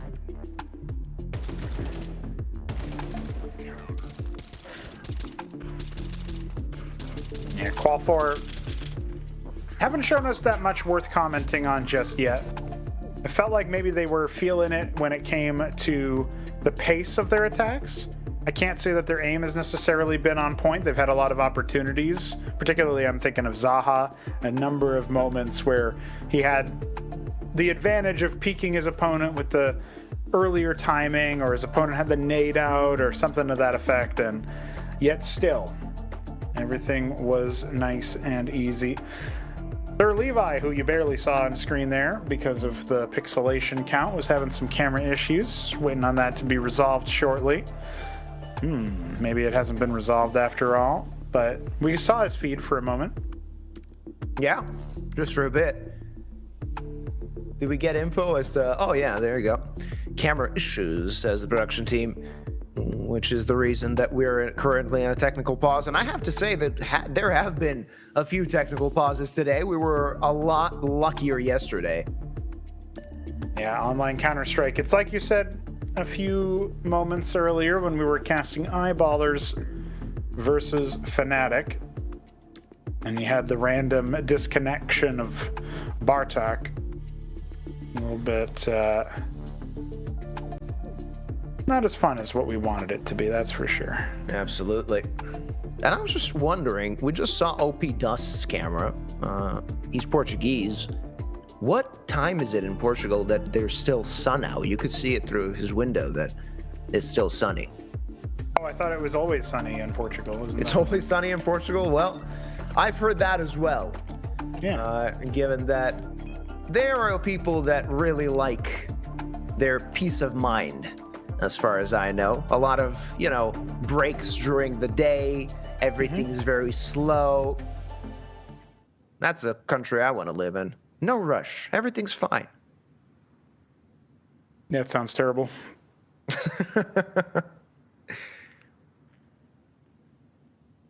I will say I recently moved to Vermont, which is a state that I hadn't really had much of a pre-existing bias for or against, but indeed, it seemed like they are right at home with the Portuguese based on your description. Yeah? Might be a shocker for you. I had to hand my landlord my check personally by hunting him down to give it to him because he just wasn't. He was just so lackadaisical. He didn't even care. He's like, okay. Nah, do I really need to get out of bed for this money? I mean, you'll pay it when you pay it. There's really no rush. Yeah. I mean, when you think about it, on one hand, it feels really good not to pay your rent for a couple of months in a row, but then one time that you actually have to pay, you have to pay for a few months, and that hurts your wallet, right? It certainly could. It is a possibility. It's Oh, for a moment there, I heard the music stop, and I was sure that we're gonna head back into the action, but isn't the case. It just needed to be looped again. We can see Flarex checking his inventory, checking his profile. Did somebody leave a comment? Did they say minus rep cheats or plus rep good guy? Right, yeah. Favorite thing to do is to see if we can spot any interesting factors inside the background, For Zekking's camera, you really can't spot anything. There's like 3 pixels altogether. If I had $1 for every pixel he has, I'd have $1. That's our pay. All right. Pixels. We just got word that we should be returning back into the action. It's MOUZ NXT against Qual 4. It is the 0-1 stage of the Swiss bracket in Conquest of Prague 2026. And both of these teams really want to win. Otherwise, whichever one loses will be the outsider, will be the underdog in that elimination match. We already spoke about the teams that are in the 0-2 bracket, and they're no slouches. Definitely tough opponents there.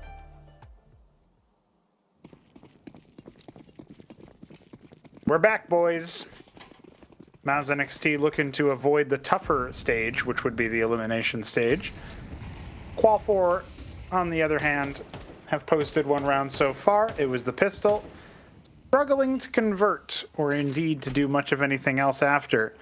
We heard the AK sounds, and you're tempted to think it's the T side, but no. MOUZ NXT sitting pretty on the defense with 4 AK-47s. Should be a relatively simple cleanup. Zealous, though, a bit overzealous, as he poked his head out of main, and that could have cost him his head. No problem, though, for OP Dust to collect a couple of frags toward the A-bomb site, and Zaha falls as MOUZ NXT hit 5. Currently cruising on the CT side of a nuke. The cooldown might be up, though. There's been enough suffering on the side of Qual 4 that they can at least afford proper buys going into this next one. Opportunity to see if they can clinch a comeback, at the very least feel like they're truly and properly in this T side.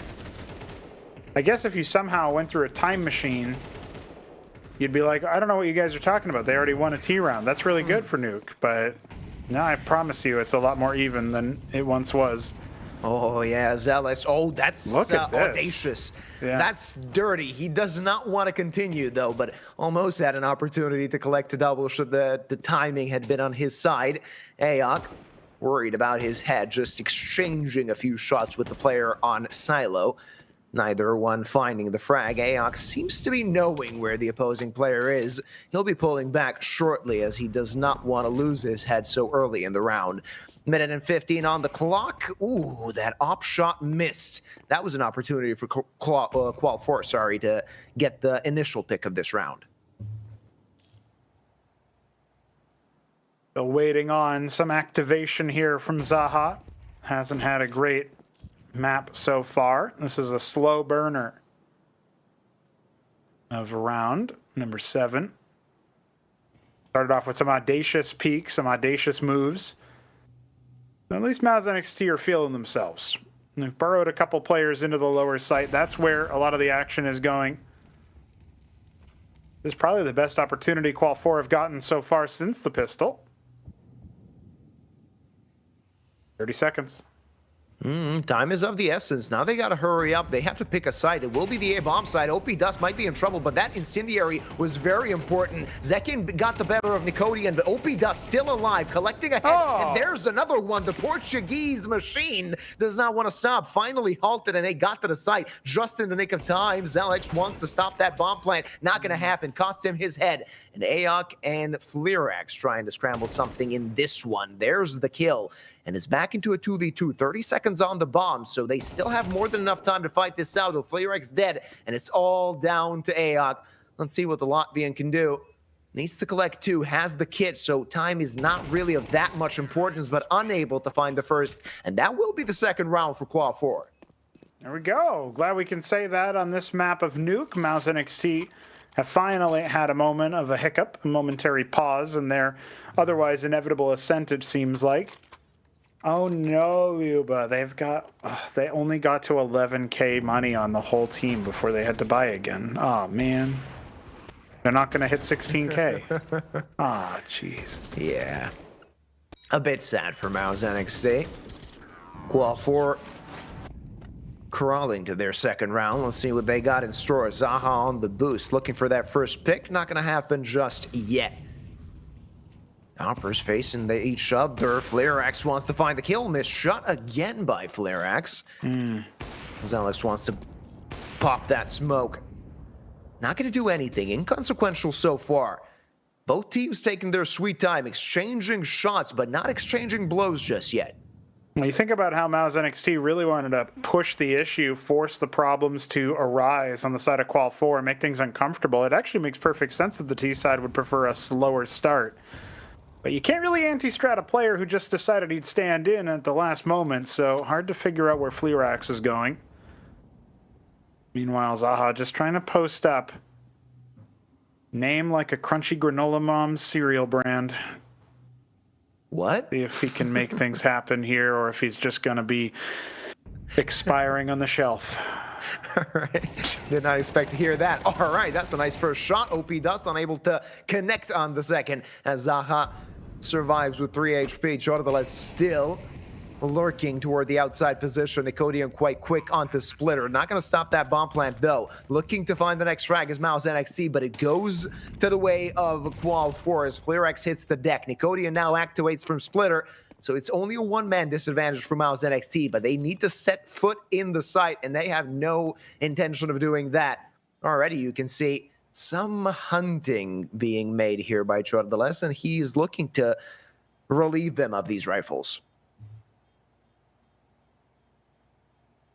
So what is a Chorda?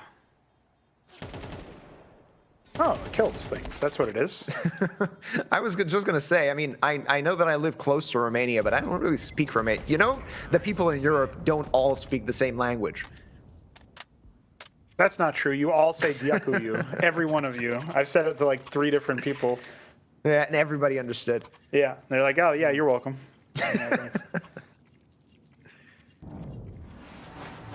All right. Qual 4 got some fight in them.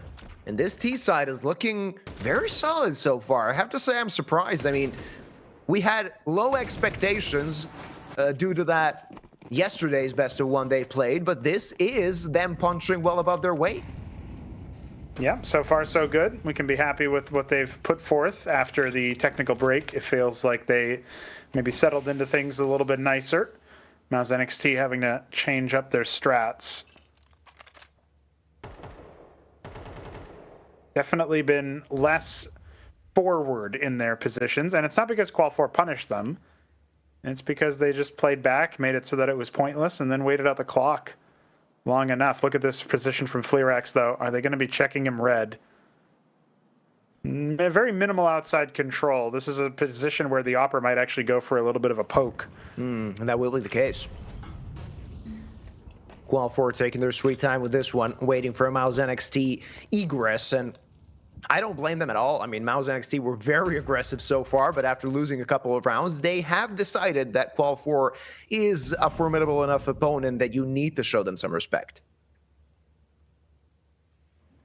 See what that respect leads them to, because MOUZ NXT themselves haven't been responding to what Qual 4 have done in the middle round. They need to stop them before they can get onto the site, and it is going to be successful, especially with the last couple of bullets out of Nicodian's A1S. He almost presented his backside to kick down, but it was not to be.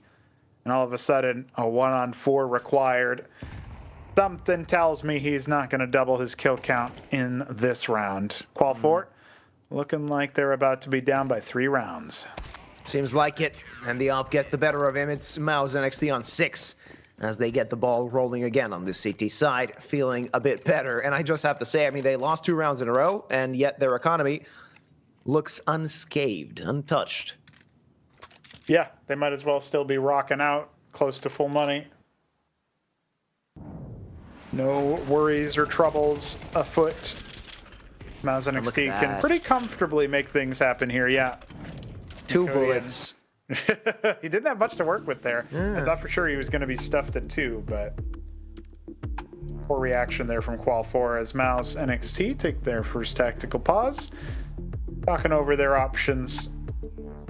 With the low pixels on AOK, it almost looked like he had a heart-shaped logo, but no, that's just MOUZ. Well, maybe that is the point for MOUZ. Depending on how you look at it, it might be a mouse or it might be a heart. Maybe that was actually the point, and I just now sound very stupid. Well, what if that's why they never win? The main team, I mean, you know, like they just have so much love. They want the other teams to win. Yeah, they feel bad. Yeah. And yeah, I mean, they beat Vitality, go into the finals of what it was at Cologne last year, and just get stomped. Oh, all right. Straight into it. Chordeles just wanted to pick up some pace, went by his lonesome toward the A-bomb side, did some damage, didn't find the frag, and that's easy for Aok. Double up setup seems to be working quite well. Missed shot, maybe. Just pull back and let Zelix take care of things, which will be the case. Nice spray transfer onto the second head, and Aok adds the finishing touches as MOUZ confirm a halftime lead. More or less what we expected, with MOUZ starting on the CT side anyway. Nuke is a map that narrowly does favor the defensive angle, even when the teams are purportedly more even-keeled. But actually, if Qual 4 end up scoring these next 2 rounds, these final 2 rounds of the first half, it's going to feel like, wow, they managed to do that? Yeah. I wouldn't be surprised anymore. Now, I actually expected this to be a bit more of an even battle. Look at that, Aok. They forgot to tell him they would want to respect Qual 4 a little bit. No respect as that close quarters AWP hits his mark for the first kill of the round. And there you go. Fleerax adds to his tally with his own AWP, and that's a very good +2 for MOUZ NXT. Ooh. Oh, yeah. He's farming out here. Finally, Zaha answers back. Fleerax will be dropped, and that is the only consolation so far for Qual 4. Chordeles boosted in there courtesy of Zaha, but he will be caught out afterwards, and we are 1 round away from the end of the first half. MOUZ could be knocking on the door double digits by the end of this. It's a possibility. They could be quite close to double digits by the end of the half, by the end of next round. 8-3, commanding scoreline, currently on their CT side. They don't seem to be struggling a lot. I mean, they did lose these 3 rounds, but you have to ask yourself, would it be a different story if Qual 4 actually converted the pistol? Feels like they would have been able to carry forward a little bit of that momentum a bit easier. Remember, MOUZ NXT had such huge bastions of money. They might as well have taken stock in this nuclear power plant by that point. They had so much cash to splash, and a lot of that was down to the fact that they won the second round.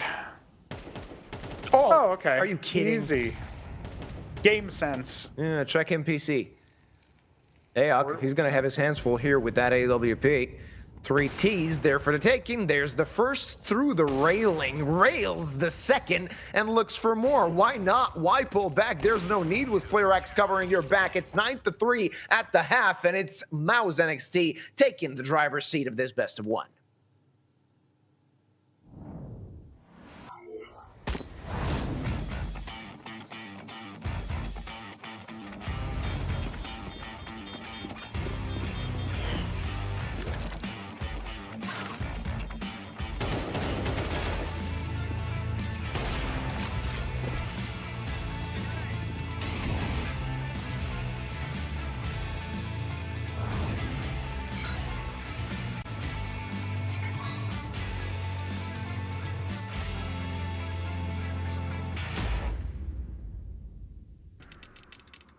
One click is the difference between winning or watching. And this is the fastest click in the world. Powered by revolutionary hits technology. With custom actuation, rapid trigger reset, and click intensity. Tuned to your competitive play. We didn't just evolve the click. We reinvented it. Pro X2 Super Strike. And we're back, ladies and gentlemen. MOUZ with a 6-round lead at halftime on Nuke in this best of 1. They want to send Qual 4 to that elimination best of 3, send themselves into that 1-1 bracket. Possibly an opportunity to even go for a qualification match afterwards. Now we get to see Qual 4 on the CT side, the favored side. 2 pairs of dualies. Let's see how they can utilize them. Let us see, because so far it's been a slow start for many of the players. Qual 4 is supposed to rely on the most, Zaha in particular. Zeking is in much the same boat. Kickdown's already been hit. Look at that. They storm the gates. Nicodian leading the charge. Just sliming them with that Glock. Zelix and AOK. Happy to be in the kill feed as well. And now, ladies and gentlemen, we are officially without Chiorda. Oh, he's still there. Look at that. A big Chorda, and Chorda is hungry. We'll see what he's got. That was the worst thing I've ever said in my life. All right. They're going to swarm him. Big Chorda. How big is this Chorda? It was a bit of a long day. They want to knife him. Insult to injury for MOUZ to hit double digits. If Chorda is a food, it did just get cut up to be served. So I guess there's that at least. You can eat yourself. I just googled Chorda and it means nothing apparently. At least they if are you without ask nothing. There you go. Easy. Ciorba is a traditional Romanian and Balkan sour soup, a tripe soup to be exact, for Romania. So that's something to know. All right. Attack commences towards A. Ciorba finds one frag, gets traded back. And a 4-on-4 situation as MOUZ NXT are ready to plant the bomb on A.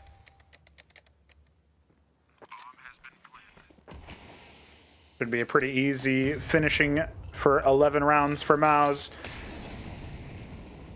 And chucking all their utility up towards heaven, knowing more or less where all four's survivors are going to be coming from.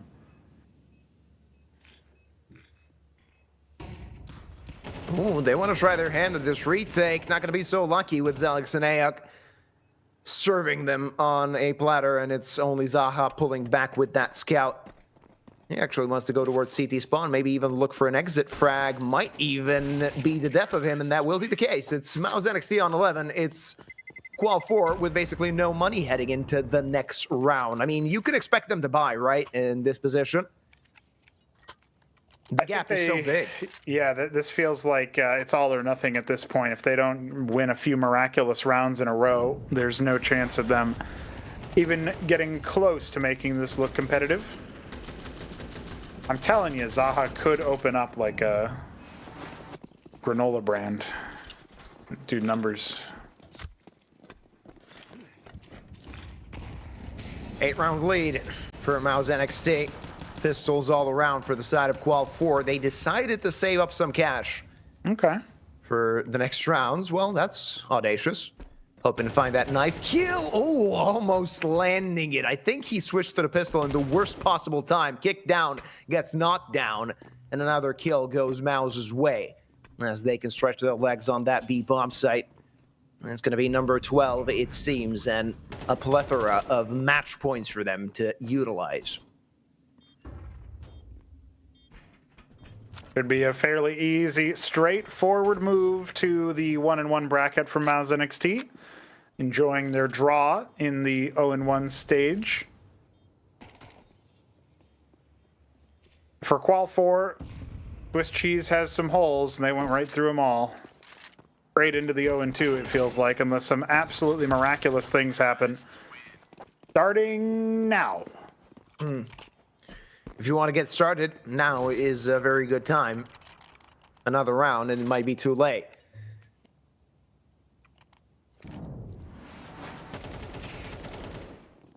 You got a feel for Chorda in that position. He was waiting patiently with his knife. Pulls out a pistol. And didn't even get to knife a player. And he was the one that actually got knifed in the pistol. It would have been very fun had he sort of returned the favor. Yeah. Give them something at least. 12-3, MOUZ NXT aren't giving them much. Qual 4 struggling to post many more rounds than yesterday. Won't have too much longer to practice into form. Try to shake off the Easter feast.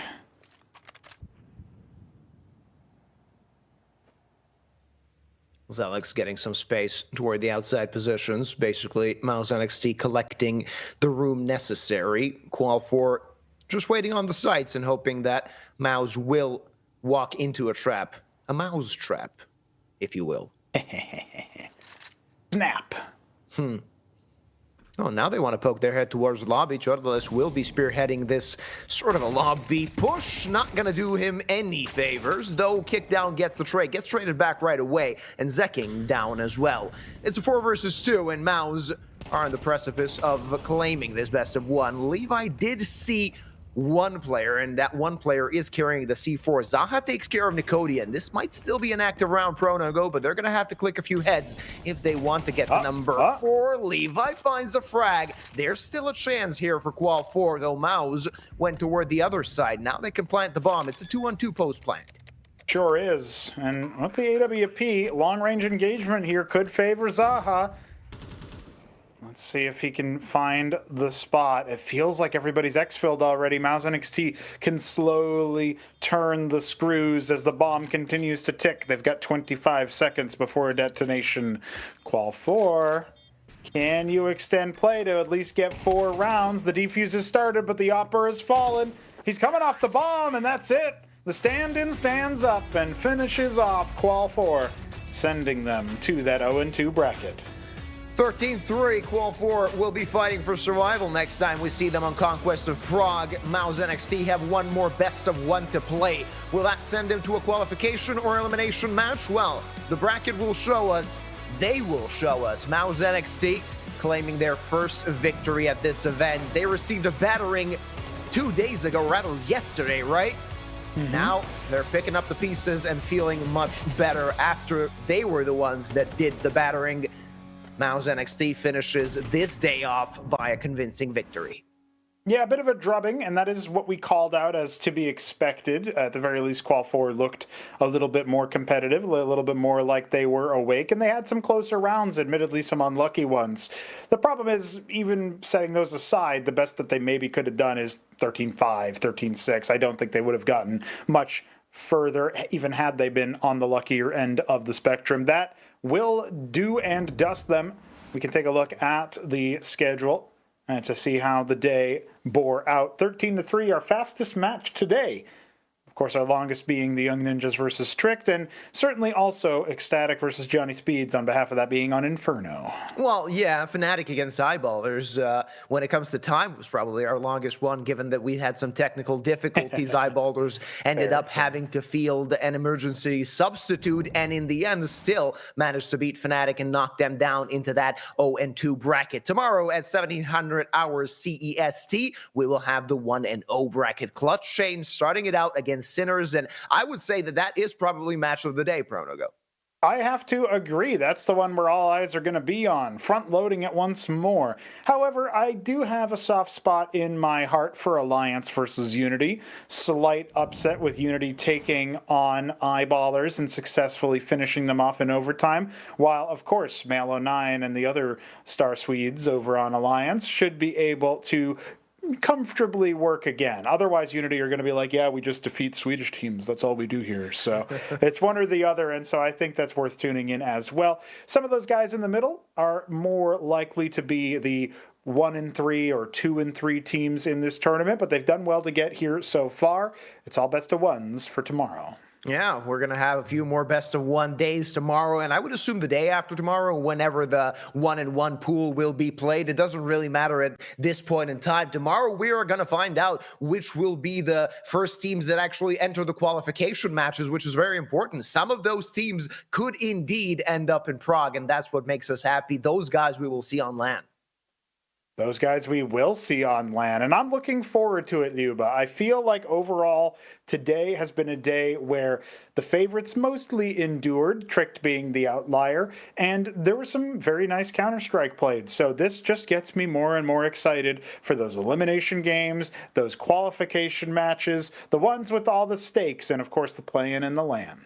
Yeah, absolutely. Best of threes are going to be very, very fun to watch. But we got, as I said before, 2 more best of 1 days tomorrow at 1700 hours. Conquest of Prague 2026 continues. So be sure to tune in. That is it for today. We wish you a good night.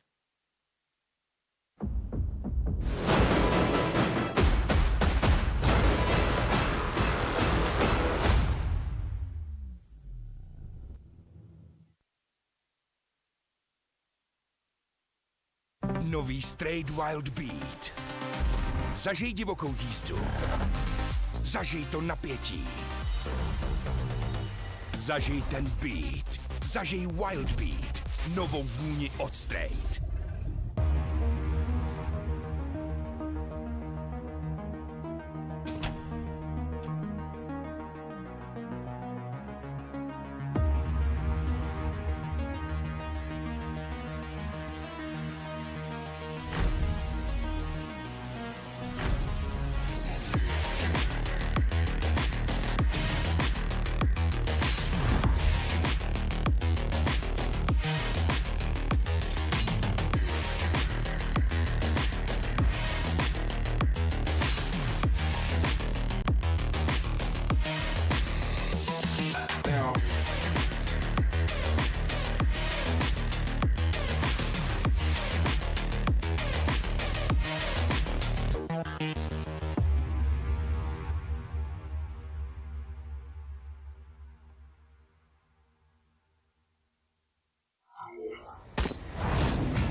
Tipsport je tady i pro tebe, Chameleone X, který dokážeš bez mrknutí oka sledovat současně 6 hokejů, 3 fotbaly, 1 tenis, MMA, košandu, šipky a párek, co ti právě žere bez.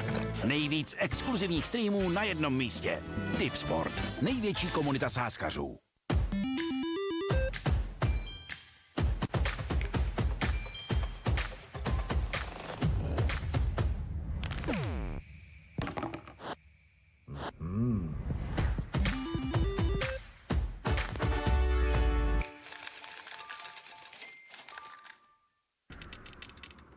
One click is the difference between winning or watching.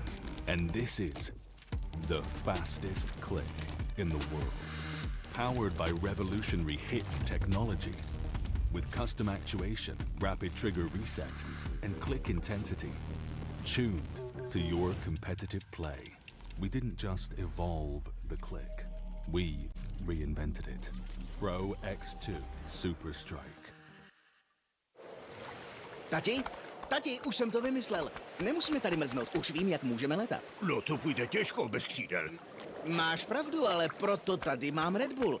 A ten nám dá křídla. Stačí, když se napije. Aha, a jak asi? Ale tati, prostě se napij. Počkat. A co to je? Co to je? 40 pod nulou to je. Nebo jsi myslel, že tady zůstáváme jen tak pro zábavu? Red Bull vám dává křídla, ale jen když ho piješ.